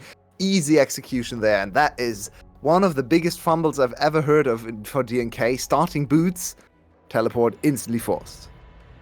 Yep, they do have to call down that TP. Tier 1 has to take the annoying walk back up the river, or just use it as time to get a reset. Not that worse. Not that terrible, and it does stop the early play. Nice little interrupt there. So Levi spends a few more seconds while Slater's jungler is still a bit behind because of unfortunate circumstances. I mean, ignoring the literal amount that he's behind, how do you recover from that tilt? I accidentally started no jungle item on a jungler about a month or so ago. I just misclicked. The game literally gives you only those items as options, by the way. You need to actively I know. I misclicked. Okay, it was a comedy of errors. Maybe he can redeem himself here. Ooh, no flash on maybe style. He can. The traps are out. They're going to try and turn on to Paulette. They're just going to sacrifice style. No point really messing around with that one. But what I was trying to get to was, how do you recover from the tilt? Because I've done that, and I almost alt F4'd the game. If I hadn't been playing with a friend, I would have left. I mean, to be fair, he actually kind of made it work. How did he actually not die in his first clear? It was very close. He had two camps taken before he got to level up. That is incredible. How did he stay alive level 1 without jungle item? I need to see a pro play replay of that. Because give me the pro view. Oh my word. Well, he's got an assist. He's got his bot lane ahead. So maybe Boot Start Gragas is just good. Yeah, evidence points towards actually. I mean, if it wins this game, 100% win rate. Yeah, exactly. I'm gonna do the Twitch chat method of results-based analysis, which means that if he wins this game, it's the meta. Well, let's get back to seriousness because this is an attack on Carti, but he of course is a very tanky boy on this Galio. Carti has just become froggy. These players, Lissandra and Galio every game. This is not the Carti we know. But it's working mostly for GAM, who are kind of trying to have Levi as the main carry again, which is akin to what... Oh, Style exhausted up. Slater just kills him. AD diff, Style, what are you doing? I mean, Slater's always been a bit of a Game 5 monster your way. He's always been a bit of a Game 5 gamer. And think about his career. 2 titles in 2020. Enper. He might be in some trouble. He's in a lot of trouble. He's stunned. He kited the auto attack for so long. I thought he lived. Kiaya is also a Game 5 monster. We talked about his incredible resume, and Kiaya is up there. Look at his itemization choice as well. Kiaya made the call to just go instantly into MR, so to put the threshold for execution so much higher, and Enper is struggling to find any good trades. This is one of the problems with Kennen against Akali against Kennen. Yeah, she can go invisible, but Kennen just presses R and still hits her easily. Really nicely done from Kiaya. It's pretty wild that they do pick this Akali. It's a champion that's just not seen very often at all. It's an incredibly volatile champion. Like, if Enper doesn't get things back under control, he will be useless this game. Yeah, I feel like this Akali is an adaptation against the Jinx, right? Because we've seen Jinx dominate. They literally have the better Jinx play on their team, and he was carrying 2 of the 3 games. They played the Jinx, so I feel like they just made the adaptation to go, okay, we need something that can get on top of the Jinx, and that doesn't force us to go front to back into the Jinx, because that's a losing play with almost any champion right now. So let's try to find the wildcard champion, the champion that can just ignore the front lines and jump into the back line, annoy the Jinx, maybe even kill the Jinx. Akali was the choice. It's not easy to play into Kennen, as we have seen, and with Kiaya able to adapt his build path, this is now a perma-losing lane for the side of SBTC. They're gonna bleed gold in the top lane. Kiaya is gonna get really, really strong for team fights. So they have to find something else. Some weird kill angle, some good flank for Enper to get him back into this game. I wonder if there's almost a lane swap angle. I mean, it would be really sad to sacrifice a really strong bot lane, right? Because we've seen No. later. As in the Jace. Right. Yeah, when I looked at the draft, I thought the Jace was going top 100% because Jace is actually one of the picks you usually counterpick the cannon with. A lot of the cannon teams will ban the Jace to not run into the cannon against Jace matchup. So seeing the Jace picked into cannon but then deliberately not being matched into the cannon is very curious. Maybe that they just have the read that DR1 is the better Jace player. Slater dodging away. Slater's just 1v2ing casually. I mean, he's a Fed Zeri. He can do whatever he wants. True. He's actually already stolen my wallet. The recall is getting complete from Paulette, so Slater potentially a little bit vulnerable, particularly with Levi in the area. And no TP to the Phantom either, so SBTC needs to be very careful not to have their ADC sacrificed, because he's already sitting on a 300 bounty. That's a lot of gold. That goes over to Style, your whole advantage is undone. So protect this Slater at all costs. Enper trying to make it happen, but no, he doesn't have the tools. And this is going from bad to worse. Paulette's just... How the hell did Paulette die? Can we talk about Palette just running it down literally with Lulu? Why does he have mobility boots on Lulu? Ay. That's okay, so he just gets, kind of play.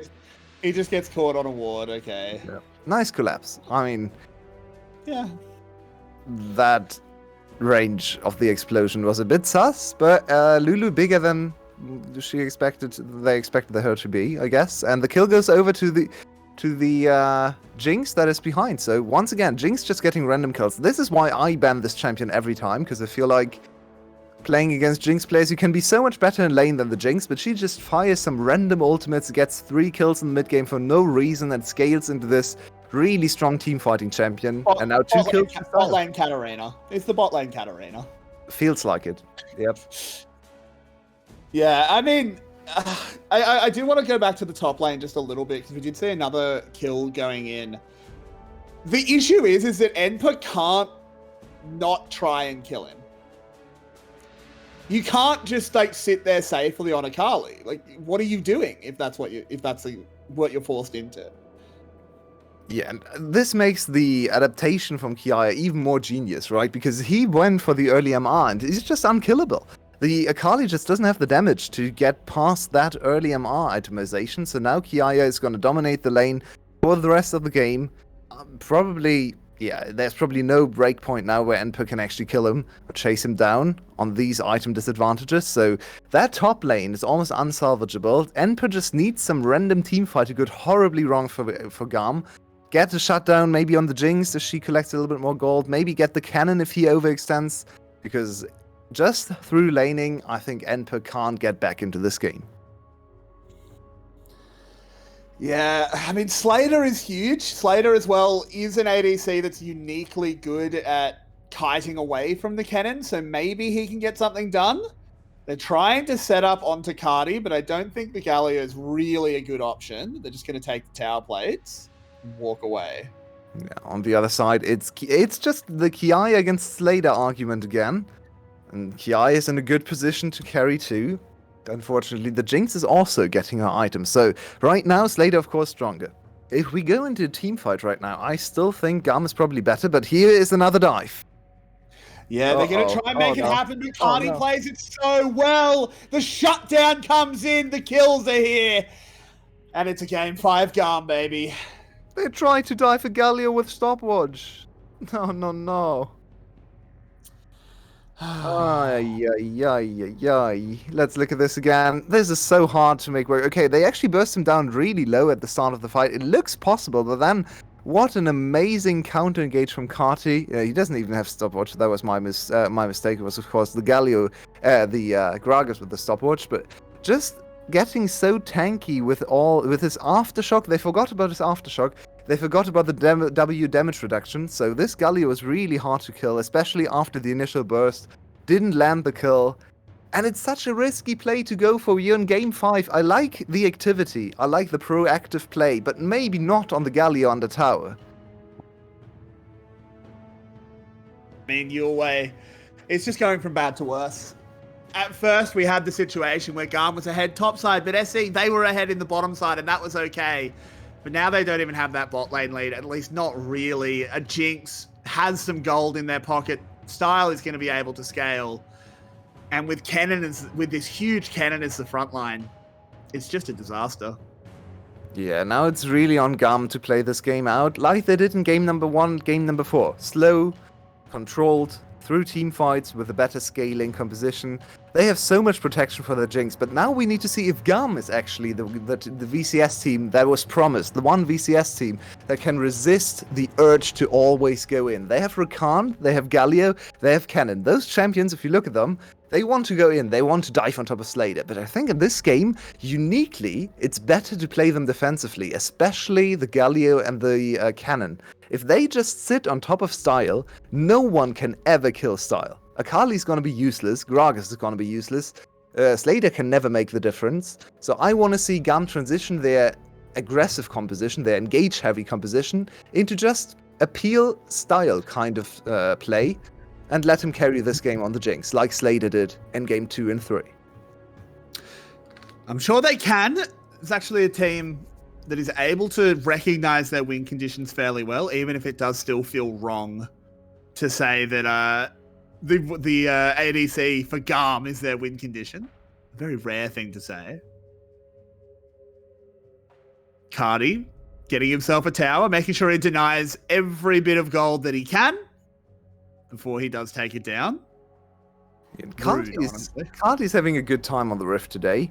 Playing champions that are pretty easy to pilot, just it's more about knowledge than mechanics, and having a good time in the side lanes on the Galio now, survive the dive. This is exactly how GAM liked to play Carti, or around Carti I should say, in Summer Split last year, where they always sent him to side lanes really early in the game and just let him play weak side situations in side lanes, where a lot of times he actually died to go 1-for-1 on stuff like Victor. I think I even made a video about this, where aggressive weak siding, I called it, where Carti is always there to catch waves and actually posture aggressively, even when he's in a numbers disadvantage, because it puts so much pressure to perform on the enemy team, and he's starting to do the same thing again. So remnants of the old GAM are back in game number 5 here. That they are, and the Herald is summoned in mid. That's going to crack this lane open. I can see them getting the second charge as well. There's not nearly enough resistance being put up by SBTC. And honestly, I think this game is honestly illustrated by the difference in junglers right now. One of them started with boots instead of a jungle item.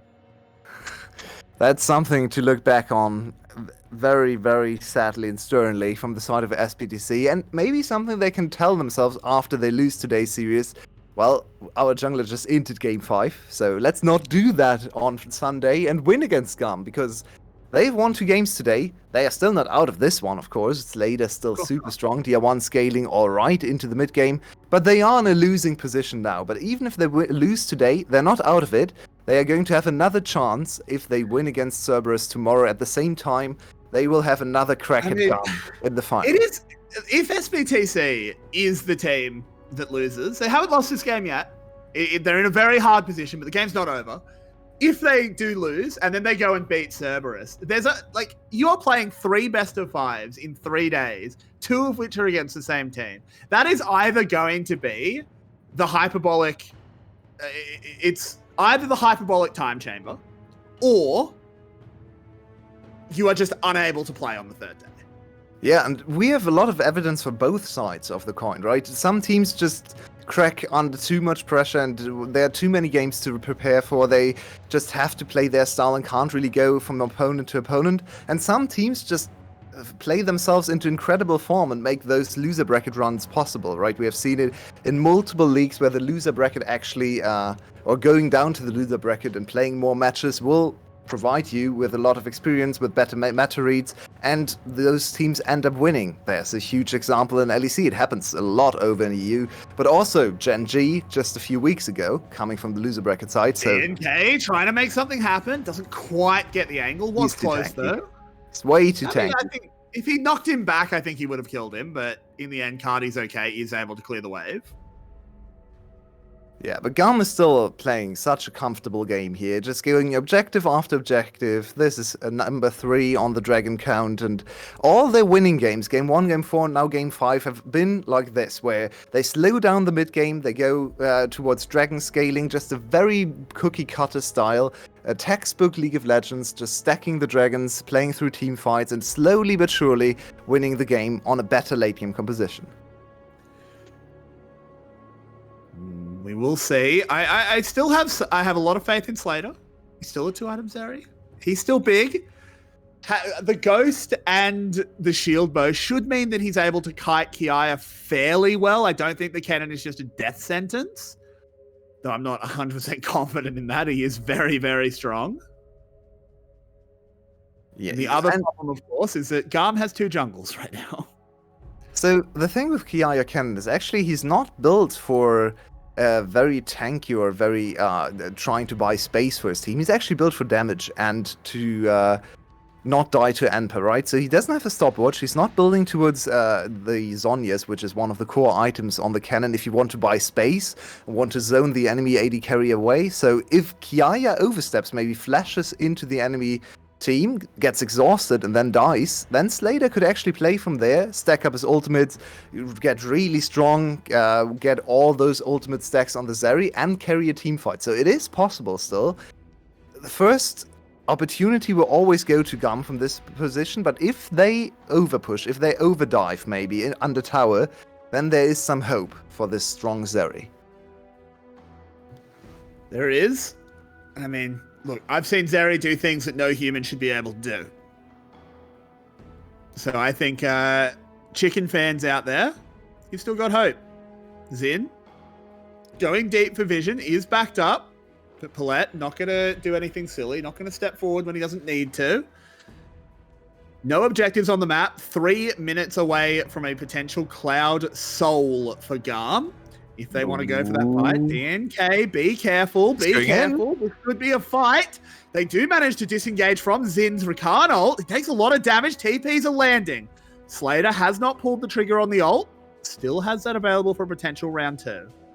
Ooh, that was an opportunity to chase, but SBTC playing it safe, playing it slow, not actually overextending into the likes of Cannon and Galio. Maybe a smart play, but unfortunately it doesn't really yield anything for them for a comeback either. So game state preserved, still on the same kind of breakpoints, and GAM still 4k gold ahead. The 4th dragon is nearing. We have a big item completion for Kiaya as well, so he's in a very strong position. Level 13, so level 2 ultimate as well. How can SBTC find a fight? They have to operate with a little bit of poke. DR1 has to land some crucial abilities on some of the targets to soften up Kiaya, to soften up Levi for the ensuing fight around the dragon. Because if they go 5v5 on full HP and just head into the river, I don't think SBTC can ever win right now.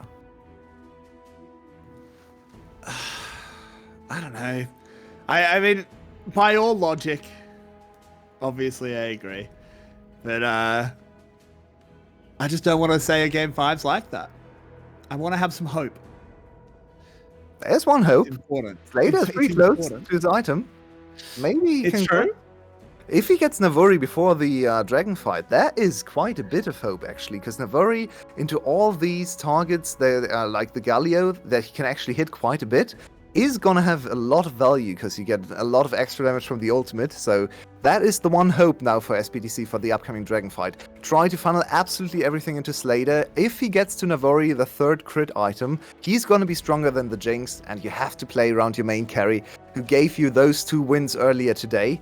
And try to hope. Try that Slater, hope that Slater can once again overcome Levi Kiaya and win against his former mid laner Carti. Yeah, I mean, this is one of the very, very few people still in the VCS that can claim to be able to beat the Carti, the Kiaya Levi is what I should have said, duo.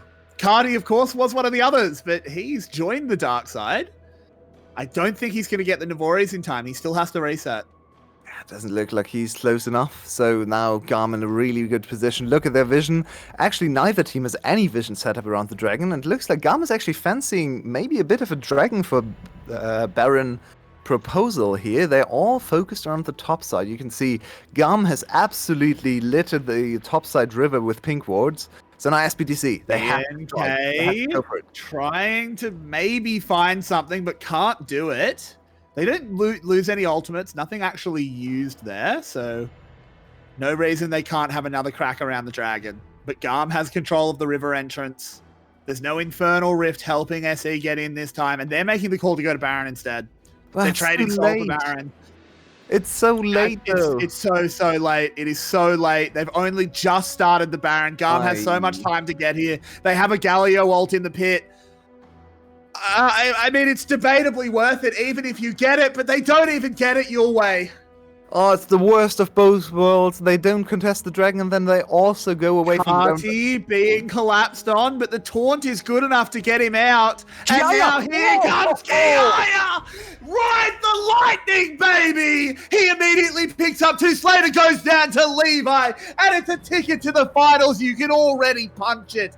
DNK just standing there. He starts the game without a jungle item. He knows how this is going. Tier 1, last man standing, might just get away.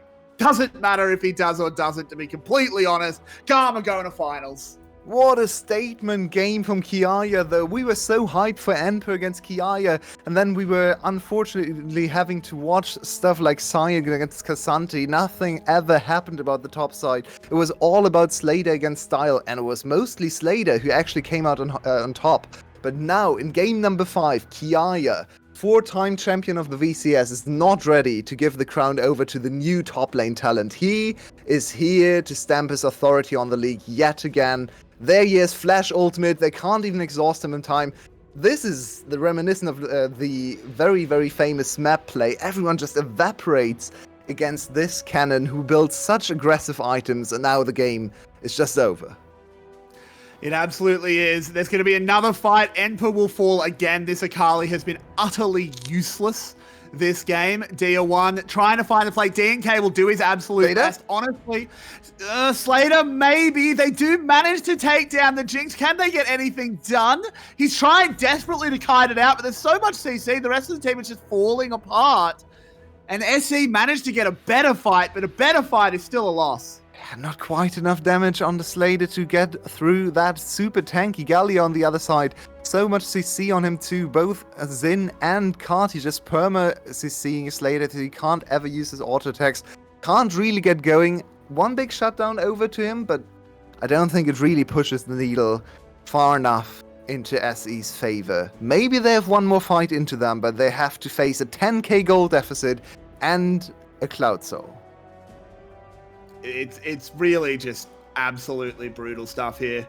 I will say, as much as we will make some jokes about DNK and his little mistake at the start, I don't think he's been a real problem here. It's just been nothing working for SBTC, to be completely honest. The only person who's really showed any signs of life is Slater. Yeah, good early bot lane play after the initial 2v2 disaster that happened to chase down the enemy ADC 2 or 3 times even for a 3-1 start for Slater. But as he did actually at the start of the split a few times, after early advantages, Slater not always able to convert it into victories. And Pistad, once again. Yeah, DNK just kind of watching this happen. He's now been found in the bush. Can you see a tilted man? I see a tilted man go pop. And DNK, unfortunately, has found himself in this kind of position way too often in his career. He would so like to also have a VCS title, but there's one jungler that always stands in the way, that always takes all the titles away, and that's Levi. DNK just desperately trying to get on the same level. He was so close today, and he will have another crack at a title tomorrow and the day after if they win tomorrow, but today is not the day he wins against Levi in a best of 5. Once again, it's Levi Kiaya, the unbeatable GAM dynasty, winning game number 5. That they are locking themselves in for another finals berth as Slater goes down. It's Paulette and Enpa against the world. Not much of a wave left. I actually think they will hold. This game will continue, even though I don't think the result is any doubt. They're hungry. They want to end this one. It's late. Yep, they want to They go want to to get bed. home. And here we come. Yeah, and they land the knock-up. They kill Enper again. Zin with a lovely Rakan. Really understated how well he's been doing this series, but he has been fantastic. It's another ace. It's a continuation ace. It's a Game 5 victory, and it's GAM going to the finals where they will fight for a spot at the mid-season invitational.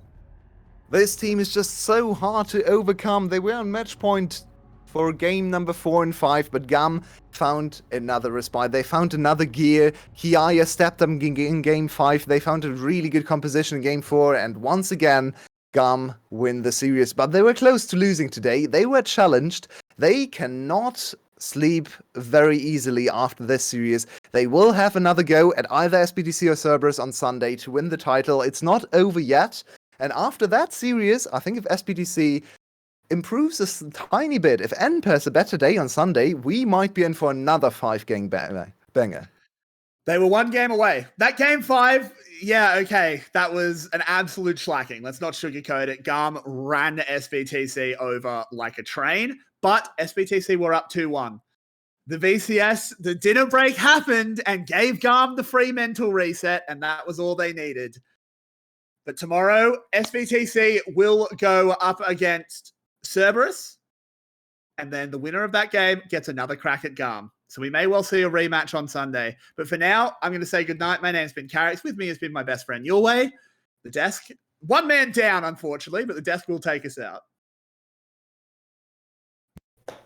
And here I was thinking I was the best friend. Anyway, but all that aside, there was a final game coming out. As you can see, Rebel Fox has disappeared to the land of sleep and no internet. I'm up and over this clock, and just we have that game. We kind of saw in the draft a lot of holes, a lot of question marks, namely that Akali and GAM absolutely showed us that. We were right to question what SBTC was putting forth in that final game. Clockwork is muted. I am at a loss of words at this game, and it shows. I'm really not satisfied with Emperor's performance because, of course, the game started on the wrong pace with the double key bot lane and the encased jungle items, but like Emperor was the maker of his own misfortune through and through, like starting from draft and then got solo killed once and then got solo killed again. And this is not the Emperor that we wanted to see and that SBTC needed in order to win this game and this series. We've always said that he needed these like skill matchups in order to thrive and win lane, especially in this split where Kiaya was underperforming. But it seems that when the time comes, Kiaya is just back, and you can't keep him out of the finals. Yeah, I'm pretty much coming to we're sort of falling into a pattern where Kiaya's throwing off the classic Fnatic formula of kind of slump the regular season, then show up big when playoffs actually starts to matter. So the Wunder approach. It might result in him missing out on some first All Pros, but it doesn't matter if he can secure the title in the end. And he showed up big today, especially in this last game. But across the board, Levi and Cardi as well, putting in big performances. Zin as well in the victories was a huge part of it. Really, just a good performance all around from GAM, and outside that sort of last game, those last couple of games, it was really nice showing from SBTC. It gave us a lot of hope that there would be a challenge to GAM. They wouldn't get a clean undefeated run, but as it is, that is still standing, and Levi and Carti once again can say they have never missed a VCS final. Indeed. I want to also talk a bit about SBTC in general, because yes, eventually they lost and they looked a bit shaky in the last couple of games, but they took GAM to game 5, so they have the possibility to repeat on Sunday, barring a surprise by Cerberus, because, as I said, SBTC also looked beatable. And Cerberus, this is probably the first time in forever that they won a playoff series. So tomorrow's series is not at all obvious, and everything can happen. And yeah, GAM still can't be sure of who will face them in the finals. Yeah, I'm not sure if we have the brackets graphics ready and updated, but yeah, we'll be seeing that matchup tomorrow. I think it'll be a very interesting one to. No, we do not. But I think it'll be a very interesting one to see Artemis versus Slater, a big battle of the 80 carries tomorrow. But well, with that is us done for tonight. GAM waiting in the finals, Cerberus waiting to take the chickens on themselves tomorrow, and we're going to cut this end bit a little bit short, but that's all from us tonight. That's the VCS English. Come back tomorrow. It's going to be another great series, and then come back Sunday as well for the finals.